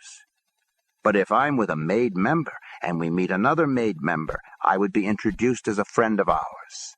You needed that third party to do this, so there wasn't any way to break into that circle. Paul explained that there were 5 families in New York. He named them and who the bosses were. He said that there was a smaller family, the De Cavalcante family in New Jersey. He said there was another family in Philadelphia, and many more outside New York, which he wasn't going to get into right then. He said that there was a commission, which was the ruling body settling disputes amongst the families and deciding policy, and that on each commission seat there was a boss. He told us that the man we answered to was our captain. He was our direct father. You do everything with him. You check with him. You put everything on record with him. You can't kill unless you get permission. You can't do anything, basically, until you get permission from the family. You don't run to the boss. You go to your captain. That was the protocol. Your captain will go to the administration of the family, which is the boss, the underboss, and the consigliere. Paul said, you are born as of today.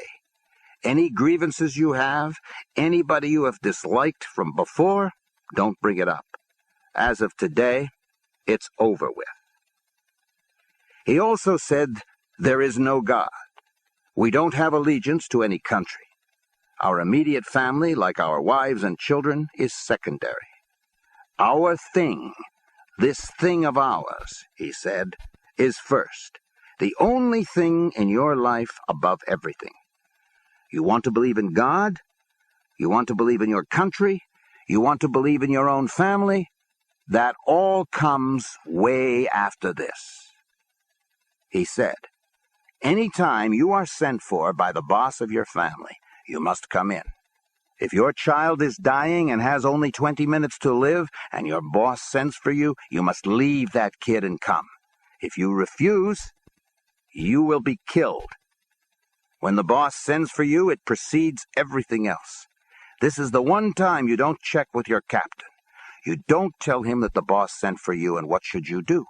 The reason is that your immediate superior, your captain, may be the target.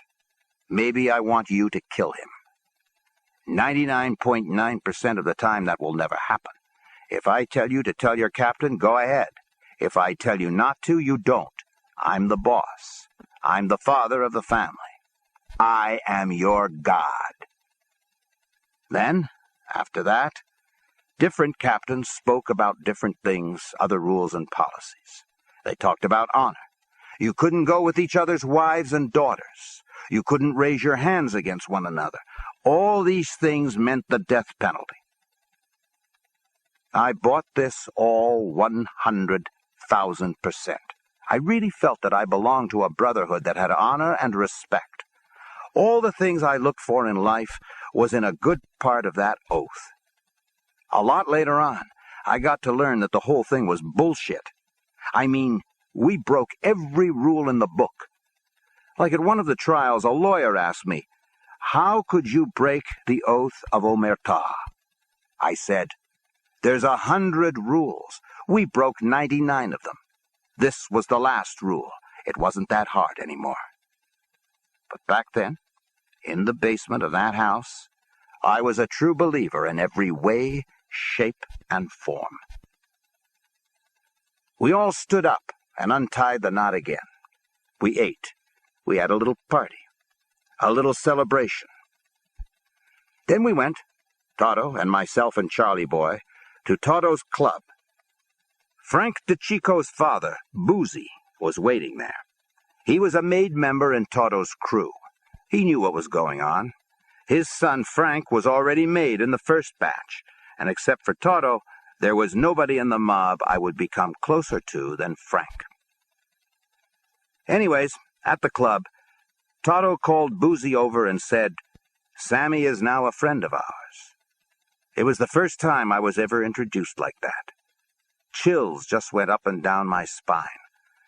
Lots of times, before I was made, I'd be with Toto, and maybe the way I was carrying myself, some old-timers who came down to see Toto would say to him right in front of me, "Sammy's a friend of ours?" And Toto said, "No, Sammy's a friend of mine." Now I realized for the first time what Toto was doing. It never meant anything to me up to that point. So Boozy's congratulating me, and then some other guys there who weren't even made and not supposed to know came by and said, "Hey, Sammy, good luck, it's great." I played it real quiet and low-key, not recognizing what they were saying. That was part of the deterioration Toto had talked to me about. We're supposed to be a secret society, and then you get made, and everybody and his mother in the neighborhood seems to know about it. But Toto stayed with the tradition. He said, "Eventually, when you go to weddings and wakes and other places over a period of years, you'll get to know a good portion of the people. But you got to remember, you have to know that a guy is made before you can introduce him to another made guy. And you can't go over to another made guy and introduce yourself as made. You need a third made guy to make the introduction, to say, 'This is so-and-so, he's a friend of ours.' We can never break that circle. If they find out that you did, you'll get killed." In less than 2 years, Sammy would learn precisely what his blood oath to Cosa Nostra, his commitment to the life, entailed. He learned this from Frank DeCicco. If Toto Orello was Sammy's father figure in Cosa Nostra, Frank DeCicco was his big brother. 12 years older than Sammy, he was active in construction and labor racketeering, and early on had been earmarked as having boss potential.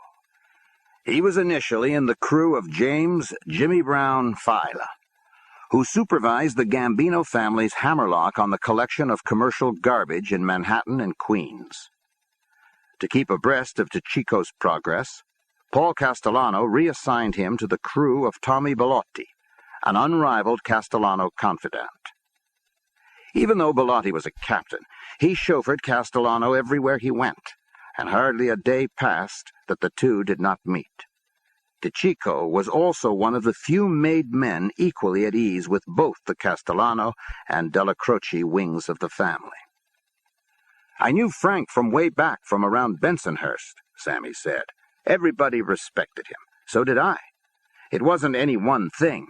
We just gradually got tighter and tighter over time, especially after I was made. I can't ever remember Frank lying to me once or giving me bad advice." The crisis Sammy faced centered on Nick Sciabetta, the kid brother of his wife. "He was a good kid, nice as you could want, growing up," Sammy said. But then the drug culture sweeping the country snared him. He started doing cocaine, and to make matters worse, he began drinking heavily. There were car crashes and arrests for drunk driving. Louis Melito phoned Sammy to report that somehow Nick had ended up in a gay nightclub owned by John Rizzo. A major brawl had erupted. The police had been called. "I got down there right away and got him out of the joint before the cops started pulling people in," Sammy said. Another incident involved the son of Tony Jets, a Gambino family associate. Nick and the son had gotten into a fight, and the son had beaten him up. Nick went to the police, and the son was arrested for assault. "He was being marked as a rat," Sammy said, "but I made Nick change his story, so the charges were dropped, and that settled that." In still another incident, Nick had apparently insulted the daughter of Georgie DeCicco, Frank DeCicco's uncle. Now, Frank didn't get into this, but the girl's father went bananas. He goes to Toto. He wants Nick roughed up. I step in and say, "I'll take care of it. Let me handle it." I talked to Nick, and I slapped him in the face pretty hard. But it was better than him getting his arms and legs broken. There are other situations with the kid. I'm trying to figure out what to do. Maybe get him the hell out of Bensonhurst.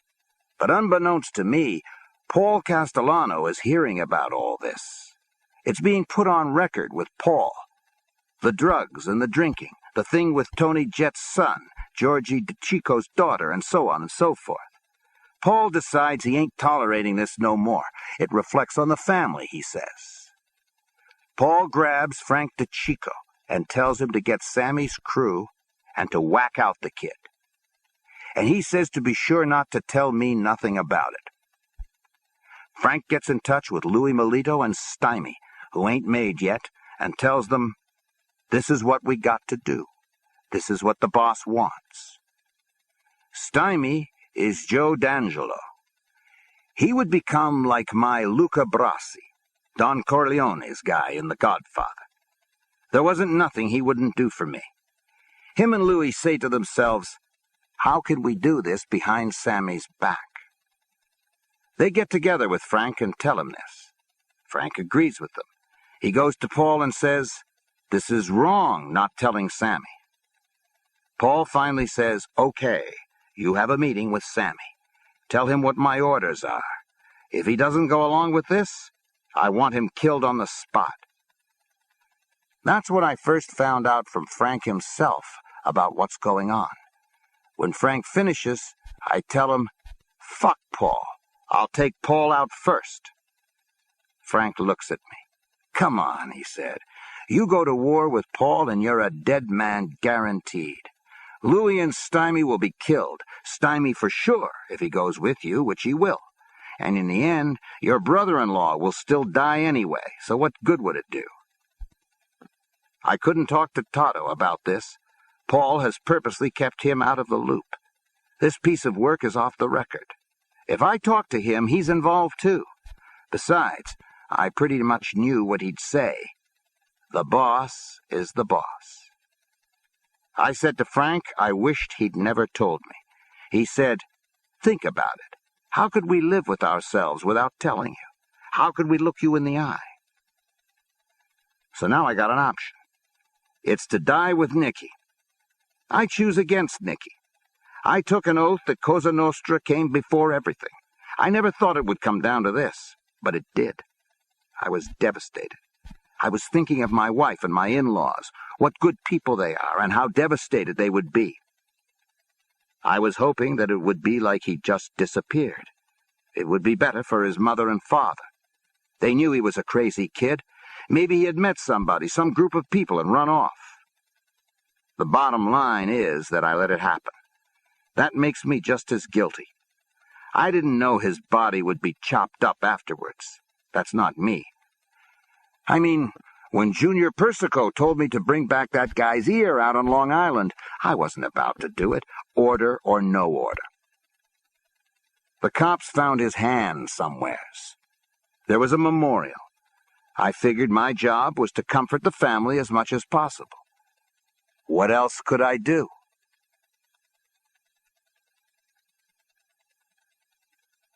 Chapter 8. Did you ever meet this John Gotti? As soon as Sammy the Bull Gravano was officially a Gambino family soldier, he was authorized to have associates, as he had been for Toto Orello. Orello made the suggestion. He told Sammy, "Take Joe Peruta with you. I'll release him to you. I know he wants it. I've watched you two." I was real happy to hear this. Everybody called Joe the old man. He was only about 15 years older than me, but he already had white hair and looked kind of decrepit. He was tough and loyal. Old man Peruta would kill for me as quick as he would get me a cup of coffee. Over the years, there was nothing I couldn't ask of him. Orello also released another associate in his crew to Sammy, Vinny Oil. Old man Peruta and Vinny were always together. They were partners in bookmaking and Shylock operations. The difference was that Vinny knew how to make his money grow. Peruta? He gambled away every dime he ever earned on the ponies. There wasn't a day he wasn't at the racetrack, whatever track was open, rooting for some nag that didn't come in. But I couldn't have two better guys beside me. The story I loved best about old man Peruta was one Frank DeChico would tell. It seems that in his early days, Frank was going on a robbery with some guys. And for this particular score, they needed a lockpicker. Somebody told Frank that Peruta was just the person they were looking for. Frank was surprised. He said to Peruta, "How come I haven't heard this before about you?" Old man Peruta just smiled and said there wasn't a better lock guy around than him. So they're in the place, and Frank nods at Peruta, who steps forward, and what he does is he kicks in the door. "See?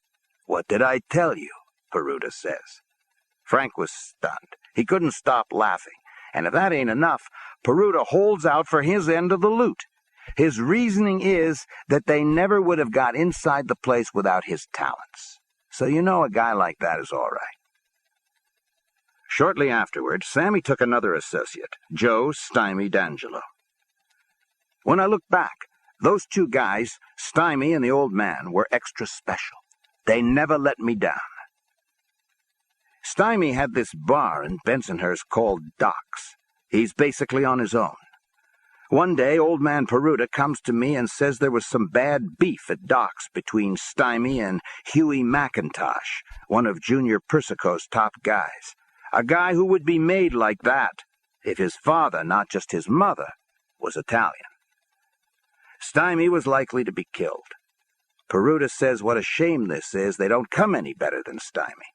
Peruta was really telling me that Stymie would die unless I got involved. I send for Stymie and ask him, does he want me to get into the Macintosh situation, and would he want to be with me, be part of my crew? Stymie has heard a lot about me, and he loves the idea. I get in touch with Macintosh. I know him from my days with the Colombo family. I tell him I heard there was some problem with him and Stymie. Does he know that Stymie's with me? Is there some way I could help resolve this problem? Right away, Macintosh's attitude changes.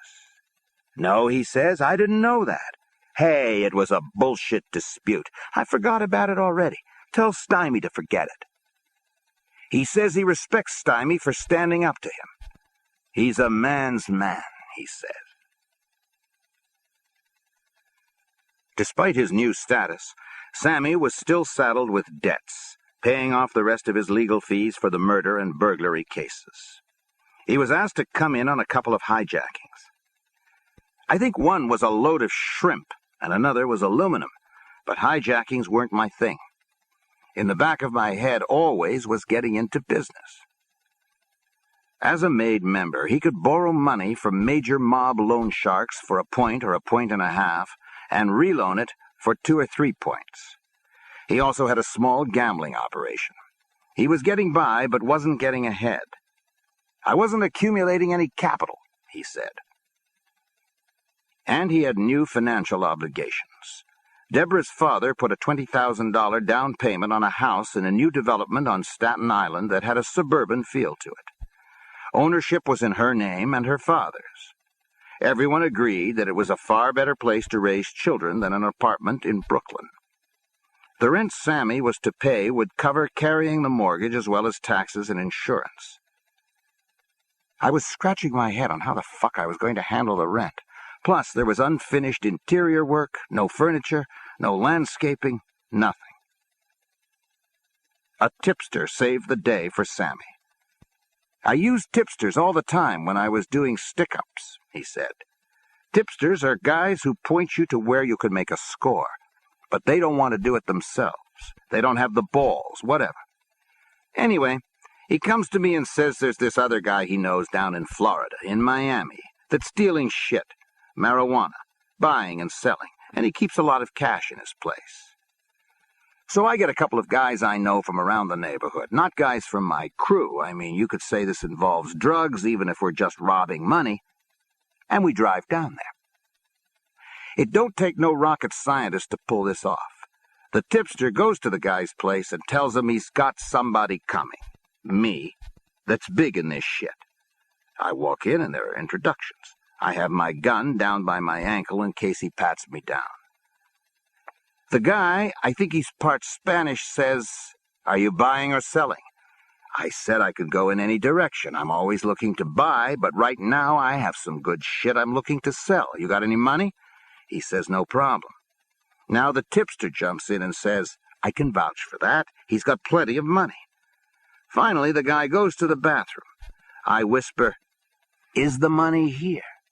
Yeah. When he comes out of the bathroom, I got my gun out. On the floor, I say. I tell the tipster, you too, on the floor. He says, what the fuck are you doing? I said, shut the fuck up. And to make it look good, I kicked him in the face. I opened the front door and let in the 2 guys outside. We tied them up. We go through the place. We find about 200,000. We leave both of them there. The tipster got 10%, 20,000. The 3 of us cut up the rest amongst ourselves. I believe I gave Toto 10,000 from my end. I just told him I made a score. He don't know anything about this, and he don't ask. That's the way it is. You don't ask. So I got 50. I told Deb, we're in good shape. I'm giving you a little money. Put it on the side so you can pay the rent, and there's no problem with your father. I'm going to do some construction for the house, and we'll buy some furniture and things. Coming out of an apartment into a house like we were, we got some things, but really hardly nothing. Around that time, Sammy opened up a new after-hours club in Bensonhurst, the Bus Stop. This guy, Mackie DeBat, had a bar there. He introduced me to his son Mike, who was in college playing football, a college down south, Wake Forest, I think. Mike would eventually be with me like his father was. Now Mackie dies, and he owes everybody and his mother money. Everybody closes in on his family. They speak to the wife and tell her she's responsible. The son comes forward to protect the mother, and now he's responsible. The widow comes to me. Sammy, please help us. I get involved at that point. I get the wolves away from the door, get all the people off their back. Mackie also owed me money. I took over the bar, closed it down, and got rid of the liquor license. I remodeled it, so I'm in business. It ain't a big joint, but I fixed it up nice. At the start, I'm there making sure everything is going good. I got a bartender. I got a waitress. I'm the bouncer. One night early, the bartender and the waitress are there. I'm sitting talking to Tommy Spiro, who wants to see the club. It wasn't crowded. We're just about open. A couple of customers come in and order drinks. A little while later, a bunch of bikers walk in, 10 or 12 of them. I step outside with Tommy to get a breath of air. Then the bartender comes out and says, "Sammy, there's a problem inside." I go up to the lead biker. He's a mountain of a guy. I say, "What's the problem?" He said real nasty, "There's no fucking problem. This is our place. We're taking it over." I look around, and again there's a lot of them. And none of my guys are around. It's too early. So I decide to try and use my head, try and avoid a confrontation with them. Which, if there is one, I know I'm definitely going to lose. I try conning him. I say, "Look, I'm the owner here. You could be my partner. You can come by tomorrow and we'll go over everything." I'm thinking how different things will be tomorrow. "Fuck tomorrow," he says. "I don't need no partners. I own the whole place." As we're talking, the conversation basically moves outside. He's standing in the street and I'm on the sidewalk, and he's still towering over me. I'm 5'5", he must be 6'4", 240 or 50. I start to realize I'm in big trouble. I can't talk my way out of this. There's nothing I can do. It's getting more and more intense. A couple of the other bikers have come out, and they're laughing and making remarks. This guy tells them, "Hey, this is the fucking punk who owns the joint. This is our joint from now on." He looks at me and said, "When you come in here from now on, you got to pay." My mind is racing 100 miles an hour. My conclusion is that I'm going to go down, but I'm taking him with me. I make like I'm looking down. I key in on him, and I throw a vicious punch. I hit him, and he goes fucking flying backwards. But when I go to rush at him, my leg slips off the curb. The curb is like 4 or 5 inches high. My leg comes down all crooked. My ankle is busted. From my ankle going like that, I fall to my knees. He's almost up on his feet again. I try to grab him when he's halfway up and hold him down, but I can't. He's as strong as a bastard. These other bikers are hitting and banging away at me. Tommy has come running out, and they throw him away like he's a rag doll. The bartender comes out, and they clock him right away. It's just overwhelming what's happening. Cars are stopping, blowing horns, people are screaming from the windows. It felt like it lasted 3 hours. Probably it was more like 3 or 4 minutes. There are sirens, and these bikers take off. Tommy Spiro grabs me. "You okay?" I say, "I think so. I think I busted my ankle." Tommy takes me to a hospital before the cops get there. That's when they tell me officially, after the x-rays and all, that the ankle is busted in 3 places.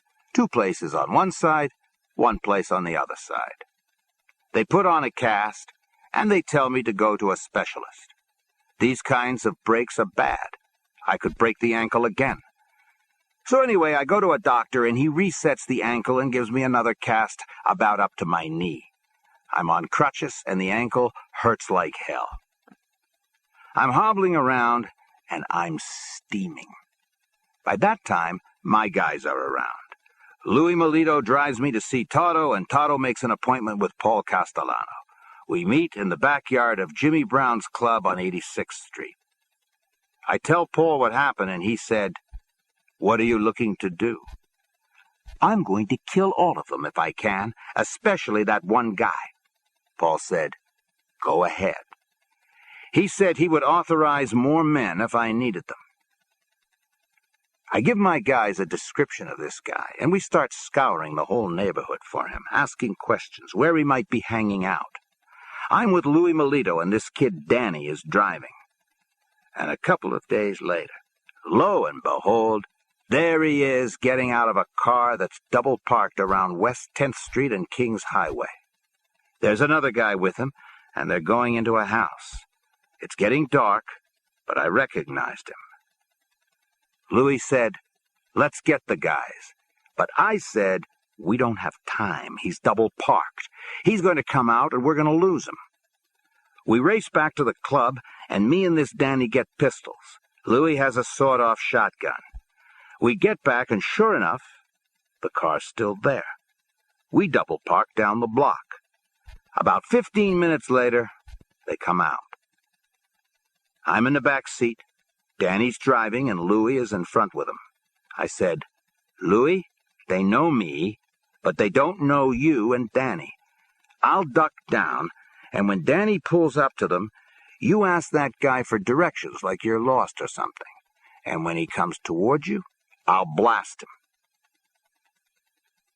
By then, I guess he knows who he fucked with, and he's a little nervous. Anyway, Louis rolls down the window and says, "Hey, pal." That's as far as he gets.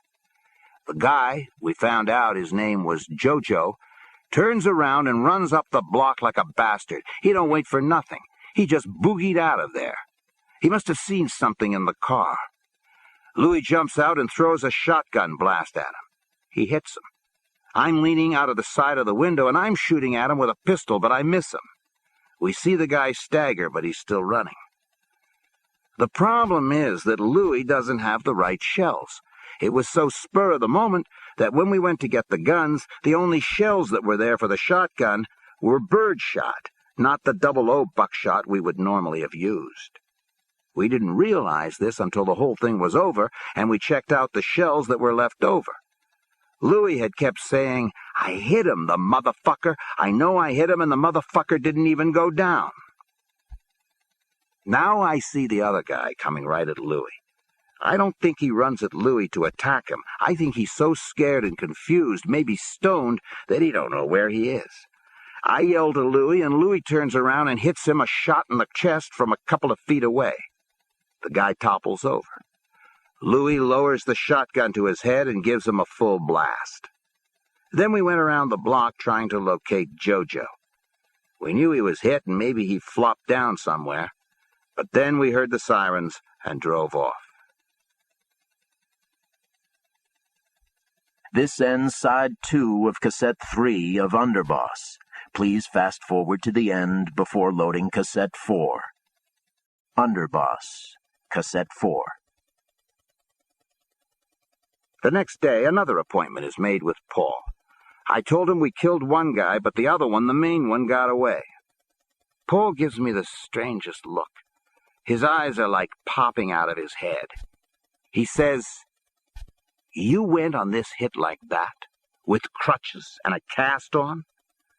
"Well, yeah, Paul. I couldn't get out of the car. I threw a couple of shots from out the window at the guy running away, but it was too far and I couldn't aim too good. It was Louis that did the work. He got the guy in the shoulder and took down the other guy." "All right," Paul said. "When you catch him, you still got permission to whack him."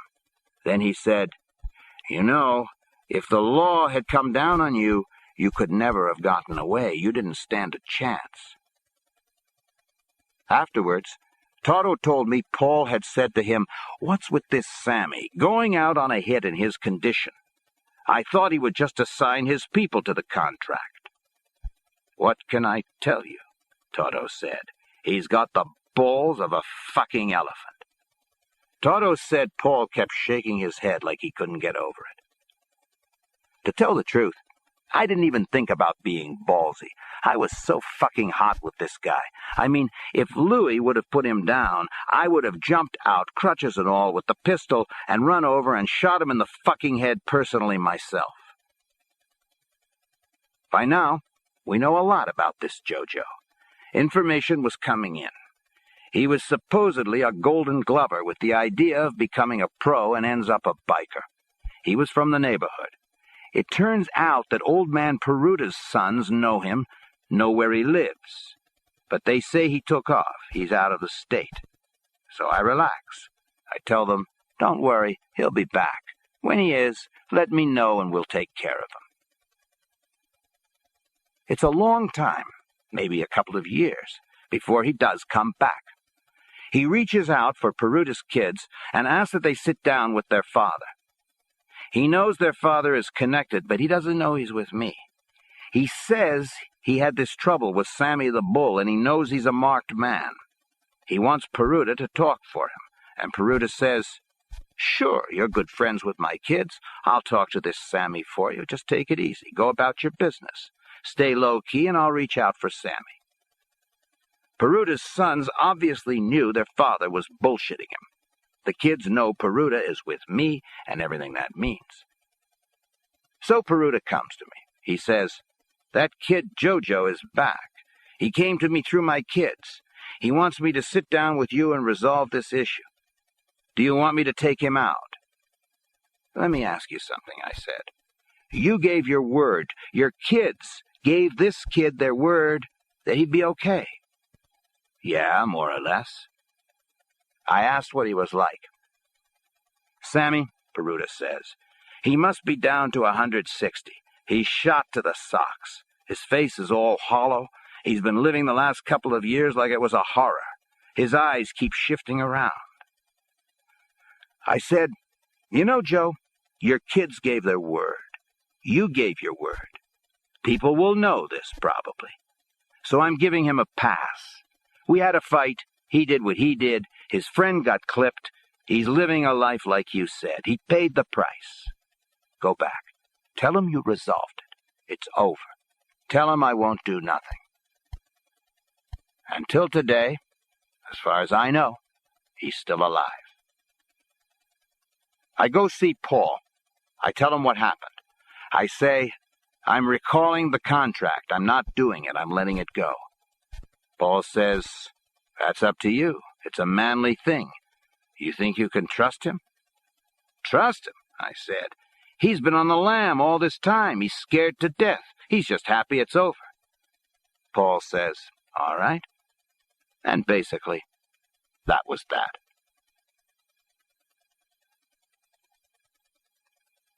Now, getting back to the time before this biker incident, I'm just back from the Florida robbery. I'm doing construction on the inside of the Staten Island house, fixing it up. I'm putting in tile floors. Me and Deb are buying furnishings. There's a living room, dining room, kitchen, bedrooms in the back. I'm getting along okay, and then one day my mother calls. My dad has had a stroke 2 or 3 months before, and he's incapacitated. Right away, I'm thinking he took a turn for the worse. But it isn't that, she says. It's my brother-in-law, Eddie Garofalo. Come down right away, there's a problem. So I shoot out to Long Island. When I see her, she starts crying and everything. What's the matter, I said. Eddie went broke again, she says. Mom, I said, so what? He goes broke every other week. He swindles somebody. He's broke. Don't even worry about it. He's back in business 3 weeks later. No, she tells me. This time, Sammy, it's different. In this business he started, he put up his house, the furniture, the car, the jewelry as collateral. They're taking everything from him. Your sister and the kids are going to be on the street. Sammy, she says, what could we do? Could you lend him some money so he could get another house? Are you in a position to do that? Well, I'm thinking of this community where Deb and me are living. They're still building houses. I told my mother that if she wanted, I would loan Eddie and my sister some money to buy a house there. The down payment would be about $20,000. She says, Sammy, please. Then she says that if I would do that, She and my dad will sell the house at Lake Ronkonkoma to help them get back on their feet, help with the mortgage, buy furniture. I'm heartbroken when I hear this. I know how much my parents love that house. I beg her not to do it, but she's determined. So what can I do? When I went back home, I told my wife, Deb, we have to stop buying furniture. We'll lose our deposits on some of the things we bought, and we got to stop work on the house. Why? She says, what's wrong? I explain the story, and she says, that bum, isn't he ever going to stop? Deb, don't make me more sick than I am, I said. I don't need it. We're just going to stop everything. I'm not seeing my sister on the street. She understood. Sammy, she said, forget about it. The hell with the furniture, we'll live like this. I fork over the $20,000 for a house which was called a mother and daughter and has a bullshit little apartment down below. That's where my mom and dad end up. My dad's half out of it, and my mom is making the best of it, feeling God knows what, but at least I get to see them more often. So everything in our house is half done. Half the floor is tiled. I renege on half the furniture that was on order. I lose the furniture, and they keep the deposits. I'm basically broke again.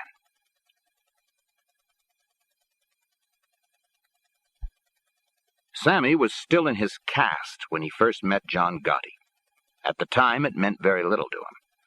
Gotti had recently been released from the Greenhaven State Penitentiary along with his boyhood pal, Angelo Ruggiero. Both were with a Gambino family crew operating out of Ozone Park, Queens, next door to JFK Airport. The crew specialized in hijacking tens of millions of dollars in goods, from designer clothes to gourmet foods, being trucked out of JFK. The captain of the crew was an old-timer, Carmine Charlie Wagons Fatico, who was extremely close to the family underboss, Neil Della Croce. In 1972, a nephew of Carlo Gambino's, Emmanuel Manny Gambino, was kidnapped. Early the next year, Manny's body was discovered. The family eventually determined that the kidnapper was a wild Irish hoodlum with an apparent death wish from Manhattan's West Side named James McBratney. The contract to kill McBratney, slowly, was passed to Della Croce, who turned it over to Fatico. He picked 3 men from his crew, Ruggiero, and a third hit man, Ralphie Wiggs Gallioni. One night, McBratney was tracked down to a Staten Island bar. The plan was for the hit team, equipped with fake police credentials, to go into the bar, pretend to arrest McBratney, get him outside, and, as scripted, the rest would be history. McBratney, however, refused to leave quietly. In the subsequent melee, Gallioni pumped 3 bullets into McBratney, killing him. Witnessed by so many bar patrons, this wasn't quite the kind of clean hit that Carlo Gambino had envisioned, and Gallioni himself was killed, just in case. Facing an open-and-shut murder prosecution, he might talk. Gotti and Ruggiero went into hiding, but were finally located by the FBI, acting on an informant's tip. With the actual shooter now dead, both pleaded guilty to a reduced charge of attempted manslaughter. I read in the papers and stuff that Carlo had paid $100,000 ransom for the nephew, Sammy said. But what I heard myself was that he didn't pay nothing. He told his family, his personal family, if I pay now, every one of our kids and nieces and nephews are susceptible to this. I believe the FBI was even told the kid wasn't kidnapped. Their help wasn't wanted. Later, the story would be that Carlo ordered John Gotti to take the fall to plead guilty. That's bullshit. Carlo wouldn't tell them, him and Angie, that. If you're with us, nobody has to say you got to take the fall. I mean, you got pinched, and there's a million witnesses. You got 3 options. Go to jail and keep your mouth shut, run away, or talk. What they did was they gave John as much help as they can. And they got one of the best mob lawyers around, Roy Cohn. And Cohn pulled some strings and did whatever he did, and John and Angie copped out to the attempted manslaughter. Cohn plea bargained it down to 4 years, of which they served about 30-odd months in prison in Greenhaven. At that time in John's life, it was nothing. Anyway, I'm in this after-hours club that belongs to Frank DeChico with my busted ankle and my crutches. John comes in with a little entourage of guys, and Boozy, Frank's father, says to me, "Did you ever meet this John Gotti?" I said no. "Well," Boozy says, "he's a good kid, and he's going to be a friend someday with us, take it from me. Let me take a minute and introduce him." So Boozy brings him over, and I said, "Hey, John, how you doing? You just got out?" "Yeah," he says, "I did some time." We have a drink and talk about this and that, I don't remember. He was dressed nice, but nothing like he dressed later on when he was hitting the papers. I think a black turtleneck, black slacks. Frankie has a big crap game in the back room, which was why, being the fucking degenerate gambler he was, John was there, and he excuses himself to go shoot dice. Afterwards, I'd see him at weddings and wakes, things like that. On occasion, I would see him at the Ravenite, Neil's club on Mulberry Street, when I went to play some pinochle with Neil. He's on another planet as far as I'm concerned. Ozone Park in Queens. He's into hijacking. That's not my thing. The next thing I remember about John is that he comes into Doc's with some fellows. Stymie owns Doc's, but Stymie's with me, so it's my bar too. I was using it as my club. I'm not there, but my guys told me that he was really hot and bothered about something about some girl with his nephew. I never got to the bottom of it. I didn't have to. John was acting real arrogant, getting hotter and hotter, out of line. One of the guys says, "This is Sammy the Bull's place. We're all with him." And John says something about how that don't mean nothing. Stymie backs away quietly with 2 or 3 other guys, and they all load up. I think they would have clipped him on the spot if he continued his arrogance, but all of a sudden he must have sensed something. He calms down and he's smiling. He says, "Sammy's my buddy. I love Sammy. Give him my regards." When Stymie told me he had loaded up, I said, "What'd you do that for? He's a friend, close to being made."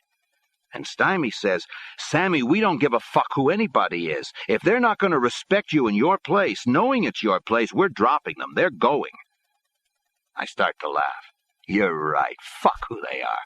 They don't do the right thing over here. Knowing who we are, drop them. That's our fucking rules anyway. That's our life. They want to disrespect the fucking life, we will abide by the rules and take them out." We didn't have any actual business dealings. He's way over in Ozone Park.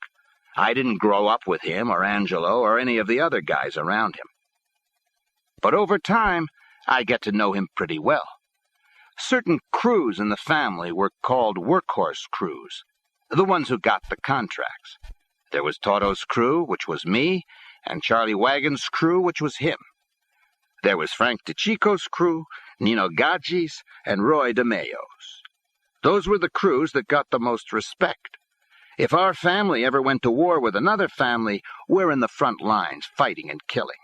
We're the strength of our family. This thing we have isn't business, it's Cosa Nostra. So we got very friendly with each other. When my dad finally died, John showed a lot of respect. He came to the funeral with about 15 guys.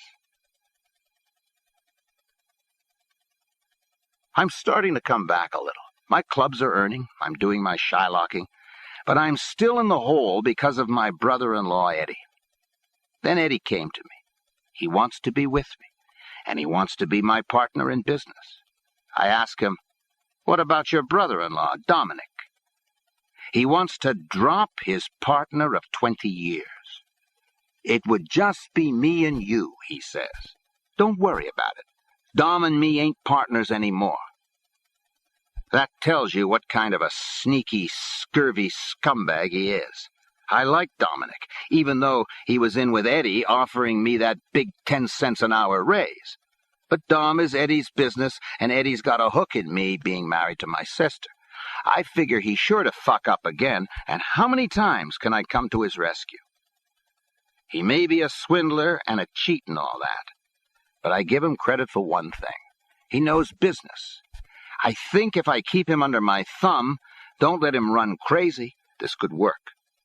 So we open up our plumbing company. We start wheeling and dealing, and eventually I take over a drywall company. That's when Paul Castellano takes another kind of interest in me. He hears more and more that I'm getting into construction. He sends for me and says, "What are you doing, Sammy?" I said, "Nothing, really. I got this little plumbing company, and I'm into drywall and stuff." "I hear you're meeting with union guys. I hear you're doing good with the business." "Yeah, Paul," I said. "We're starting to win a few contracts. It could be good." "Good, good," he says. "You need entree into the unions, the contractors, anybody. You let me know. We own them all. I'll help you." And he did. The better I did, the better it is for the Borgata, the family. Chapter 9. Paul just loved construction. That was his true pet, the construction industry. Once Paul Castellano learned that Sammy had formed a plumbing partnership with his brother-in-law, he promptly availed himself of the company's expertise. While Carlo Gambino would have applauded the direction that Castellano was taking the family, he might have been less enthralled with Paul's taste for opulence. For all of his power, Don Carlo lived and died in an unpretentious Brooklyn residence. Paul, however, as the new family boss, had constructed a $3.5 million mansion on the highest part of Staten Island, exclusive Toad Hill, which commanded a spectacular view of the Verrazano Narrows Bridge, arching over the entrance to New York's Upper Bay. Castellano's problem was that the house was so big, the water pressure fell off dramatically on the upper levels. "We had our people come and take a look at the system," Sammy said. "They advised putting in a secondary station with an extra pump. When the water got so far and hit this spot, it would be repumped, so you got the pressure out of the showers that you wanted." Paul was real happy with the result. With its grand portico, wise guys started calling the mansion the White House, an analogy that Castellano did not find displeasing. The elaborately landscaped grounds featured an Olympic-sized pool and a manicured bocce court. The interior furnishings, rococo and heavy on brocade, may have bordered on the vulgar, but the marble was Carrara, and the inlaid floors and notched moldings reflected exquisite workmanship. "When he showed me around," Sammy said, "you could see he loved this house. He was real proud of it. If he wanted a place like this, there's nothing wrong with that. If he could afford it, why not?"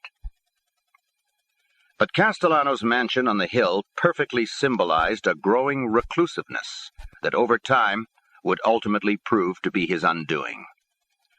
By effectively abandoning his presence in the family's social clubs, he began to lose touch with the pulse of the streets, with a rank and file engaged in traditional hijackings, loan sharking, and bookmaking, the nitty-gritty of mob life that he cared so little about. He saw himself as a man of substance, with far-flung business interests. This led to a widening division between the so-called Castellano and Della Croce factions in the family. Castellano, ironically, never had any notable personal difficulties with his underboss, but he would with those who had allied themselves with Della Croce, especially John Gotti. Carmine Fatico, Gotti's aging captain, had expressed a desire to reduce his activities, and Della Croce appointed Gotti the crew's acting captain. Although Castellano didn't hesitate to use Gotti on a hit contract, he considered Gotti no more than a thug. Almost as if he needed a perverse reminder of the wellsprings of his strength, he constantly kept at his side a capo he had appointed named Tommy Bellotti. They made an incongruous pair. The boss, Paul, with his imposing Roman nose, a big man some 6'2", envisioning himself increasingly as a captain of industry, a member of the capitalist establishment, a man who favored satin dressing gowns and velvet slippers at home, who in public wore conservatively cut business suits and who carried himself with studied dignity, and Bellotti, who was Castellano's main liaison with the violent side of Cosa Nostra, a foul-mouthed, bellicose, not overly bright hoodlum, with an ill-fitting toupee that he believed no one knew about.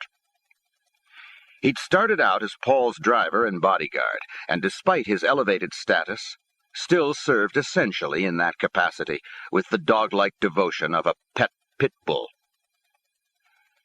Castellano himself was the son of a Bensonhurst butcher and small-time racketeer, who along a stretch of 17th Avenue controlled the sale of tickets for the Italian lottery, a popular game in the 1920s among Italian immigrants, with the winning number drawn in the old country. Young Paul quickly demonstrated an ineptitude for street crime. In 1934, he was arrested in Hartford, Connecticut, for an armed robbery that was right out of a Keystone Cops comedy.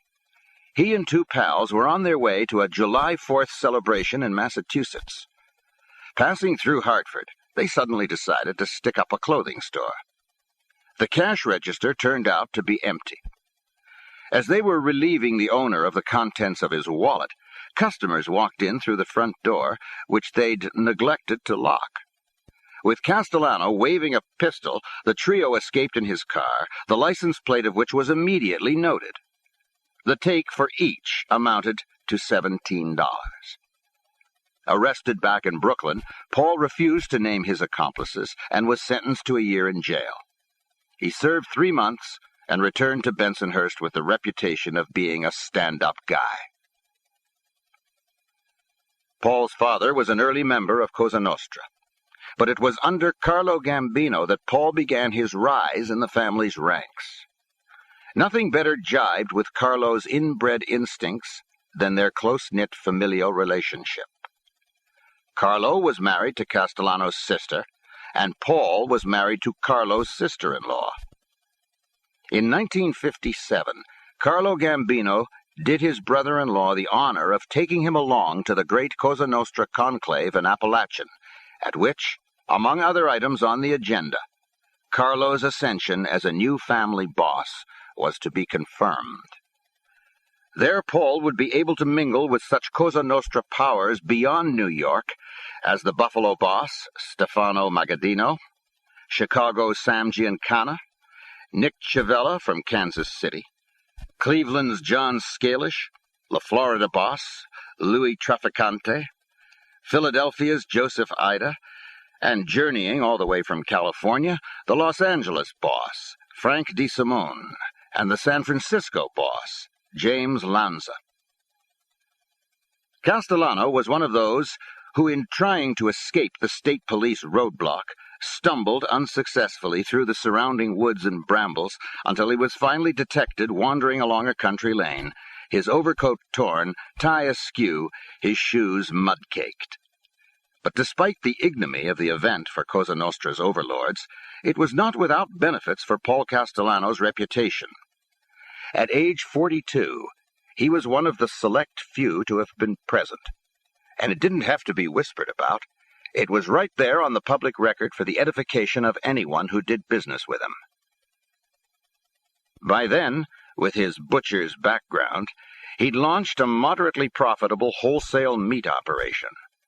With his growing clout, he built this into a much larger enterprise called Dial Meat Purveyors, Inc., that specialized in the distribution of poultry to more than 300 local retail butchers. He had his eye, however, on a much larger arena, the supermarket chains, and he soon had 2 of them completely under his thumb. One was the Key Food Cooperative, on the board of directors of which sat a Gambino captain, Pasquale Pat Conti. The other was the Waldbaum chain. It wasn't Castellano's business acumen or competitive pricing that got him prime shelf space. When the immensely wealthy owner of the Waldbaum chain that bore his name was asked by a presidential commission on organized crime how he could have knuckled under to the mafia, he replied, "Don't forget, I have a wife and children." Paul had turned over Dial's day-to-day operations to 2 of his sons, Paul Jr. and Joseph. Because his long-range goal was legitimacy, neither son was inducted into Cosa Nostra. Nor was a third son, Philip, whom he set up in a Staten Island cement company, Scaramix. Dial's amazing success didn't require analysis by business school academics. Should an independent butcher complain about Dial's prices, the upshot was no deliveries from Dial or anyone else. If, say, a poultry producer elected not to use Dial, he would soon find that his chickens were missing from supermarket displays and promotions. And if supermarkets did not go along with Dial's recommendations, they could find themselves being picketed by the United Food and Commercial Workers Union, whose leadership enjoyed a cozy relationship with Paul Castellano. No extortion threats per se were made. They didn't have to be. As in the garment industry, it was a fact of life, and in the end, the costs were simply passed on to the consumer. In 1976, Dial had approached America's chicken king, Frank Perdue, about distributing his product in New York. Perdue refused. Perdue later told FBI agents that the reason he gave was that he simply didn't have enough chickens to go around. Within a year, however, Perdue was in business with Dial. He explained to the FBI that he'd checked around. Joe and Paul Jr. seemed like honest, hard-working guys, he said. It didn't have anything to do with the problems you were having getting your chickens promoted in the Waldbaums and key food chains? Agent Joe O'Brien asked Perdue. Look, Perdue said, business is business. If you're asking me was there coercion, were there threats, the answer is absolutely not. But Perdue would discover that Castellano had a long memory. Perdue subsequently had severe union problems. His processing plant in Virginia was non-union, and the United Food and Commercial Workers Union began an all-out boycott campaign against his chickens. Even the Dial connection didn't seem to help him in the supermarkets. He admitted to the FBI that he turned to Castellano directly to get the union off my back. How, Perdue was asked, was Castellano supposed to help him? Because, he told O'Brien, he's the godfather. Perdue was non-committal about any aid he got from Castellano regarding his union troubles, and in the end, after a lengthy and acrimonious fight, the Virginia plant voted to remain non-union. But, said Sammy, Castellano had turned him down flat. Paul told him that when he first had tried to buy Perdue's chickens, Perdue said he didn't want to do no business with a gangster. Paul said, I resent that you come to me for this. What makes you think that I can control the union? I think you got the wrong guy. When it came out in the papers and stuff, it sounded like Paul was trying to shake Perdue down, but that wasn't true. Perdue was being the cute, scheming businessman looking for union favors. I think Paul could have benefited from this if he wanted, but he didn't. Paul didn't sit for this Perdue. He threw him out. Now, 20-odd years after Appalachian, Castellano received his captains at the mansion. Joe N. Gallo, the family consigliere, was in regular attendance, and as always, Bellotti was ever present. The underboss, Neil Della Croce, was not.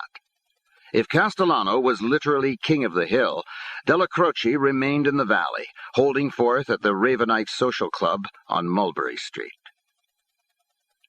Castellano would preside over these meetings, usually at a large table in his massive kitchen. There, he discussed and reviewed the status of the Gambino family's interests in the Brooklyn docks, the garment industry, the marketing of pornographic films, magazines, and books, produce and meat wholesale distribution, garbage collection, road building contracts, Italian bread distribution, linen and liquor service to restaurants and nightclubs, trucking, payola in the promotion of records, stock frauds, fraudulent bankruptcies, the family's participation in the bid rigging of concrete pouring contracts in which no work could begin on any contract in New York worth more than $2 million without Cosa Nostra approval, and the family's hold over various locals of the building trades unions, including the painters, carpenters, laborers, mason tenders, and the teamsters. Paul just loved construction, Sammy said. That was his true pet, the construction industry. Over time, as Sammy's involvement in construction grew, an aging Toto Orello, clearly headed toward retirement, advised him that in construction matters he should deal directly with the boss. Sammy would often find Castellano seated on a balcony of the White House, in his robe and slippers, reading the New York Times and the Wall Street Journal. "I thought he was the best thing since sliced bread," Sammy said. "He was smart, business-wise. He knew how to control people. He was a genius at it. He had that mannerism, that way about him. He was extremely articulate. Matter of fact, Fat Tony Salerno from the Genovese family once was at a meeting we had. Fat Tony was listening to him, and he said, 'Paul, you talk so beautiful. I wish I could talk like that.' So he was very, very articulate, very, very smart, very, very rich, and he looked to be very, very fair. We all thought he was going to run a real good show. The only thing was that he wasn't a gangster, and he didn't understand gangsters. He didn't understand what the fuck it was to be broke, to have to go out and rob and do certain things. He didn't understand what a gangster was all about, obviously. I mean, he didn't really understand gangsters like John Gotti and Angie Ruggiero, or me, or Frank DeCicco, anybody who's a real hoodlum or gangster in that sense of the word. Like for Paul, John Gotti was into hijacking. He was a thug. But you can't be a thug forever if you want to get ahead. Somewhere along the line, you have to learn to be a racketeer as well. You can be both. Gangsters can have certain rackets they control because they have street knowledge. A racketeer could have all kinds of rackets because he's smart, but he could never be or understand what the fuck it is to be a gangster. He don't know what it is to rob tires. He don't know what it's like to sit in your in-law's house with one room for you, your wife, and your kids, and you can't pay rent or buy a car. Paul don't know these things. One time, later on, I'll never forget it, we're up at the house. There's me, Frank DeCicco, John Gotti, I think Nino Gaggi and Roy DeMeo, whatever. All the guys in the family who regularly killed for Paul. The guys Paul sent out when he wanted somebody hit. And Paul says, "You know who the true tough guys are?" I think Frankie was the one who says, "Who, Paul?" He says, "The cops. They go on these domestic disputes and things, and they never know what they're up against." You could have heard a pin drop. He's telling this to us. He's sitting there with guys who you send out to do a piece of work, piece after piece of work, whacking out other guys here, there, and everywhere, and you have the balls as a boss to say to us that the true tough guys are cops? As we walked out, Roy DeMeo, the guy who killed Paul's daughter's boyfriend because Paul asked him to, said, "Next time he's got a hit, he should send in the fucking cops." Paul was so out of it, saying a true tough guy is really a cop. That's not a gangster talking. You don't tell a gangster something like that. Maybe Paul thought it was a big deal for a cop to go in with 30,000 other cops and helicopters and SWAT teams, because he don't know what it's like to kick in a door and go in shooting without a bulletproof vest and without all that training. Cops were our enemy. Gangsters would never consider the enemy better than them or more ballsy. I mean, cops got a license to carry a gun. They got radios. In 3 fucking minutes, you're not fighting one cop, you're fighting all of them. They've got the whole government, everybody, on their side. When I broke my ankle with that biker, the first thing out of Paul's mouth was, "Sammy, what were you doing in there? You're a made guy. You don't belong in those clubs anymore. This is beneath you." I said, Paul, it's my club. I'm trying to put things together. I was dead broke. I'm starting to make a living there. I'm making sure things run right. Now, I'm supposed to be a racketeer. Paul wants me to be a racketeer, but I'm still a gangster in my heart. I'm a gangster in every inch of my body. I not only own this club, but I'm every fucking thing in it, in the middle of everything. Paul don't know what that is. He never went through major hard times. He started out as a butcher in his father's shop, and then they started branching out. He was extremely wealthy right off. He was a captain for like 100 years. He was a captain under Anastasia. He never knew what it was really like to go out and rob, what it was like when I would come home and look at my wife and have to say, "Deb, what's the matter?" And it'd be that the landlord called again. Son of a bitch.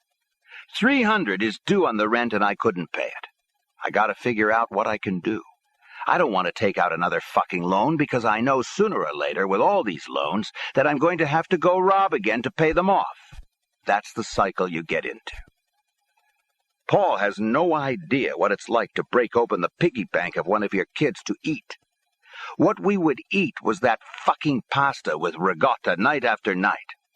It's not that I didn't like it, but every fucking night. I remember I'd come home and say, "No more ricotta, please." Deb would say, "No, tonight I made pasta with garlic and oil." And I'd say, "Oh boy, that's good, that's great." You know what I mean? Paul never knew what that was like. That's what Paul's downfall was. He didn't have enough gangster in him. Even with Frankie DeChico, when there was a business partnership we wanted to go in, Paul says, Frankie's a gambler. He's a street dog, Sammy." This was Paul's mentality. As time went on in mob matters, he went with decisions that were more and more stupid. He would be fed dumb information by Tommy Bellotti. If he'd kept Frankie DeChico close by and listened to him, what was going on, maybe he would still be alive. But in the beginning, like I said, we thought he was the best thing since sliced bread. One thing, I learned a lot from him. In business and construction, he knew what he was doing. As a businessman, he was a genius. And when you got into construction like I did, you were right in with him. But if you weren't making money for him, he'd see you every once in a while and he'd be, courteous and stuff, and that was it. It was weird. The more I was in construction, the more Paul got interested in me. He was helping me. He was watching to see what kind of a guy I really was, business-wise. I guess he liked what he saw because he started calling me in more and more. I wasn't out controlling anything for him. It wasn't like I was his guy.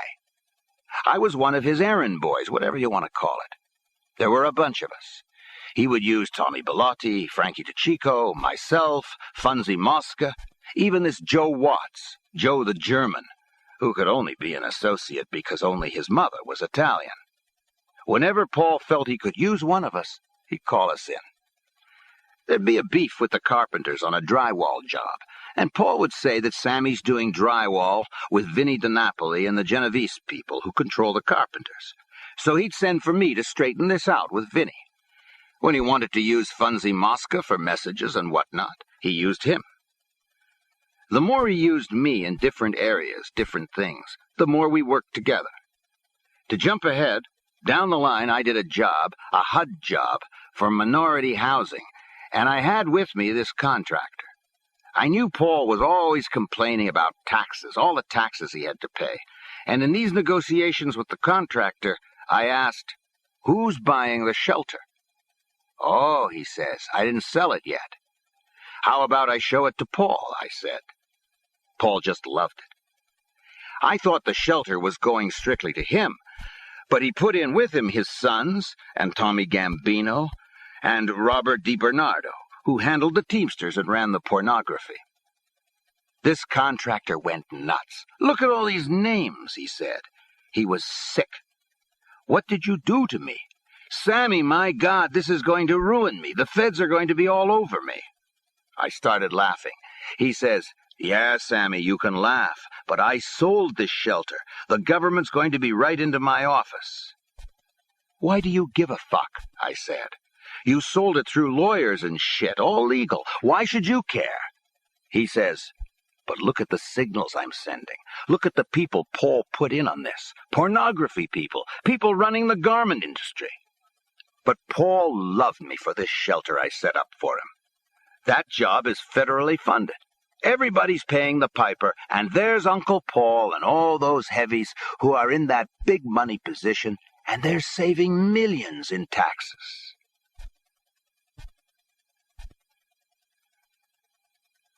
With Paul's blessings and the family's union connections, Sammy and Eddie Garofalo were soon winning one plumbing subcontract after another.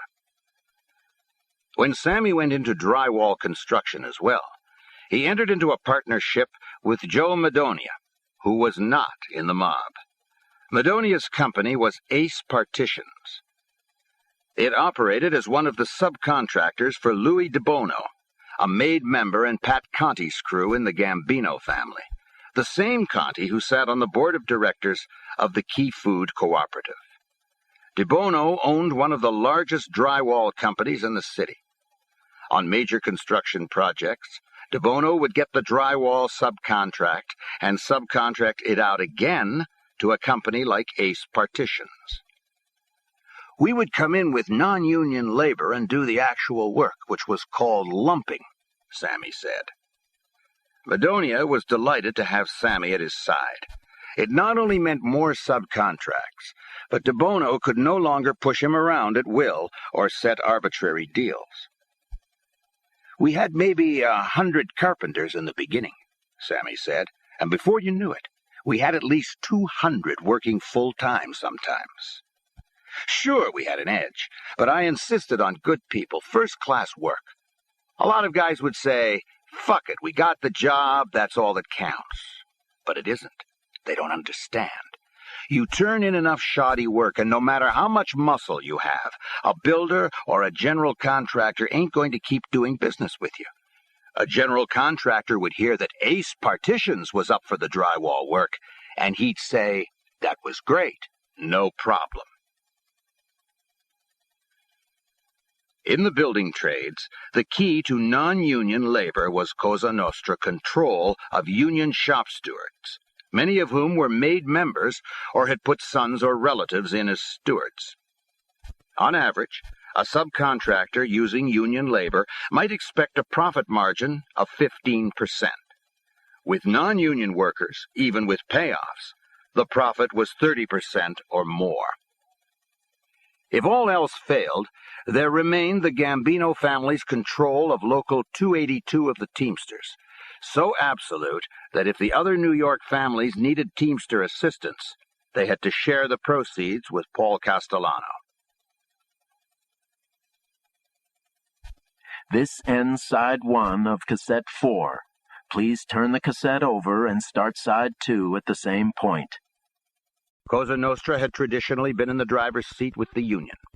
In America's heartland in the 1970s and into the 1980s, Cosa Nostra families in Cleveland, Chicago, Milwaukee, and Kansas City had utilized Teamster pension funds as a private bank to finance the takeover of Las Vegas casinos, from which they skimmed millions upon millions of cash dollars.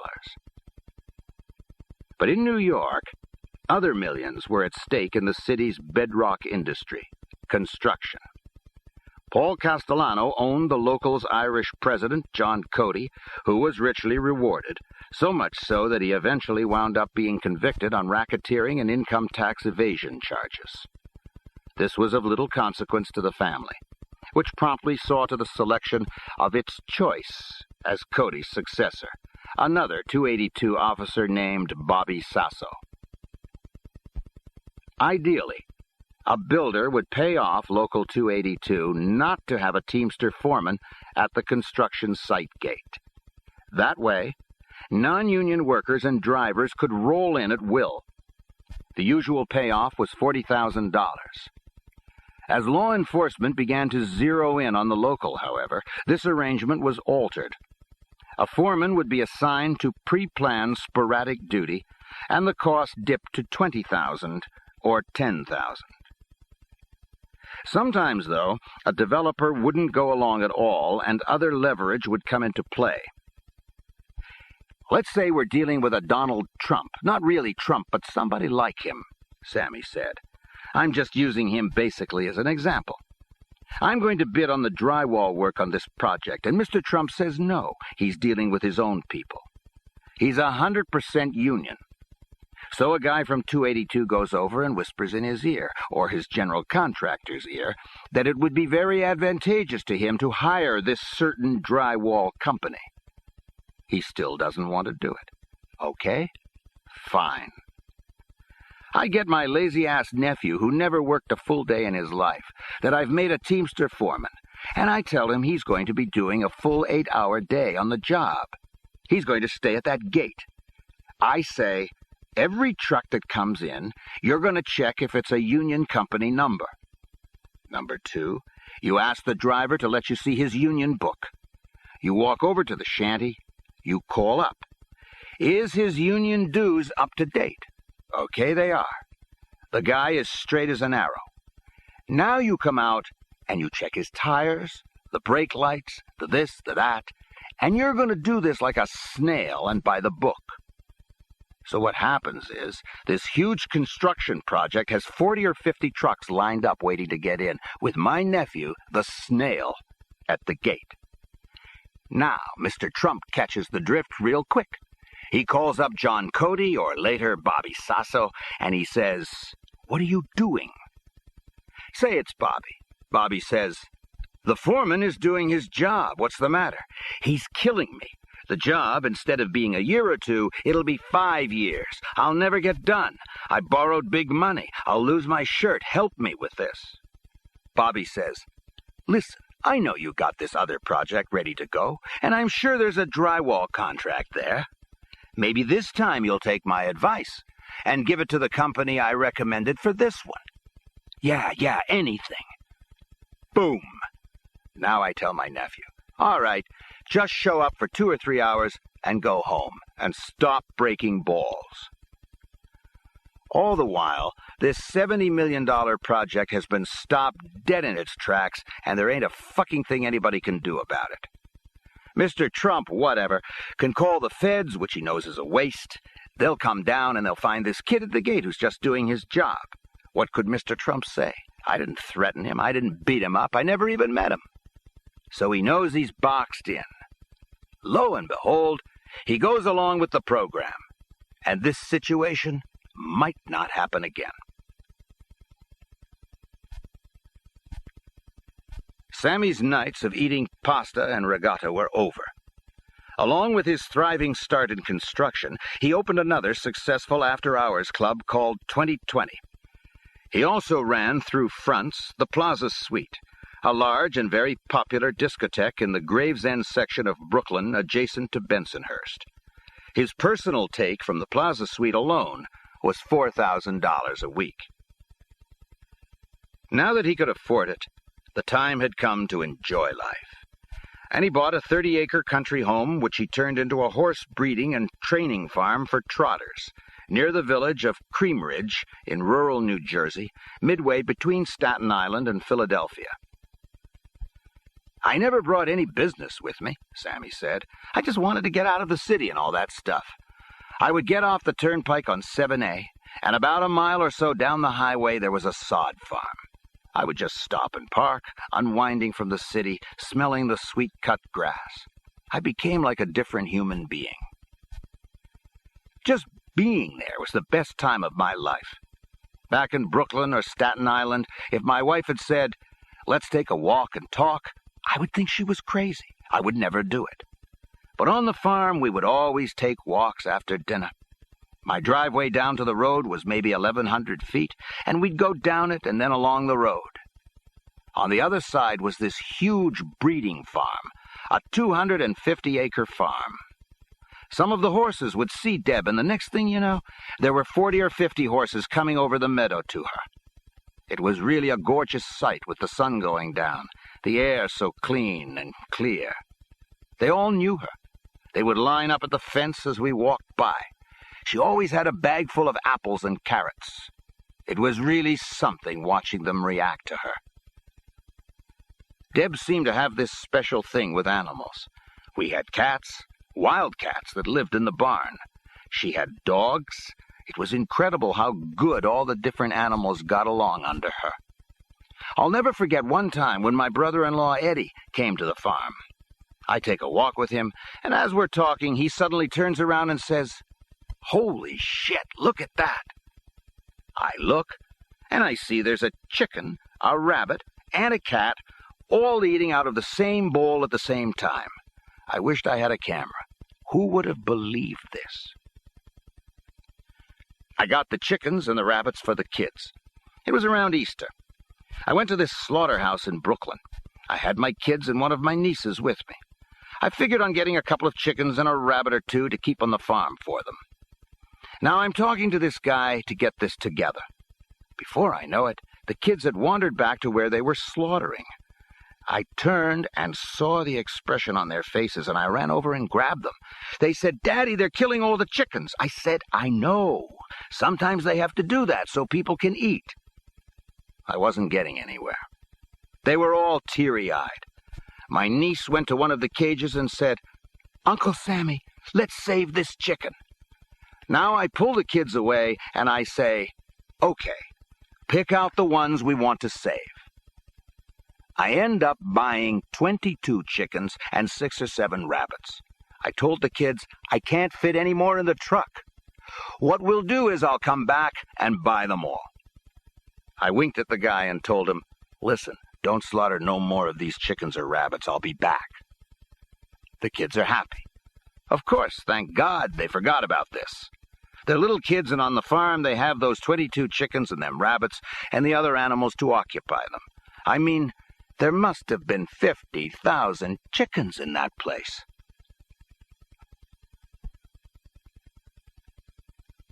Sammy named the farm Bar Ridge. He brought in his construction crews to remodel the original house. He had paddocks and stables built. He duplicated the racetrack in nearby Freehold.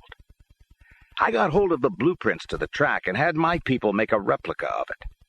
I contracted with the people who maintained the Freehold track, and they would come in every 2 months with graders and stone dust and do my track. My trainer lived right on the farm in a little trailer I got for him. There were 2 other trainers that we rented stall space to, and the use of the track. The draw really was the track. I used to get up early in the morning, make myself a cup of coffee, and sit on the porch in a robe, watching the horses work out and clock them. The house was on a hill, and the track was down below, so I had a good view. Guys from New York, a lot of mob guys or horse-betting degenerates, would come out and sit with me. "Sammy, this is heaven what you got here. Where's that horse running? Is this a jogging day or a training day?" My trainer's name was Joe Luciano. He was teaching me how to jog the horses in a sulky. He'd be right with me saying, "Sammy, take it easy, pull the reins, do this, do that." One day, after 2 or 3 lessons, I say, "Joe, why don't you jump off? Let me take it alone." "No, Sammy, this horse is too expensive." Boom! I pushed him off and went with the horse. Joe was sick, but I knew what I was doing. When the horse is going clockwise, which is the opposite of a real race, it realizes that this is just for jogging. It don't go crazy. If you turn him around the way he normally races, now you got a problem because he'll think it's time to go and you can get into trouble. But just jogging, it was a real thrill. I named my racing stable after my kids, Karen and Gerard. I called it K-Rod. We raced at Freehold and the Meadowlands. Deb and me would go to the different tracks, have dinner, and watch the horses. Deb would bet, but she didn't care really whether she won or lost. Being an animal lover, she just loved the whole thing. For me, that farm was the highlight of my life. It was a retreat from the mob, from everything. I got the kids ponies so they could learn to ride. I got little mini bikes for them. It was like a resort, all our own for me and my family. We'd have friends from the city for cookouts, barbecues. When the kids got out of school, which was June 19th, I think, Deb and I would move out for the entire summer. I would go out on Friday and stay until late Monday afternoon or even Tuesday. And then I'd commute the other days. To tell the truth, I never wanted to leave it. But the reality of Cosa Nostra was never far away. Sammy always retained a special feeling for Louise Grimaldi, and he had warm memories of her streetwise father, little Louis, her two older, computer-oriented brothers, and her younger brother, Johnny, who remained on the Bensonhurst streets and who early on apparently had developed a cocaine habit.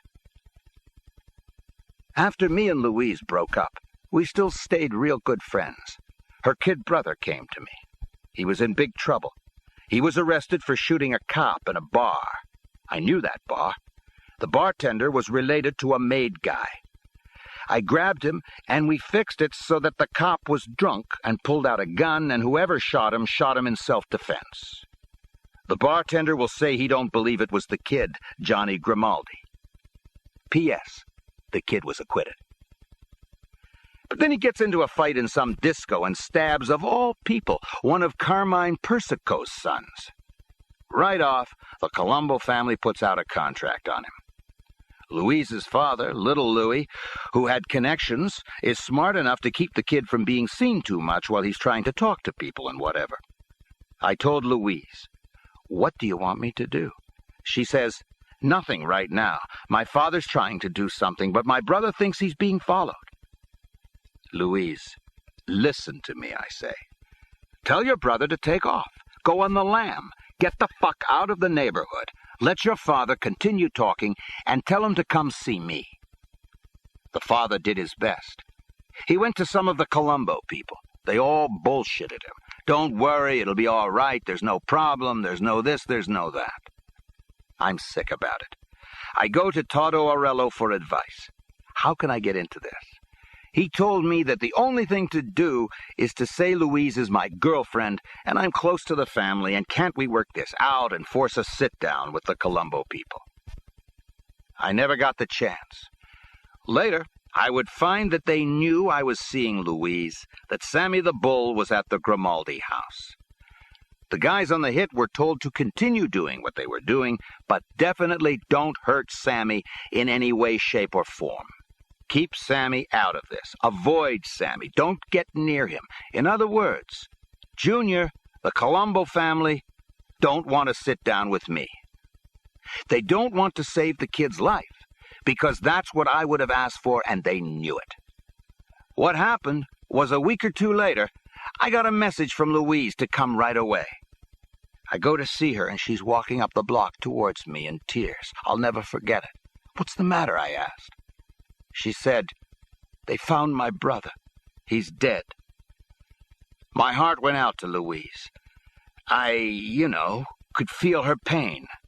I hugged her and tried to comfort her. There wasn't nothing I could do. I went to the funeral. When I told little Louis how sorry I am, he said, "They didn't have to do this to my son."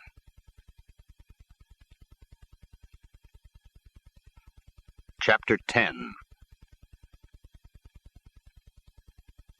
Now deception is at the core of a clean mob hit. It's absolutely essential. It knows no bounds. On September 19th, 1980, the body of a reputed high-ranking member of the Philadelphia family named Johnny Keys Simone was discovered in a secluded, wooded area in Staten Island with a gaping gunshot wound in the back of his head. It wasn't the first time a body had turned up in Staten Island that was the obvious result of a mob execution. The mystery was what Simone's body was doing so far from home, and why the body was without shoes. Sammy had the answers. For decades, the Philadelphia family had been a model of stability. First under Joseph Ida, and then the boss who succeeded him, Angelo Bruno. Carlo Gambino and Bruno had been very close. Both had become bosses at approximately the same time, and both had seats on the Cosa Nostra Commission. So close was the Gambino-Bruno friendship that the Philadelphia vote on commission matters was usually sent in via the Gambino family and almost inevitably took the same side. After Don Carlo's death, Paul Castellano continued this relationship. FBI surveillance observed him dining with Bruno in New York as well as in Philadelphia. Mob dynamics in Philadelphia changed with the emergence of legalized casino gambling in neighboring Atlantic City. Bruno, wealthy, getting on in years, and fearing the federal attention it would bring him, had little interest in Atlantic City. This not only caused unrest in the family, but it created a vacuum. The plum of construction deals, of moving in on union organizing, gambling junkets, and casino service operations that especially attracted the Genovese family. Bruno was shot to death in March 1980. For the record, Sammy said, the Genovese family had manipulated a Philadelphia family member, Tony Bananas, to murder Bruno. Then they sacrificed this Tony Bananas. Right away, there was a commission meeting, and to cover themselves, the Genovese people volunteered to track down Angelo Bruno's killer. And soon after, Tony Bananas was found in the trunk of a car. But peace never returned to Philadelphia. The anarchy was such that Bruno's successor as boss, Phil Testa, was blown apart by a remote-control bomb packed with roofing nails that had been placed under his front porch, a method of assassination strictly forbidden under Cosa Nostra rules. The continuing battle for control of the family pitted the family consigliere, Nicky Scarfo, against another faction now being led by a powerful capo, John Simone. Sammy's involvement in the hit on Simone began with a completely unrelated event. It just shows you, Sammy said, the reality of an all-out mob, any mob war, how complicated it gets, all the twists and turns, all the plotting and deception driven by greed and the quest for power, all the murders. For Sammy, it began when Toto Aurello said, "Take a ride with me up by Paul's." Two aging members of Aurello's crew, Nicky Russo and Pal Joey, operated in New Jersey. Toto told Paul that this Nicky Russo's son was killed in some dispute by a Frankie Steele, who headed up a powerful Irish gang over there. Russo naturally wanted to avenge his son's murder. One night down around Philadelphia, he comes on Steele, who is alone in a car. He took a shot at Steele and misses. Steele comes back at him and shoots Russo in the leg. When Steele moves in to finish him off, his gun jams. He starts beating Russo on the head with it. He's going to beat him to death. Somehow, Russo manages to get in another shot and hits Steele in the stomach. Steele took off, and Russo is still alive by the skin of his teeth. Toto told Paul that Russo and Pal Joey are old guys. They can't win. They are outnumbered, outgunned, and out everything. They need help. Paul listens and says, "All right." He looks at me and says, "Sammy, you want to go on this?" I said, "Of course, Paul, whatever you want." He tells me to choose anybody I need. Paul said, "Whack him out and anybody in his gang who gets in the way." I go down to Jersey and meet with Nicky Russo, but Steele wasn't stupid. He wasn't making it easy to find him. I knew he'd been shot, and I had all the Philadelphia area hospitals checked out to help get an address. But there was no record of any hospital admissions. Then I found out that he had made a visit to an undertaker to remove Russo's bullet. Jesus, I thought, this guy has balls. But the most important thing I found out was that some maid guys in the Philadelphia family got him to the undertaker. Steele is hanging out with them. This changed everything. If and when I find him and start shooting, suppose he's with a wise guy. I won't know who's who. I could take some maid guys out, and this could cause big trouble. I report this to Paul, and he agrees. In the Philadelphia War, Paul has sided with Nicky Scarfo. He tells me to notify Scarfo of what was going on. I explained the situation to Nicky Scarfo, and he says, "Sammy, let me do this. Tell Paul I'll take care of the problem." And he does. This still don't satisfy Nicky Russo. He says that Steele had a baby son or a baby brother, I forget which, and he wants the kid killed, like they do in the old country. I told him, "You got to go back to Paul on this one. I am not killing a baby. I don't give a fuck about what they do in Italy or any of them antique bullshit ways they have there. Not only am I against it, I'm not doing it, period. I ain't killing no kid." When Paul is told about this, he becomes real irritated with Russo. He tells him that it's over with. Steele, the guy who killed his son, is gone. Enough is enough. Case closed. I figure that's it. I go back to my business. But before I know it, I'm up to see Paul about some construction stuff. He's fuming. The veins in his neck are popping out. His face is as red as a pepper. He's just been to a meeting of the commission, which has already voted to back Nicky Scarfo in Philadelphia, and he's told that Scarfo is protesting that his main competition, that this Johnny Keys, John Simone, had been seen huddling with a maid member of the Gambino family over in Jersey. And who is it but Nicky Russo and pal Joey? Scarfo assumed the worst. The Gambino family is secretly supporting a bid for power by Johnny Keys. Talk about how being in Cosa Nostra, distrust breeds distrust. It's a major, major embarrassment for Paul. The commission sanctioned a hit on Johnny Keys and gave the contract to the Gambino family. Paul wants to see Russo. Toto and me bring him to Paul's estate. We're out by the Olympic-sized swimming pool he has in back. Russo saves his life by convincing him that his meetings with Johnny Keys was innocent. He said they had been friends for 100 years. He swears that anything they had to do with each other was purely social. No family business was ever discussed.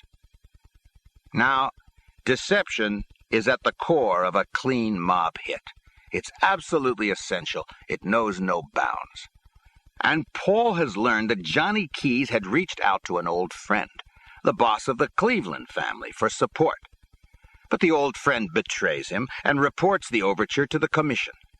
The Cleveland boss is advised to pass the word to Keys that Paul was interested in being on his side against the Scarfo faction. Paul is still fuming. He looks directly at me. It's like Toto is hardly there. He says, "Sammy, you're in charge. I want this done right. I should use Louis Melito and whoever else I wanted." He told Russo to go back and to report to Johnny Keys what the Cleveland boss said, that Paul is looking for ways to help him. But he's going to have to deal with an emissary straight from Paul. Russo is to cite his advanced age and that his memory isn't as sharp as it was. Russo is old. He has to have a cane to get around because of that bullet from Steele. Paul wants a younger set of ears and a mind that remembers everything. So he's sending a newly made member, not especially ballsy, but a good talker and listener, and a good relayer of messages. The name of the go-between is Sammy Gravano. Russo will do this to perfection. But right then he's dying to get this Keys hit over and done with as quickly as possible. His meeting with Paul has left him nervous and flustered. Getting the hit done will prove his innocence. Russo says to me that he can set it up right away. His plan was going to be very simple. Him and pal Joey meet with Johnny Keys a lot at this ice cream place in South Jersey called Friendly's. They always sat in the same booth in the back. Now, Keys don't know me and he don't know Louis.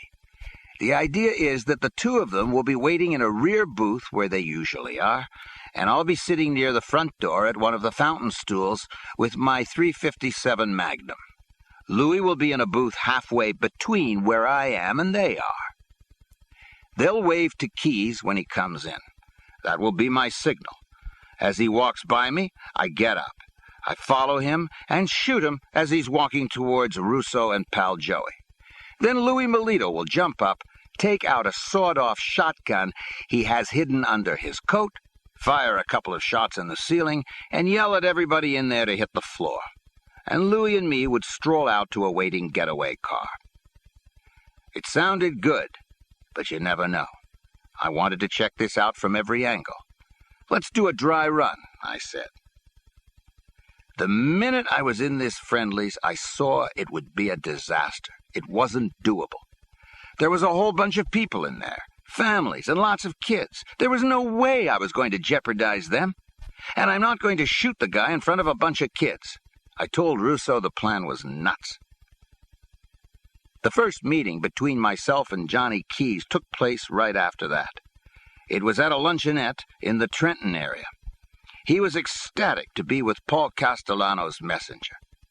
I was treated to an in-depth recital of all the events preceding, surrounding, and after Angelo Bruno was murdered. He was direct. He wanted Paul's approval in his quest to gain control of the Philadelphia family. He talked to me alone in the luncheonette, but I saw that he arrived with bodyguards who stayed outside. He apologized for this and said he hoped that I wouldn't take any offense. He apologized for frisking me, but there was a war going on and he had to take precautions. He apologized again for being armed himself and showed me his gun. I could see he desperately wanted to believe that I was Paul Castellano's eyes, ears, and mouth, but it was obvious he was also careful and shrewd. And I wasn't careless either. I didn't have a gun on me. I didn't know what to expect at this first meeting, but I did know I wasn't going to hit him then. When he was sure I was unarmed, he visibly eased. We talked some more. I told him that we should plan another meeting after I reported back his messages to Paul. There had to be another meeting if I was to lull him into a complete sense of security. When I left that first one, I told Louis Melito and Stymie, who I also picked for the hit, that this guy was very sharp. We are going to have a tough time here. The next meeting was at a very public bar and restaurant in Jersey. He followed the same security procedures and searches as he did the first time. Of course, I was unarmed. He came with bodyguards. This meeting was to put the icing on the plan's cake. So I brought him welcome news. I looked him straight in the eye and told him that Paul Castellano has decided to back his bid to take over the Philadelphia family. I really laid it on thick. I said that the Gambino family support was not limited to moral support. Paul's pledge of support included money, guns, and Gambino family shooters. Johnny Keys was like delirious. He got almost speechless as I went on to tell him that Paul Castellano was going to get the commission's backing for him once Nicky Scarfo was dead. I was on such a roll that I couldn't stop. I had more good news. I told him to think of a real secure place for another meeting because Paul Castellano wanted a once-only face-to-face meeting with him. At this meeting, Paul would confirm everything I had just related. I watched Johnny Keys as he tried to come up with a suitable place. Suddenly, his face lit up. He announced that he had the perfect place. It was a country club he belonged to around Yardville, near Trenton, just off the turnpike from New York. Nobody there would recognize Big Paul. I told him that sounded good. I would get back to him. Nick Russo was against the country club. He knew where it was. He thought it was too public. Plus, he warned me about the club's own security staff. I made Nicky Russo take me there so I could check the place. I argued the other way. The site was good because Johnny Keys would be comfortable there. He'd picked it himself. He would drop his guard completely. I contacted him and said the country club would be fine, but I told him he couldn't have his goons around him when he was meeting with Paul Castellano. According to the arrangements made amongst us all, me and Nicky Russo and pal Joey met with Keys in Yardville before going on to the club. The three of us did not have guns, but I had hidden one deep under the front passenger seat of the car we were in. Keys joined us. Pal Joey was doing the driving. I was up front with him. Keys got in back with Russo. He went through his usual litany of apologizing because he was armed. He was concerned about Paul's reaction. I soothed him by saying that Paul understood a war was going on. Once again, he apologized for having to frisk us, which he did, patting us down. But I could see that he didn't have no bodyguards with him. Nobody was tailing us. This country club had a big parking lot. The clubhouse was some distance away. As we pulled into a parking space, I saw the van parked between us and the clubhouse. In that van, I had Louis Melito and Stymie. My crew was in place. As we got out of the car, I looked at my watch and told Keys that Paul should be arriving any minute. I was still unarmed. I hadn't got the chance to grab my hidden gun. We walked towards the clubhouse, taking a path that would lead us past the van. We walked in pairs. I was with Keys. Pal Joey and Russo were ahead of us. It looked like nothing appeared out of the ordinary to Keys, but he was keeping his hand on the butt of the gun that was under his coat, and he kept looking around. As we got to the van, he turned his head towards it. Something had attracted his attention. I had slowed down, so I was a half a step behind him. All of a sudden he said, "Hey, Sammy, that van's engine is running." He looked back at me, concerned. I leaped right at him and wrapped him in a bear hug. I had caught him by surprise. He didn't have time to react. I was holding him so tight that he couldn't move his arms. For sure, I didn't want him bringing up his gun. All this happened real quick, but in my mind, it was like slow motion. I felt a tremendous surge of power and confidence. This was going to work. The van's side door opened, and Louis and Stymie came out, and the two of them grabbed Keys's legs. We all lifted together, and Keys was in the van. Out of the corner of my eye, I saw a few people on a putting green looking at us kind of curious, like they were wondering what was going on. But it was over so fast, they didn't know what was going on. Now my mind wasn't in slow motion. Keys was on the van's floor. It wasn't graceful. I was still holding on to him. Stymie was on top of me, holding down both me and Keys. It was like the three of us were one person. Louis gets in the driver's seat. Pal Joey is next to him. I yelled to Stymie that Keys is still trying for his gun. Stymie pried his thumb from the butt. He nearly broke it, and we got the gun. Louis takes off. The van jumps the parking lot curb, goes right over part of the club's lawn and out into the street. Nicky Russo is left behind to bring back the car we came in. When we finished tying Keys up with heavy plastic ties, I was feeling pretty smug. Everything looked like it was working according to plan. The original idea was to kill Johnny Keys at an isolated spot near the club. Then Pal Joey reached into his pocket and realized that he still has the keys to the car Russo was supposed to drive away. The car is stranded in the lot, and the gun I had hidden was in it. I knew that bystanders had seen our moves, so there were potential witnesses. We had to get Russo and the car out of there. I had Louis stop the van. We let Pal Joey out. I gave him specific instructions. He was to make his way back to the country club as best he could, meet up with Russo, and get the car out of the lot. They should go to Russo's home and wait for a call from me to determine if everything was clean and there weren't any problems that would cause more changes in the plan. After Pal Joey left the van, we got on the turnpike and headed for Staten Island. Along the way, Johnny started having some sort of seizure. He claimed he was having a heart attack. I had to bend close to him to hear him whisper to reach into his jacket pocket for his nitroglycerin pills. He begged me to put a pill in his mouth. "Don't let me die from a heart attack," he said. "He knows we're going to kill him, and he's saying something like this. That's when I realized that we were dealing with a real man's man here. His stature got even bigger in my eyes when we got to the toll plaza at the exit for Staten Island. I naturally assumed that he would start some sort of commotion to get the attention of the toll booth cops to try and save himself. I was convinced of this.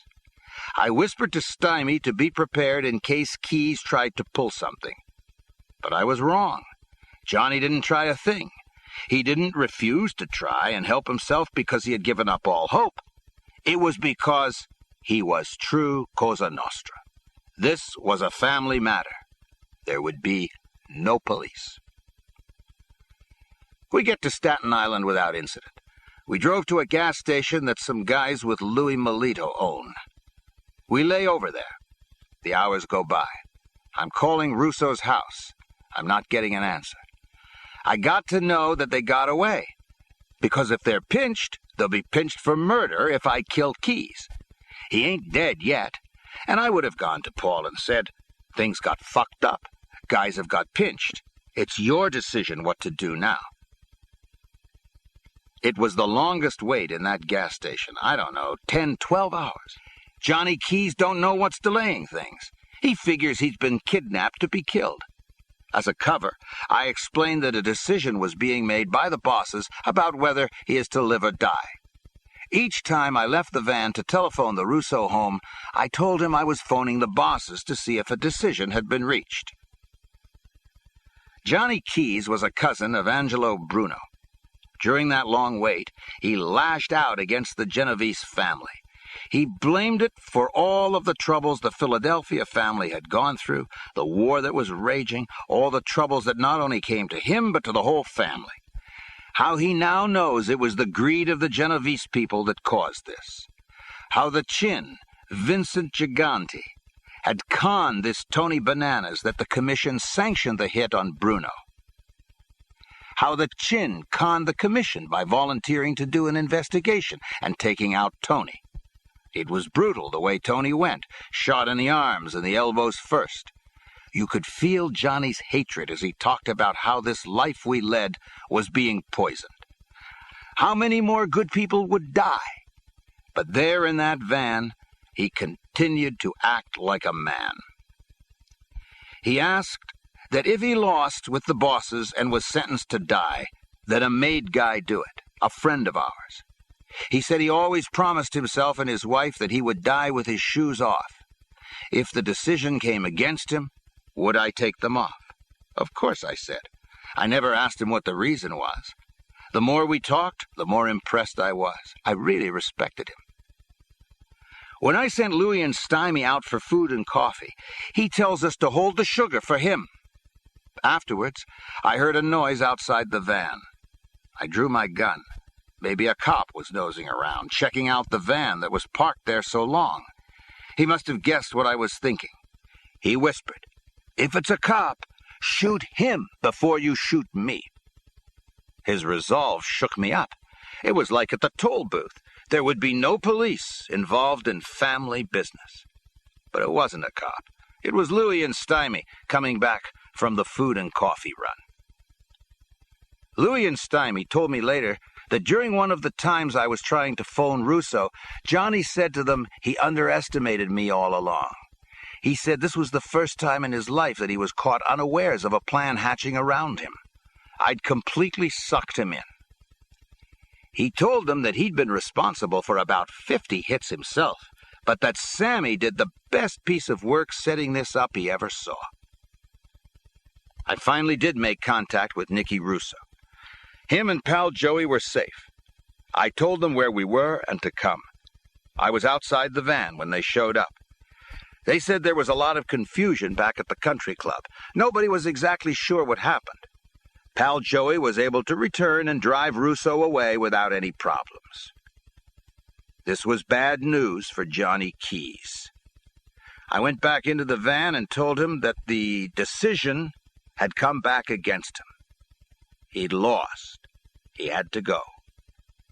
Like the man he was, the man I had come to understand him to be, the man I'd learned to respect over the past hours, he accepted this without comment. Me and Stymie and Louie, none of us were happy with what was to come. I felt terrible that a man with such balls had to be hit. But this was Cosa Nostra. The boss of my family had ordered it. The entire commission ordered it. There was nothing else I could do. We drove to a section of Staten Island that had a back road running along a wooded area. We stopped the van. I remembered his request about his shoes. I took them off. Pal Joey went to grab him and pull him out. He kicked out at Joey right in the chest. He said, "I'll walk out on my own. Let me die like a man." He took 5 or 6 steps away from the van. Without a word, he lowered his head, quiet and dignified. I nodded at Louis Melito. As requested by Johnny Keys, he would be killed by a made member. Louis put a .357 Magnum to the back of Johnny's head and fired. The shot immediately leveled him to the ground. He died instantly. He died without pain. He died with dignity. He died Cosa Nostra. I sent Russo and Pal Joey back to Jersey. Louis, Stymie, and me drove away in the van. There was total silence in that van. Nobody spoke a word. The next morning it was all over the news that John Simone's body was found by 2 sanitation workers. I went to see Paul Castellano. He knew that the original plan was for the hit to be down in Jersey. I told him why it had to be changed. I explained everything that happened. Paul smiled and put his arm around my shoulder. He said he was proud of Sammy the Bull. I had to tell Paul that I was literally sick about this. We had just killed a guy who was the epitome, in my opinion, of our life, everything we were supposed to be. I looked Paul straight in the eye. This is one hit I'm never going to be proud of, I said. This ends side 2 of cassette 4 of Underboss. Please fast forward to the end before loading cassette 5. Underboss, cassette 5. Chapter 11. That Uzi was pointed right at me. My body completely tensed up like it was a piece of steel. After Sammy took over the Plaza Suite in Gravesend, just east of Bensonhurst, it became one of the most popular discotheques in Brooklyn. The disco, housed in a building belonging to Sammy, was originally owned by 4 businessmen who formed a corporation in 1979 called Enjoy Yourself, Inc., and obtained a liquor license. 2 of them immediately had silent partners, a soldier in the Genovese family whose street name was Salty, and a captain in the Colombo family, Vinny Sicilian. Intimidated by this turn of events, the other 2 shareholders brought in Sammy for protection and support. This, in effect, granted him a 50% interest in the disco. Unhappy with what he considered to be sloppy management, Sammy decided to take over the whole operation and got rid of the 4 original owners. I just bullied my way in. I said I was going to make them an offer they couldn't refuse. I didn't have to explain. I imagine they all saw The Godfather. I had a sit-down with Vinny Sicilian and Salty. I told them that this doesn't do anything to their end. What you were getting you will continue to get, but those other guys are out, I said. They went along with it. All they cared about was their end. Matter of fact, they got more from me than what they got before. And everybody's happy. Every week I would send one of my guys to each of them with an envelope. They loved it. Unlike his earlier club ventures, Sammy, now immersed in his construction projects, was not on the scene every night. I got rid of the bouncers who weren't doing their job and put in guys with me like Mike DeBatt and Tommy Carbonaro, known as Huck, who were also working my after-hours club, the 2020. I have my own professional manager, Joe Skaggs. I bring in new bartenders and I hire good working neighborhood girls as waitresses. Everybody who is in there are people around me or people who knew people who were close and loyal to me. The Plaza Suite, located on the second floor, was more than 5,000 square feet. The decor was burgundy and gray. There was a long bar to the right as you came in. Banquettes surrounded the dance floor. In the rear, there was a separate lounge area, a sort of VIP section. Long lines curled around the block. The wait to enter was frequently an hour or more. Some nights it was simply impossible to get in. The music was basically DJ, but there were live performances as well. Sammy had oldies nights that featured, among others, Chubby Checker. On weekends, he would have first-rate attractions like the Four Tops, whose 1981 hit single, When She Was the Girl, reached #1 on the Billboard charts. Sammy divided the ground floor of the building, 2,937 86th Street, in half. Part was devoted to his construction headquarters, with his private office and space for his brother-in-law, Eddie Garofalo, and clerical help. The other part contained display space for a carpeting and hardwood flooring company he'd started to complement his various construction bids. "It was a sweet deal," Sammy said, "and then it all went crazy. It was incredible." One day, in the late spring of 1982, Joe Skaggs came to Sammy and told him, "There's this guy. His name is Frank Fiala. He's been in here. He's a multimillionaire. He's got a Rolls-Royce. He's got private planes, a helicopter, a yacht. I don't know what else. He wants to rent the place for one night, an off night on a Wednesday. He's giving himself a surprise birthday party." I forget what Joey said he'll pay. It was a lot, around 40,000, I believe. Something tells me this is very weird. The guy must be stark raving mad, throwing himself a surprise birthday party. What kind of person is that? But I said, "Joey, you're the manager. I really don't care.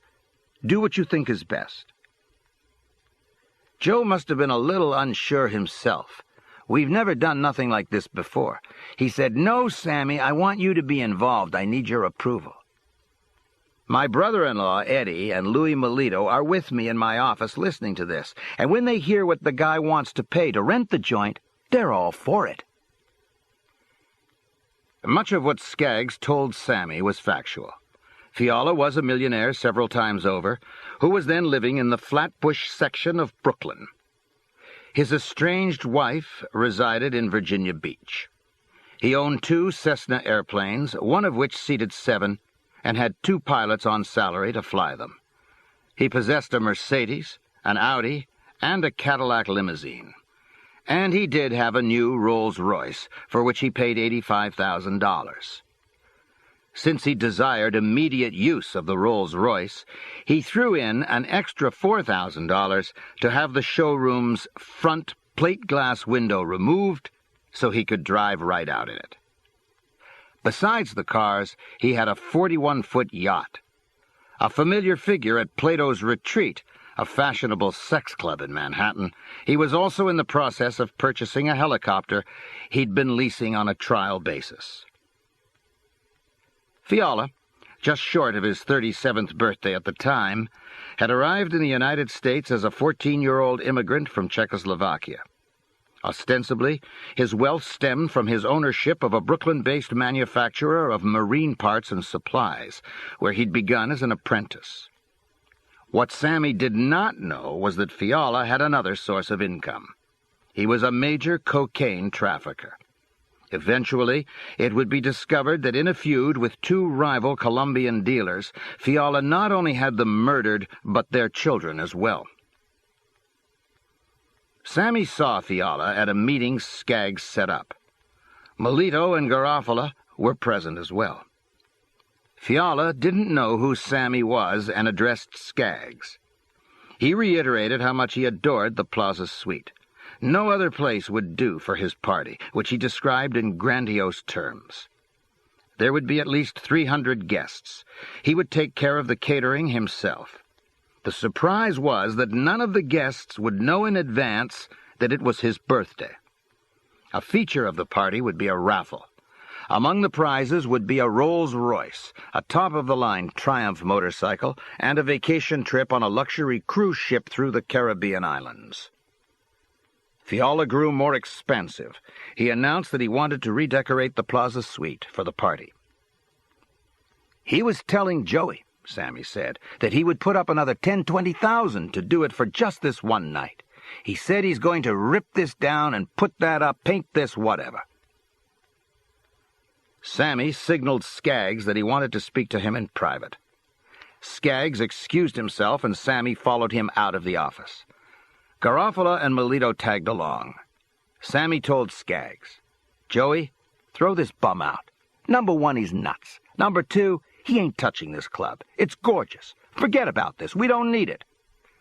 But my brother-in-law's right in there saying to me, No, Sammy, this is found money. Let him have the party. Maybe we can rig the raffle, win the car and the motorcycle and the boat trip. We'll rig the whole thing. So I finally go along with it. I said to Joey, "Tell him he can have his party, he can have his raffle, but it's going to be rigged, and absolutely no redecorating. He can't touch a thing." Joey comes back and says, "No problem. He's agreed to everything." Preoccupied with his construction contracts, Sammy started hearing disturbing reports. Fiala was around the Plaza Suite all the time. He was taking Plaza Suite employees on airplane rides. He was in the disco constantly at night, doing cocaine himself, handing out bags of coke. "I hear he's like the Pied Piper," Sammy said. "In a week, he's got everybody and his mother following him around. I'm really starting to lose my patience with this guy, but Eddie and Louie are saying to go along with it. We got everything to gain, there's no downside. But I'm still getting more and more nervous. I hear that he's talking about how his party is the party to end all parties. It's going to be wild, all the weirdos and freaks that will show up." A night or two before the party, I sit down with my guys and I tell them, "Listen, he's saying he's having 300 people in there. If half of them are like this maniac, we could have a serious problem." I said I wanted Stymie and my other main guy, Old Man Peruta, to be there. I told Mike DeBat and Huck to get everybody together. They're there because they're the regular bouncers, but I want more of my people around. If there's 300 of them at the party, I want at least 20 of us, my friends, there too. That should make it even, if there's a problem. Sammy decided to be on hand himself the night of the party. The first thing he noticed was that the only visible raffle prize was not a brand-new Triumph, but a broken-down, filthy motorcycle of uncertain vintage, clearly not in working shape. And instead of the heralded 300 guests, perhaps 80 at most had arrived. I look at Eddie and Louie and I say, "This is a scam. This guy scammed us. It's a joke." Then Joe Skaggs, the Plaza Suite manager, approached Sammy and informed him that the check Fiala wrote to rent the disco had bounced. Skaggs said that Fiala was claiming that it must have been a banking mistake. He promised he would take care of it. So I said to Eddie and Louie, "See what we did?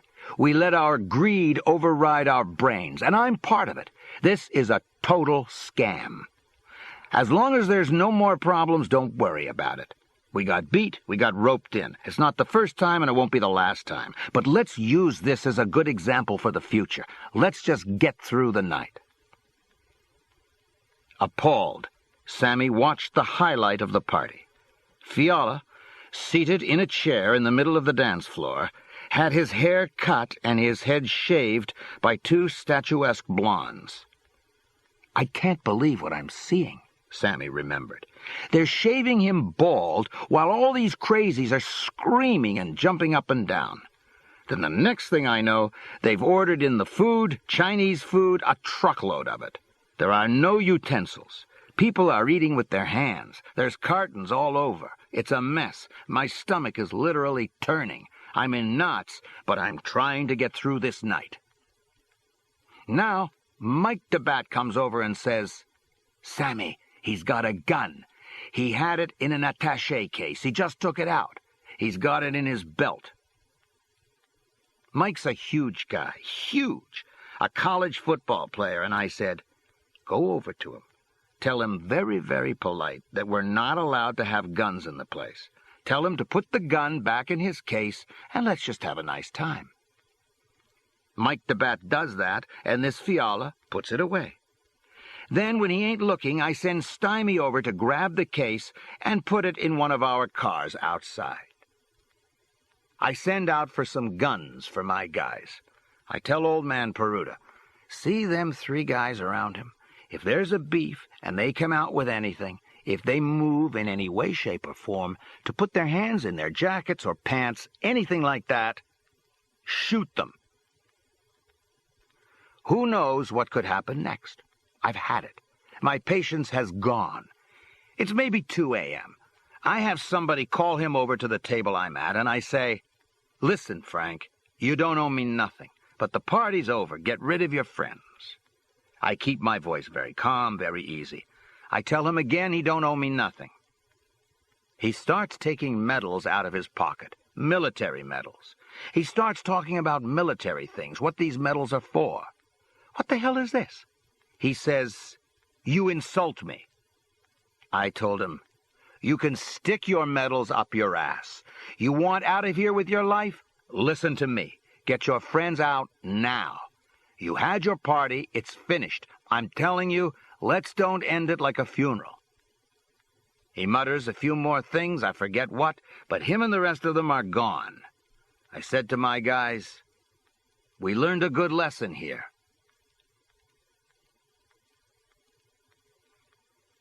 Two days later, Joe Skaggs approached Sammy and said that Fiala was so aggrieved that he wanted to buy the Plaza Suite and the building as well. The cost didn't matter. It was the only way he could save face and live with himself. Sammy replied, Joey, tell him the place ain't for sale, okay? Skaggs then handed Sammy a bag full of cash from Fiala. It covered the amount of the bounced check. Skaggs reported that Fiala had said the mistake was made by his accountant, his bank, or something. At any rate, Fiala was now fully paid up. Good, Sammy said. The place is still not for sale. The following day, Skaggs returned with the news that Fiala was unwilling to take no for an answer. He was offering $1 million. The property by itself, considering its location, was worth less than $200,000, if that.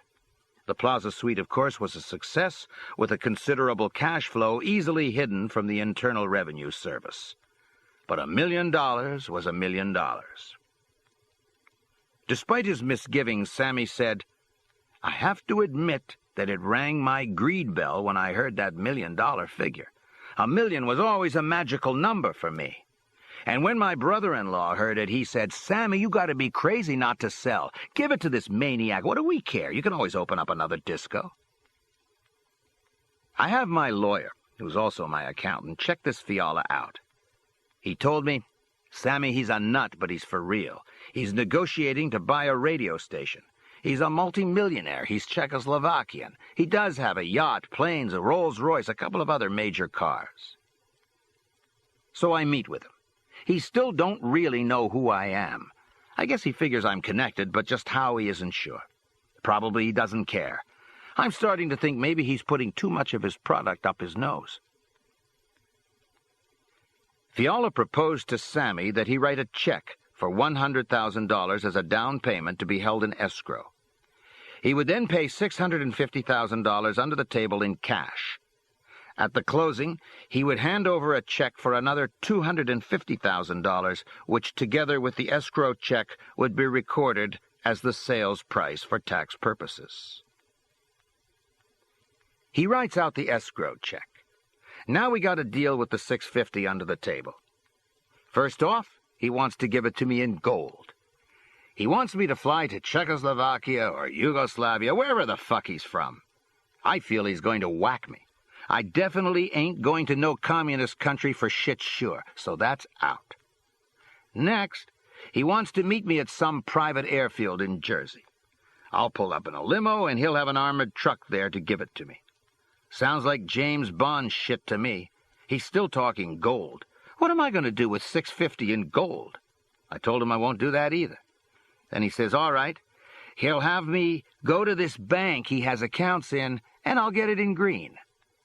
To show you what numbnuts we are, me and my brother-in-law go down there with suitcases. But it turns out we have to sign for the money.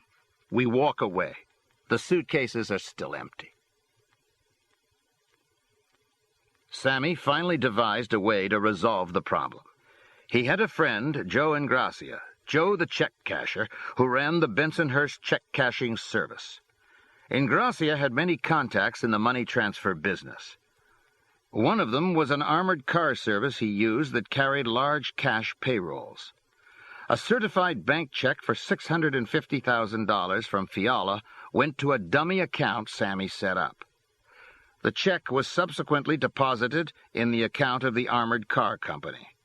Ingracia went next to the company and picked up the cash in $100 bills for Sammy.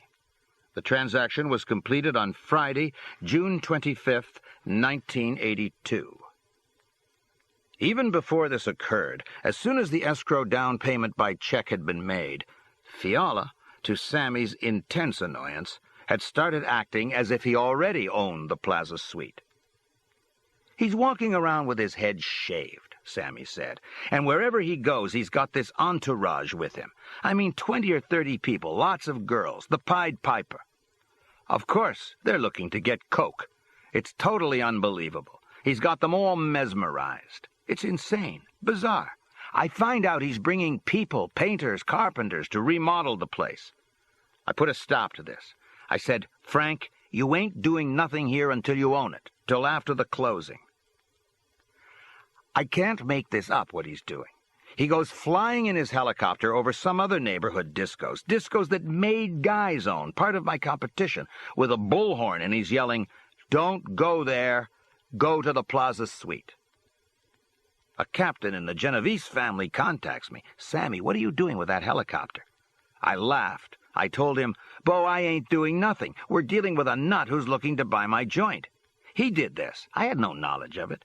You think I would do something like that? Put a helicopter up while your customers are standing in line, yelling at them with a bullhorn? You know that isn't me. But come to think of it, maybe I should keep the joint and do that myself. He laughs too. We're good friends. Yeah, but the guy ain't with you, is he? 'Cause we'll open up his ass if we catch him. Nah, I said. Do what you want. He definitely ain't with me. I'm taking no responsibility for him. To keep tabs on him when I'm not around, I have Mike DeBat play up to him. He tells Fiala that he wants to continue to work for him as a bouncer, how I always underpaid him. And now I know Fiala doesn't have a clue who I actually am. He's saying to Mike behind my back, fuck this, Sammy, fuck this punk. When I take over, I'm doing this, that. I hear this, and I'm gritting my teeth. I tell myself business is business. Take it easy. Be quiet. Let me just get through this. Then after that, so what? We're through with him and I got the million. I'll just swallow a little abuse. Be smart. It don't mean nothing. There'll be another time. The closing was scheduled for Monday, June 28th. On the previous Friday night, after Ingracia had gotten the cash from the armored car company and Sammy had left for his New Jersey farm, Sammy learned that Fiala had already physically moved into his private downstairs office. Not only that, but Fiala had ordered work to begin breaking through an office wall for a staircase leading directly to the Plaza Suite, so he wouldn't have to use the 86th Street building entrance and walk around the block to enter the disco. He'd brought in Doberman guard dogs. He had armed men patrolling the premises. I heard they were Czechoslovakian, whatever, Sammy remembers. They didn't speak English. It started to look like a concentration camp. This ultimate affront enraged Sammy beyond redemption. He told Eddie Garofalo, I can't take it no more from this bum. Accompanied by Garofalo, he arrived on the scene. He asked some of the girls on his staff if they were all right. Yes, they said. Where is he? He's in your office. He's moved in. He's put in a lot of his stuff. Sammy, followed by Garofalo, stormed into his office. Fiala was standing behind Sammy's desk, smirking. He idly spun Sammy's chair around to sit in it. A brace of Dobermans growled menacingly. Sammy ignored them. "Frank, what do you think you're doing?" he rasped. "This don't belong to you till the closing. Get the hell out of here." Fiala reached into a desk drawer and pulled out an Uzi. He ordered Sammy and Garofalo to sit down. They sat. Eddie turned white as a ghost. "Pure white," Sammy said. "That Uzi was pointed right at me. My body completely tensed up like it was a piece of steel. I figured the bullets are coming the next second." But this Fiala didn't pull the trigger. He said, "You fucking greaseballs, you do things my way. You think you're so tough? The Colombians are really tough. The Colombians fucked with me and I took them out. You greaseballs are nothing." I realized he's talking, not shooting. If somebody's going to kill you, he don't talk, he shoots. With that, I kind of caught my second wind. I said as calm as I could, "Listen, Frank, take it easy. What are you getting excited about? This is a business deal.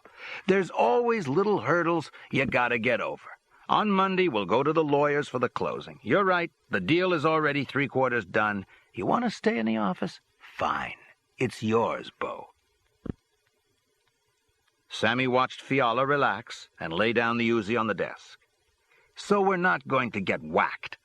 I tell Eddie to get up and we leave. I've never been so mad in my life. As soon as we're outside, I said, 'Eddie, this fucker is going tonight. He should have killed me right then and there. He would have had a better shot with the law than with me.'" He instructed Garofalo to round up Sammy's key men: Stymie, Melito, Peruta, Mike DeBat, Huck, Nicky Cowboy Marmondo. They were to rendezvous at Stymie's bar, Doc's. When Garofalo started to advise caution, Sammy snapped, "Shut the fuck up! I'm not asking you for advice. I'm telling you what to do. Look at that guy sticking that Uzi in my face. Look what we created here. Again, it was our greed. That party wasn't enough. Even though you told me to go ahead and deal with him. I'm the biggest jerk-off because I'm the boss and I did it. Just don't open your mouth one more time. This guy is history and it's over with." With the interior entry from Sammy's old office up to the Plaza Suite still unfinished, Fiala would have to exit the building on 86th Street, turn left, walk to the corner, and proceed about 60 feet up a side street to the disco's front door. Some 10 feet past the entrance was an alley. Sammy stationed Nicky Cowboy in a car parked on the corner. He had a shotgun. If anyone in the group that normally accompanied Fiala drew a gun, he was to start shooting. Eddie Garofalo would stand on the opposite corner of the side street. As Fiala neared the Plaza Suite, Garofalo was to call out to him. Armed with pistols and wearing ski masks, Stymie and Melito would be hiding in the alley. Michael DeBat would be at his usual post by the door. Huck was inside in case of trouble there. Sammy himself would be on the side street near the alley. At a prearranged signal from him, Stymie and Melito would leap out and gun down Fiala. Everybody is in place, and we're waiting. Down at the corner, Eddie sees him coming and nods to me. I look at Mike DeBat at the door and give him a nod. It's about to happen. Fiala rounds the corner. He has a small entourage with him, maybe 8 or 10 people. After he passes Eddie and is almost at the door, Eddie shouts, "Hey, Frank!" Fiala turns to see who's calling to him. In turning, he sees me. I am no more than 6 or 7 feet away from him. He's looking at me, eye to eye. Maybe he picked up the fury in my face or eyes. You could see the puzzled expression he had. I said, "Hey, Frank, how you doing?" As soon as Louie and Stymie heard me say, "Frank," they run out of the alley. Louie gets him with a shot to the head. He flops to the sidewalk. Louie goes and stands over him. He leans down and puts his gun to one eye and blows it out. Then he puts the gun in the other eye and blows it away too.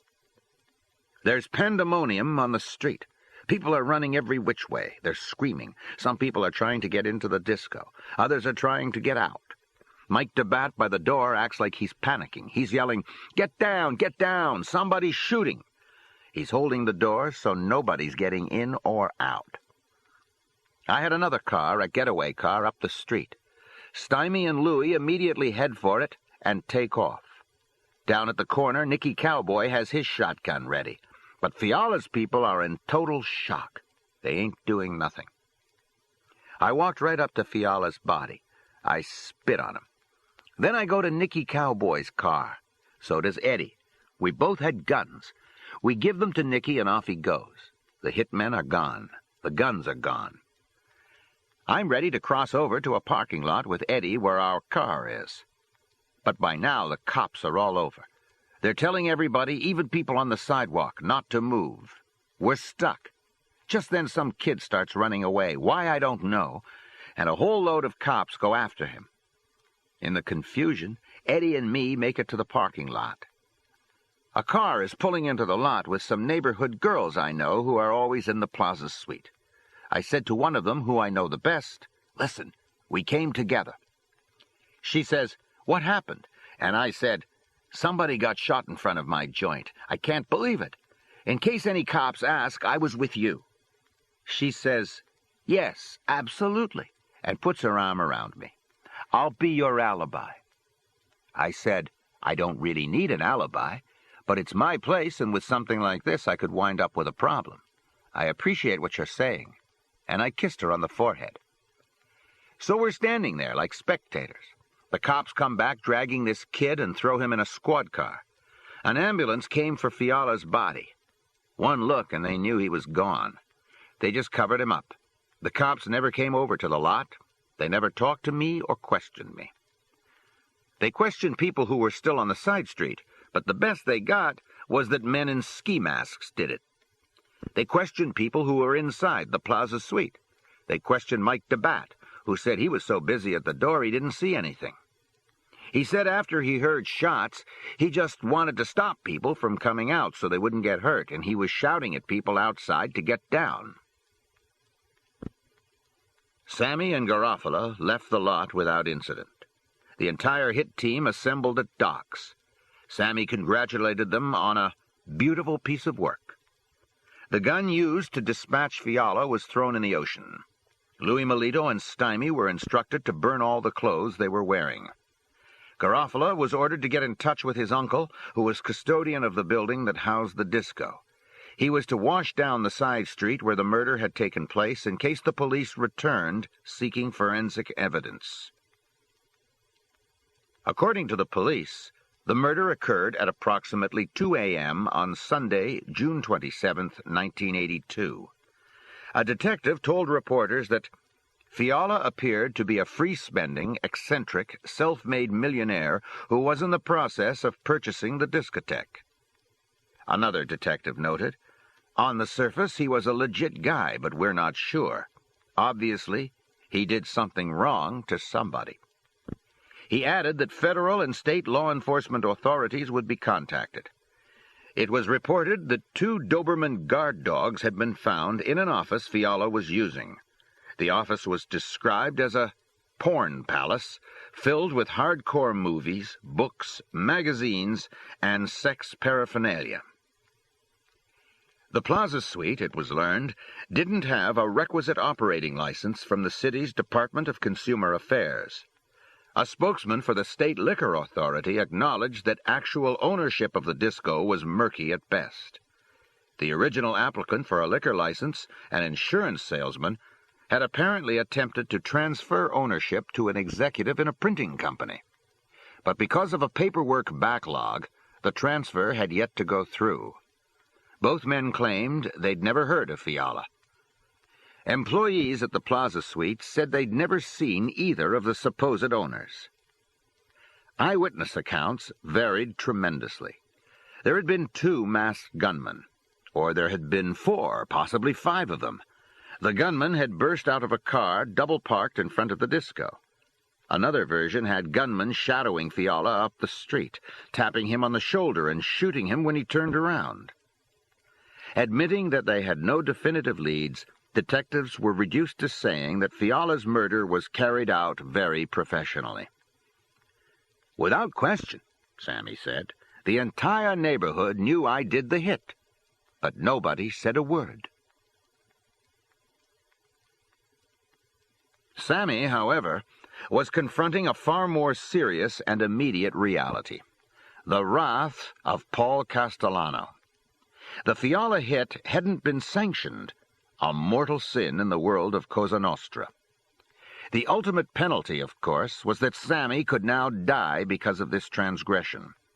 To make matters worse, the New York Daily News reported rumors that the Gambino crime family had a hidden interest in the Plaza Suite and identified Castellano as the head of the family. The next day, Frank DeCicco advised Sammy, "Paul is ripping. He's saying to everybody you did an off-the-record piece of work. With him saying things like that, it doesn't look good, but I'll stay right on top of everything." Sammy decided that lying low for a while would be a wise move. He went to his horse farm. He saw how nervous Deborah was.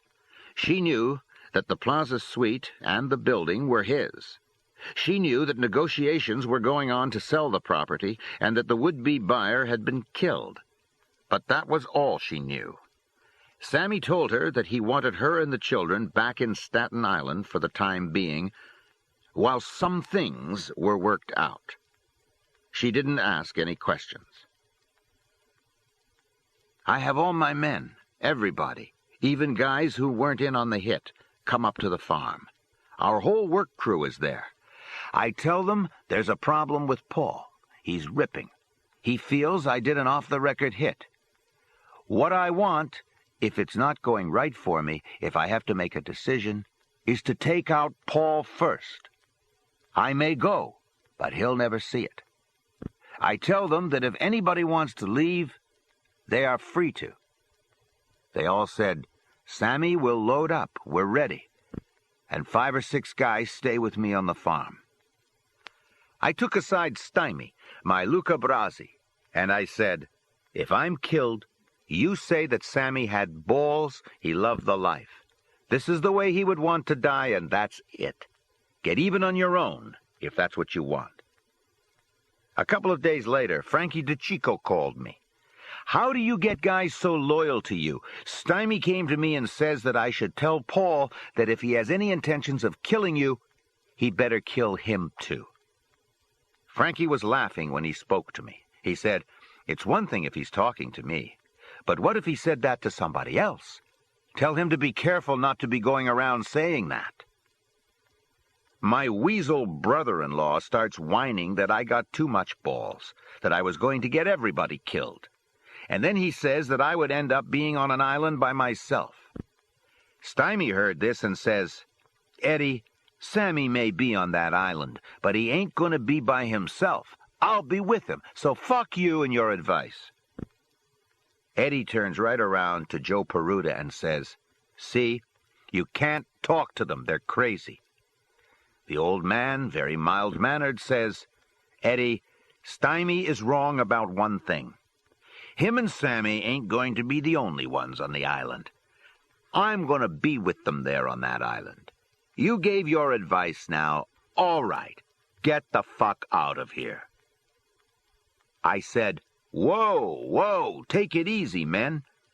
Then I told Eddie to go home, be with his wife, my sister. Sammy would slip into the city occasionally to take care of construction projects, but mostly he remained on the farm. 19 days passed without a message of any sort from Castellano. Sammy saw Toto Arello, who asked, "You okay?" "Yeah, I'm okay. I don't think Paul's okay, but I am."